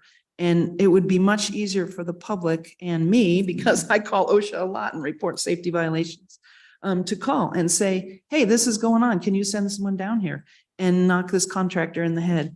And the job can't start until those signs are posted. So another thing that other states do is employers have to notify the applicants, their job applicants, of their safety rating so that they know this is a contractor that hurts workers. This is a contractor that has a great safety rating. I want to work for them. Particularly in the construction industry, we have to ask these contractors to own what they're doing. So if we had a statute that required that they notify their workers, potential workers, of their death and total injuries, that might, at least the workers could go in informed. Now I did hear one other thing that we've talked about, Jason and I have talked about in the past, and it hasn't been run by the actuaries, but we know how insurance works. In workers' compensation insurance, if the pool is bigger, then the rates are lower. And so I would ask this body to consider adding into the NACE codes retail workers. We know right now that Walmart, the workers at the warehouse that's west of town are classified as retail workers, even though they're driving forklifts and moving boxes, and they have workers that are injured all the time. And when they have an injury, they go to the private carrier, and the private carrier says, sorry, we're going to deny your claim. We've all experienced that, right? In the world when the insurance company denies our claim. Well, a retail worker doesn't have the resources or the wherewithal to go get a lawyer and go fight that.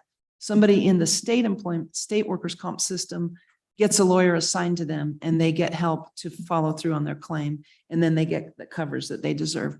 We think of retail workers as people who are checking us out, but they're those people who check us out also stock the shelves. They work in the back. They drive forklifts. They do everything now. And so we need to rethink how we classify retail workers. They were on the front lines. They were probably the most exposed during COVID, and they had no health insurance. Most of them are part-time, don't have health insurance, and they didn't have workers' comp coverage. So I would ask this body to reconsider maybe adding those workers into the NACE, including the NACE code of retail workers in workers' comp. And then finally, in one of the what other states are doing, there was an explanation of narrowing the definition of what an injury is, and that would thereby reduce the number of claims. And I think that's a very bad idea. And it would also open up to more litigation, because then we'd be in court fighting about what an injury actually is. So I would suggest that that is not something that this body would want to do. I think it would make a mess of the whole situation. And if we're hurting workers, we ought to own it. And we ought to take care of them. We have plenty of money to do it. Clearly, with a $2.6 billion reserve, we ought to be taking care of the workers that we hurt, and maybe even expanding what it means to be insured so we can help workers. So that's all I have to say. If you have any questions, I'm happy to answer them. Questions, Kim?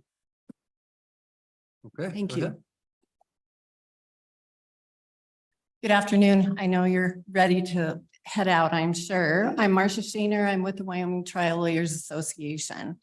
We have worked on workers' compensation for over 20 years, or more for me, probably. I just want to bring your attention to the fact that as you're talking about investing more aggressively and having reserves. I've heard no conversation about maybe what we can do for workers as well as employers.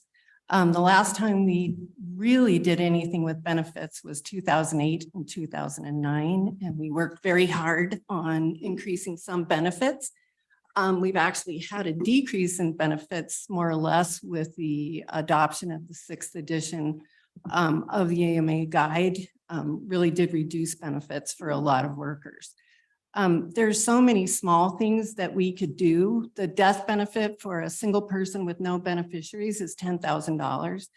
That is just such a tragic thing. I think of my grandson who works on roofs, he's 22. I believe his life is worth far more than $10,000. And as we're looking at the kinds of numbers that we're talking about today, I think that this is also one side of the equation that we need to be looking at as well. We do not provide good mental health coverage for many of our workers. We've, Senator Nethercott expanded mental health coverage to first responders, which was a great move forward, but there are still many others who could use that expansion. So I ask you, as you're talking about what we can do for employers, to please consider what we can also do for workers. And I would say that over back in the early 2000s, we spent a lot of time on the road. We interviewed workers all over the state, and we did more or less a road show. After that road show, we did have occupational epidemiologists put in place. There was a huge campaign in workforce services to change the culture of safety in the state of Wyoming, and also to help all occupations buy into that change, and that we should be proud for implementing safety measures, not shifting our employees out on a highway or wherever they are. So from a worker standpoint, please consider workers as you're considering the other changes that you're talking about today. And thanks so much. Thank you, Marcia. So by the way, about 2 or 3 of those I brought bills on over the past few years, but they don't always fly. Very true. Mr. Chairman, may I mention one other thing that we brought last year? I just like to remind this committee that you passed a bill that would also fund expert witnesses in attorneys' fees in contested cases for injured workers. That bill didn't get very far. And so we would love to see that also included in your conversation, because right now workers, that's a stop sign. You can't go any further if you cannot get those expenses paid. And the Office of Administrative Hearings is not paying them currently. That's not quite true. Not quite. Good. But it's really kind of up to the particular hearing officer. But if the division doesn't object right now, for whatever particular reason, then they're paying. They just paid my fees last month. Well, Expert witness fees. that is good news then. But I do agree that statutorily, we ought to clarify it for the OAH. We agree. Yeah. Thank you. Okay, any other questions for Marcia? All right, any other public comment? Okay, we'll close public comment. Don? Mr. Chairman, and we do have one additional topic left on the agenda, Board of Tourism. I believe Karen will provide a very brief overview of the memo that you received, and then the agency is present or just outside. I forgot about tourism. Okay.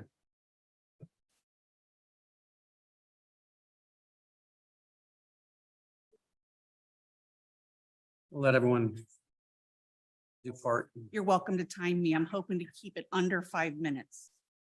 Doesn't bother me. I saw that.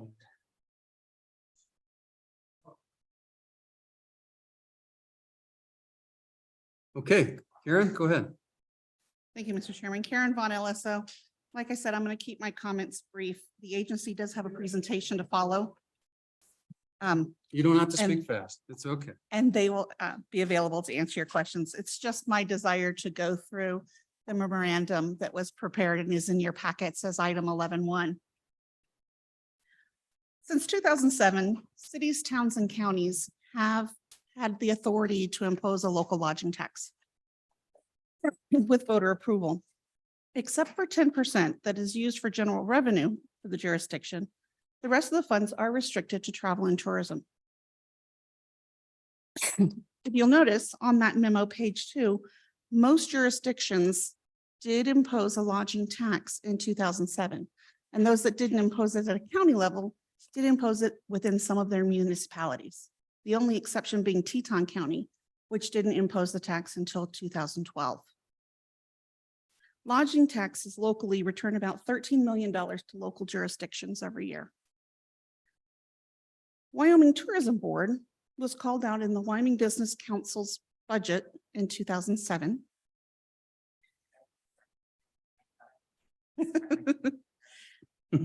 And began receiving appropriations as a standalone agency in 2009. Where local jurisdictions have that dedicated revenue source, the Wyoming Tourism Board did not have a dedicated source. So between fiscal years 2009 and 22, they instead relied on the state's revenue outlook, and they were subject to budget reductions. If you look further into the memorandum, you'll notice that during the years 2009 through 22, the agency's standard biennial appropriation from the general fund averaged about $23.4 million. They also received approximately $3 million per biennium in approved exception requests, mostly for advertising and outreach. Excuse me. Sustained in international markets and media buy-in efforts. During the 2020 session, the legislature appropriated $26.5 million to the agency out of the general fund for its biennial 2021 and 22 operations. The following year, 3.4 million of that was pulled back because of the state's revenue outlook, netting the agency $23.1 million. In that same 2020 session, the legislature made a policy decision to move the agency off of general funds. House Bill 134 created a 5% statewide lodging tax, with 2% going back to the local jurisdiction and 3% being retained by the state for two purposes. One, to fund the ongoing operations of the Wyoming Tourism Board, and second, to create a reserves and special projects account for further appropriation by the legislature as well. Wyoming was fortunate. We timed it great. Didn't know it at the time, but we did. Our state's tourism industry did not suffer like other states did. That's not to say it was all roses, but during the pandemic, visitation to Yellowstone and Grand Teton National Park climbed before the end of 2020. And by the middle to end of 2021, visitor outlook had reached record levels. Just to give you a scale, county lodging tax collections in fiscal 2020, primarily collected before the effects of the pandemic were fully realized, had $20 million. The same 19 counties in 2022 had $27 million in lodging tax revenue. It was during that time Department of Revenue started moving money from that 3% into these tourism accounts. During the 18 months after it was enacted, the tourism account balance reached $29.9 million in cash, and the reserve and projects account, $7.4 million. In fiscal 23-24, when the agency presented, they were appropriated $22 million for their standard budget, plus $16.2 million in exception requests sourced to the Wyoming tourism account, with another $3.75 million from the reserve and projects account. For perspective, that appropriation was 80% more compared to the prior biennium. Furthermore, this year, another $2.3 million was removed from the reserve and projects account, $2 million of it being transferred for the Capital Square to the Capital Square account for exhibits and wayfinding, an additional $300,000 for interagency support and collaboration related to outdoor rec and tourism. But just as the tide flows in, it also flows out. Fiscal year 23, we started seeing drops. Deposits to the tourism account for fiscal 23 are already $1 million lower than they were in fiscal 22. The U.S. Travel Association estimates that leisure travel nationwide has likely recovered to 2019 levels. And it did so by the end of 22, so in the middle of 23. And looking forward, industry analysts agree that the strength that we have seen over the last year and a half has probably run its course. Deloitte, in their report, noticed that in September of 22, tourism started to wobble. And they specifically said that the next year is going to be a time for recalibrating and repositioning. If I make the simple calculation that I did just a moment ago, saying 20 million and 27, and I reverse calculate that, the Wyoming tourism accounts received $30 million in 2022. If I backtrack that, that's the equivalent of $18.5 million into the tourism account and 4.5 into the reserve and projects account. That matches to what the agency anticipated a 2023, 2024 annual amount would be going into that account. It's highly speculative. I can't say that that's what it would have been in 2020, but that's my calculation. However, if revenues do return to the pre-pandemic 2019 level, based on that calculation, the reserve and projects account is likely in balance with the 3.75 and the 2.3 appropriation. However, the primary tourism account for the perceived 23-24 biennium under normal circumstances would not have been sufficient to cover the expenditures out of the account. And so chances are that account will likely decline. Do you have any questions? Questions? No? All right. Diane, come on up.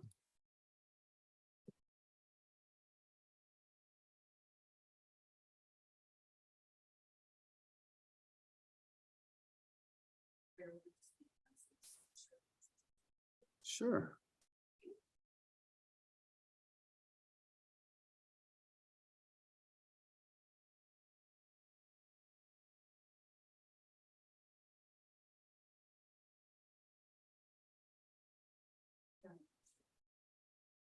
Just in case.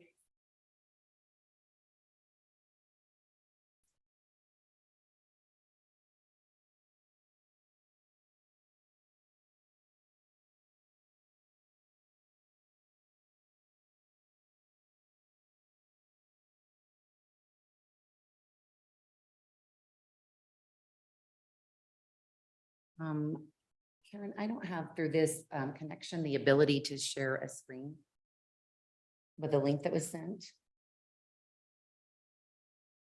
Okay. Thank you.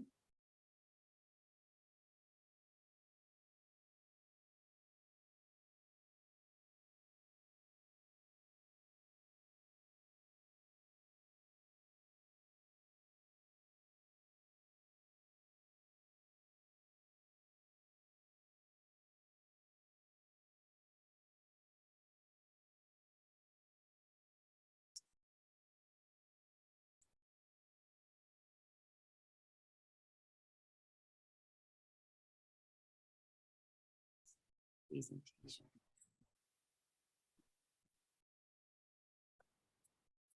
Mr. Chairman, we're ready whenever you are. Go ahead. All right, thank you so much. Good afternoon, Chairman Nicholas, Chairman Nethercott, and members of the Joint Appropriations Committee. I'm Diane Schober, the Executive Director at the Wyoming Office of Tourism. And here with me today is Michelle Howard, our Senior Director of Brand Strategy, and James Schoon, our Director of Global Partnerships. We're pleased to be with you today to provide an update on your interim topic number 5, responsibilities and reports, to provide a detailed explanation and demonstration of the efforts being deployed with the funds that are dedicated for tourism marketing, along with identified deliverables from the investment. Due to our time limitations, it will not be a detailed report, but it certainly will give you an overview and will provide us an opportunity to hear feedback from you as we shape out our final reports and hear your questions. As Ms. Vaughn just shared with you, the Wyoming Office of Tourism is now funded fully by a portion of the statewide lodging tax, 80% of the 3% statewide lodging tax. What we want to focus on today is that differential, that increased investment that you approved of 14.8 million on the biennium. We're going to talk to you about those two within that particular investment. When we were here before and you made the approvals of what would we be doing with this additional dollars? How would we grow the visitor economy with the additional dollars? And so as you can see, we have 8.8 million, 8,826,000 in marketing and messaging of the additional funding and 5 million for destination development. Those were the majority of that additional funding.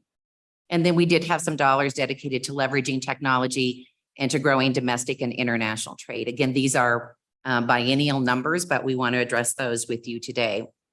As we get ready to go through this, we want to remind you that all of our strategic endeavors, both destination marketing and destination management, are rooted in a shared community value around the visitor economy, which includes a holistic approach of marketing the whole versus the individual parts, while supporting destinations in their stewardship and our local communities in their product and experience development. Michelle is going to highlight our marketing efforts, and James will highlight our recently launched destination development program. And with that, Michelle, I'll turn this over to you.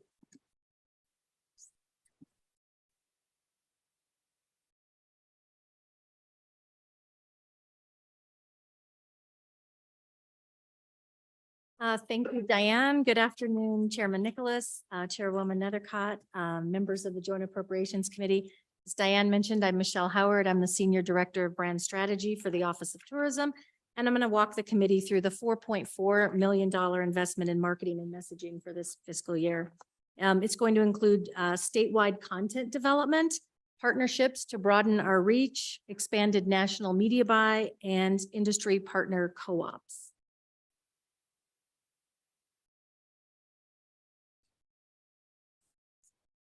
So our content team develops an entire strategy to refresh current articles and website pages, along with creating stories like these based on popular keyword searches, such as winter in Wyoming, highlighting winter activities around the state in places like Jackson, Thermopolis, and Pinedale, to help drive better information to Google so Wyoming can come up as a top search result.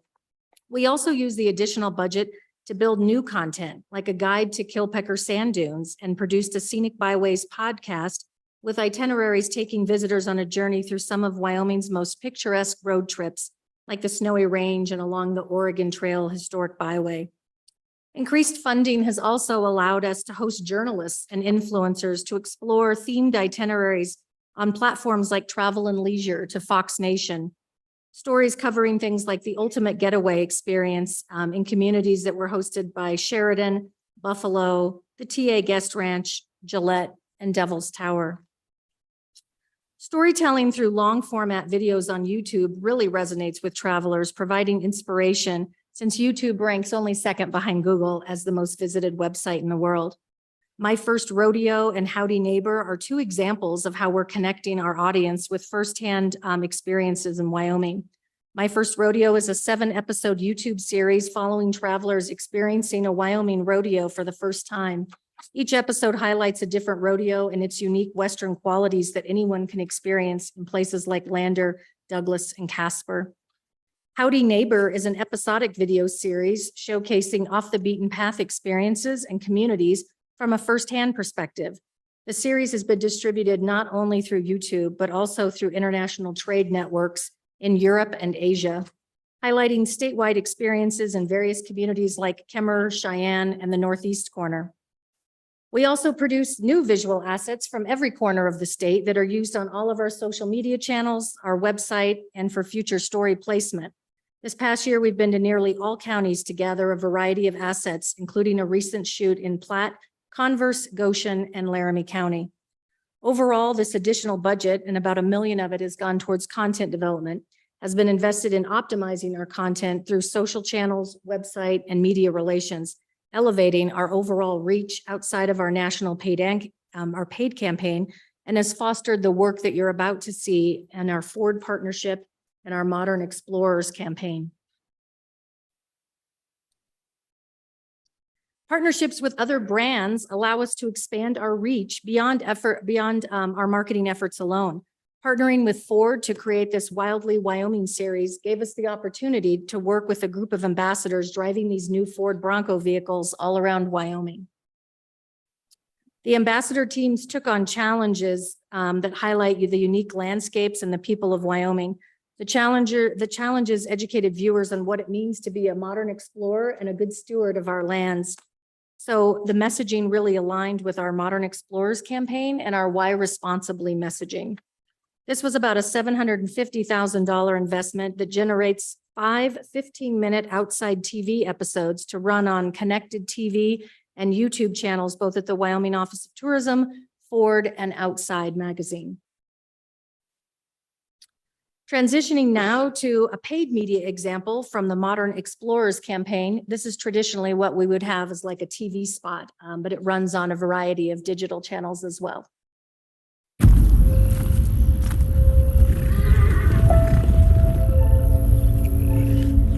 They made a home in this rugged land.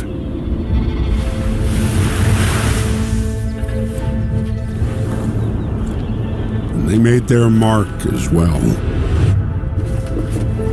Standing up to the challenges with grit and determination. Standing up for what matters.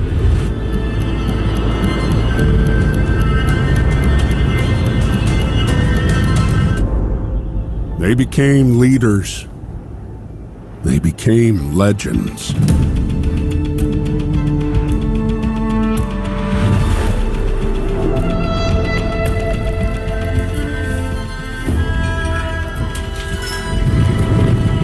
What will you become? The truth lies west. Now, with all of this great content, how do we push this messaging out to potential visitors? With the additional budget we were given, we were able to increase our national media buy by $1.8 million and extend our reach to millions of consumers. Additionally, we also increased the budget for winter up to $500,000. This slide just lets you see this is really a national push across the United States. We also understand the importance of lifting up local communities and their marketing efforts by investing over $880,000 in co-ops that either matched local investment dollars or bought down rates for industry partners to participate in over 80 opportunities that the Wyoming Office of Tourism invests in through vendor collaboration. So these are some examples of some of the partners that participated in those programs. The summer campaign launched in March and will continue through September, but midsummer indicators show that this increased investment in content production, partnerships, co-ops, and extending our national media buy are exceeding expectations, with all of our key metrics performing very strong and pacing well above goal. Audience reach is up 41%, travel guide orders up 24%, and engagement, which is indicated by not only people seeing ads, but doing something like watching one of those videos that we just watched or clicking to sign up for our e-newsletter on ordering a travel guide. Those are those engagement metrics. Those are up 218% since 2022. Another campaign that plays an important role in a successful tourism economy is addressing the staffing challenges for the hospitality industry. As the #2 industry in the state, the staffing crunch clearly impacts the state as a whole. So we're elevating the benefits of hospitality jobs and working in Wyoming. The good news is we've been seeing increases in jobs in the hospitality sector. According to the Wyoming Macro Report from June of 21 to June of 22, there was a 6% increase in jobs totaling about 2,000. And then the budget for that campaign was about $692,000. These are some examples of the creative from the hospitality campaign. And I was going to play a video since locals tell the stories best about Wyoming, featuring Kiesler from Brooks Lake Lodge. This is a day in the life series to show what it's like to work in the hospitality industry and live in Wyoming. Hi, my name is Kiesler. Come join me for a day in my life as an operations director at Brooks Lake Lodge. Every morning I get out of bed and this is my first view of the day First thing I do is get my coffee and then make sure we're all squared away for activities and pickups, anything else that may come about the day. All right, after the staff meeting, make my way back to the front desk where I'll double check paperwork with our activities and our guests. One of my duties is doing gift shop inventory, counting everything that we have in the gift shop. After I get all the information that I need, I will go back to the front desk and get everything planned out for the next day. Then at 7 o'clock, our dinner starts, and I will be in the back with our chef helping plate dinners, helping with appetizers, desserts. Whenever I'm not working, one of my favorite activities to enjoy around this area is snowmobiling. It's so much fun, and my favorite place to go to is Austin's Peak, where you can see Yellowstone National Park and Grand Teton National Park. Thank you for following around a day in my life here at Brooks Lake Lodge. Hope to see you around. Thank you, Mr. Chairman. I'm going to turn this over to James Schoon to talk about supporting visitor-ready communities. Thanks, Michelle. Chairman Nicholas, Chairwoman Nethercott, it's great to see you both. Members of the committee, thanks for having us today. It's my pleasure to take you through the $5 million investment for supporting visitor-ready communities. Elevating partners and supporting visitor-ready communities has actually been a strategic initiative of the Wyoming Office of Tourism for over the past 20 years. You can see here in 2004, the first steps of this process started out by traveling around the state and helping communities and regions assess their assets, as well as talking to local industry partners to establish needs and future goals. From there, the Office of Tourism provided multiple resources over the years to help communities establish goals and align efforts to meet their needs. I'd like to call your attention to 2019, when the Wyoming Office of Tourism launched the Wyoming Best program. The goal of this program was to help every county in the state of Wyoming build out a strategic plan for becoming visitor ready and increasing economic development through visitation. Each county was at a different level in terms of infrastructure and current planning process. So the program was very individualized to meet the partners' needs where they currently sat. This involved advanced surveying in these communities, as well as going up there and talking to many community leaders, multiple municipalities, and residents. We wanted to make sure that all sides were included and had a buy-in on this strategic plan. In 2020, we had the benefit of distributing CARES funds to industry partners to assist in offsetting the efforts of COVID. Through this process, we got to see firsthand how local destinations, when given additional resources invested in deliverables that were identified in their strategic plans from the Wyoming Best program. In 2022, you approved the $5 million exceptions request to fund the Destination Development Program to continue this partner assistance. That was the first time we had the ability to set up a program of this nature with longevity to continue to support communities' efforts to grow their local economies. Tourism development in Wyoming isn't always on a level playing field. We know that when you look at Laramie County compared to maybe like a Platte County, they're at different levels, obviously. We wanted to take a look at how to equitably distribute these resources. Two key factors that came into play were local lodging tax collections and tourism-related jobs. From that work, 3 tiers became very clear and apparent.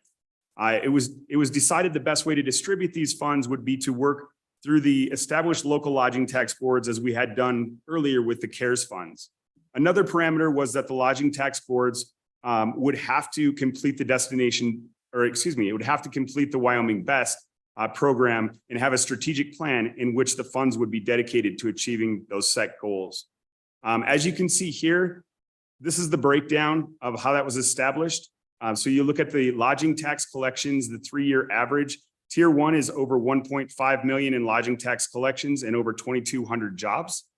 Tier 2 is between 500,000 and 1.5 million in lodging tax collections and between 900 and 2,200 jobs. And Tier 3 is under 500,000 in lodging tax collections and under 900 jobs.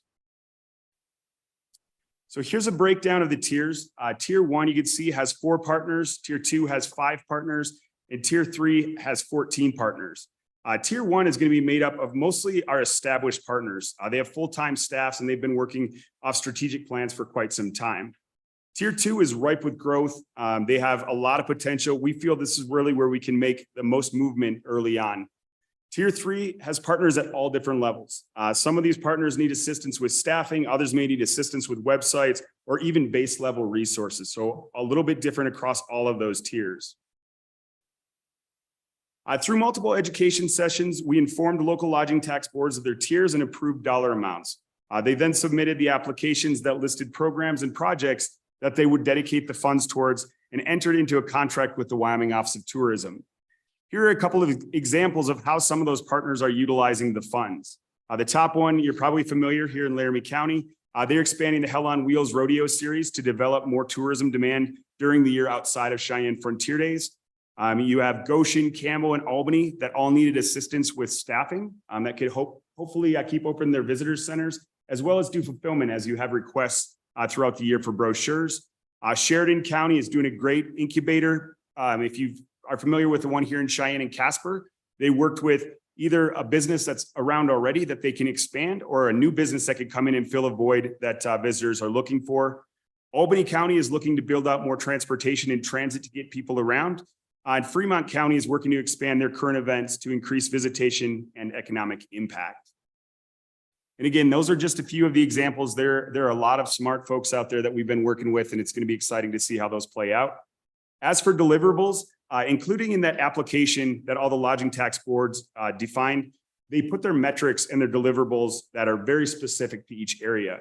Since it is a new program, we'll be tracking those throughout the year and have those completed results in June of 2024. The Office of Tourism will fully evaluate this entire program and continue to refine it to ensure it's reaching the partners as well as positively affecting Wyoming's tourism economy as a whole.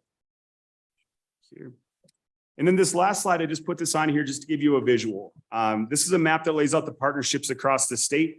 As we talked about destination development, to date, we've distributed $4.8 million of the funds to 24 local lodging tax boards across the state. Wyoming Best has 21 of the counties completed with strategic plans, with us also working with those remaining counties to hopefully get them signed up for the destination development program as well. I find it very important to put the FAM tours and themed itineraries on here as well. This is an area that we really push with travel agents and tour operators and consumers, showing them some of the lesser known areas across the state, equally as important as some of those main ones that a lot of people might know. With that, I will go ahead and turn that back over to Diane. All right, thanks, James and Michelle. Mr. Chairman, co-chairman, members of the committee, this is just a very brief highlight. We knew our time was somewhat limited and we wanted to be able to give you an overview. We'd love to hear your feedback if you have questions. And with that, that concludes our section of the presentation. Okay, questions for Diane or anybody else? Mr. Co-Chair, briefly, Please. could you send me information on the incubator in Sheridan? I know nothing about it. I don't know who's handling it or anything else. Thank you. Mr. Chairman, Senator Kinski, definitely we can send that over to you. Thank you. Thank you. Mr. Chairman, Please. has every county done the lodging tax thing? And the other thing is I talked to somebody in the industry that said you were working on getting some film making done in Wyoming, and they were really enthused that maybe that's going to happen in the future for Wyoming. And we all know what happened with that deal. And I hope we can accomplish that. Thank you. Mr. Chairman, Senator Anderson, to answer your first question, every county has a lodging tax. With the passage of this law where you initiated the statewide lodging tax, there were 5 counties that had just municipal taxes prior to that, and now they all have the countywide tax. So all 23 counties. And the Joint Travel, Recreation, Wildlife, and Cultural Resources Committee, I know at least one member that's here today serves on that committee as well, Senator Guru. They did hear testimony from the Office of Tourism, the community colleges, and the Cultural Resources Division of State Parks about what we're doing without a film incentive fund to try to help foster and support film production in Wyoming. There was no action taken at that meeting in June. Okay, further questions for Diane? Go ahead, Senator Anderson. Mr. Chairman, regarding the filmmaking, do you think there's potential for, the lodging tax to, help subsidize or support getting some of these film companies into Wyoming? Mr. Chairman and Representative Henderson, in the bill that was up in the House, was not introduced actually onto the floor, but made it out of committee. The funding source for film production was from the Tourism Project and Reserve account. That is where those funds would have been drawn from had that bill passed. Okay, further questions? Oh, Sure, go ahead. so just thinking prospectively, is there a possibility that we could incorporate, the potential, the momentum from the lodging tax resource to build up that fund? Mr. Chairman and Representative Henderson, the Film Production Incentive Program requires statutory authority for whether it's the Office of Tourism or any agency that would be administering that program. You have to have statutory authority to be able to even disperse those funds. And without that, there is no vehicle with which to incentivize the companies to come to Wyoming. That's really the point of where we were with trying to get larger scale productions.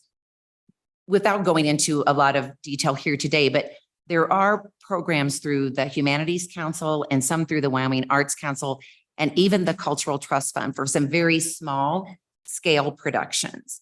There is, there's Visit Casper and Visit Cheyenne both have a film commissioner on a contract to help with location in their areas. But it's a much bigger economic development opportunity and challenge at the same time than just through what the Office of Tourism would do. We really do need the education for developing workforce with community colleges.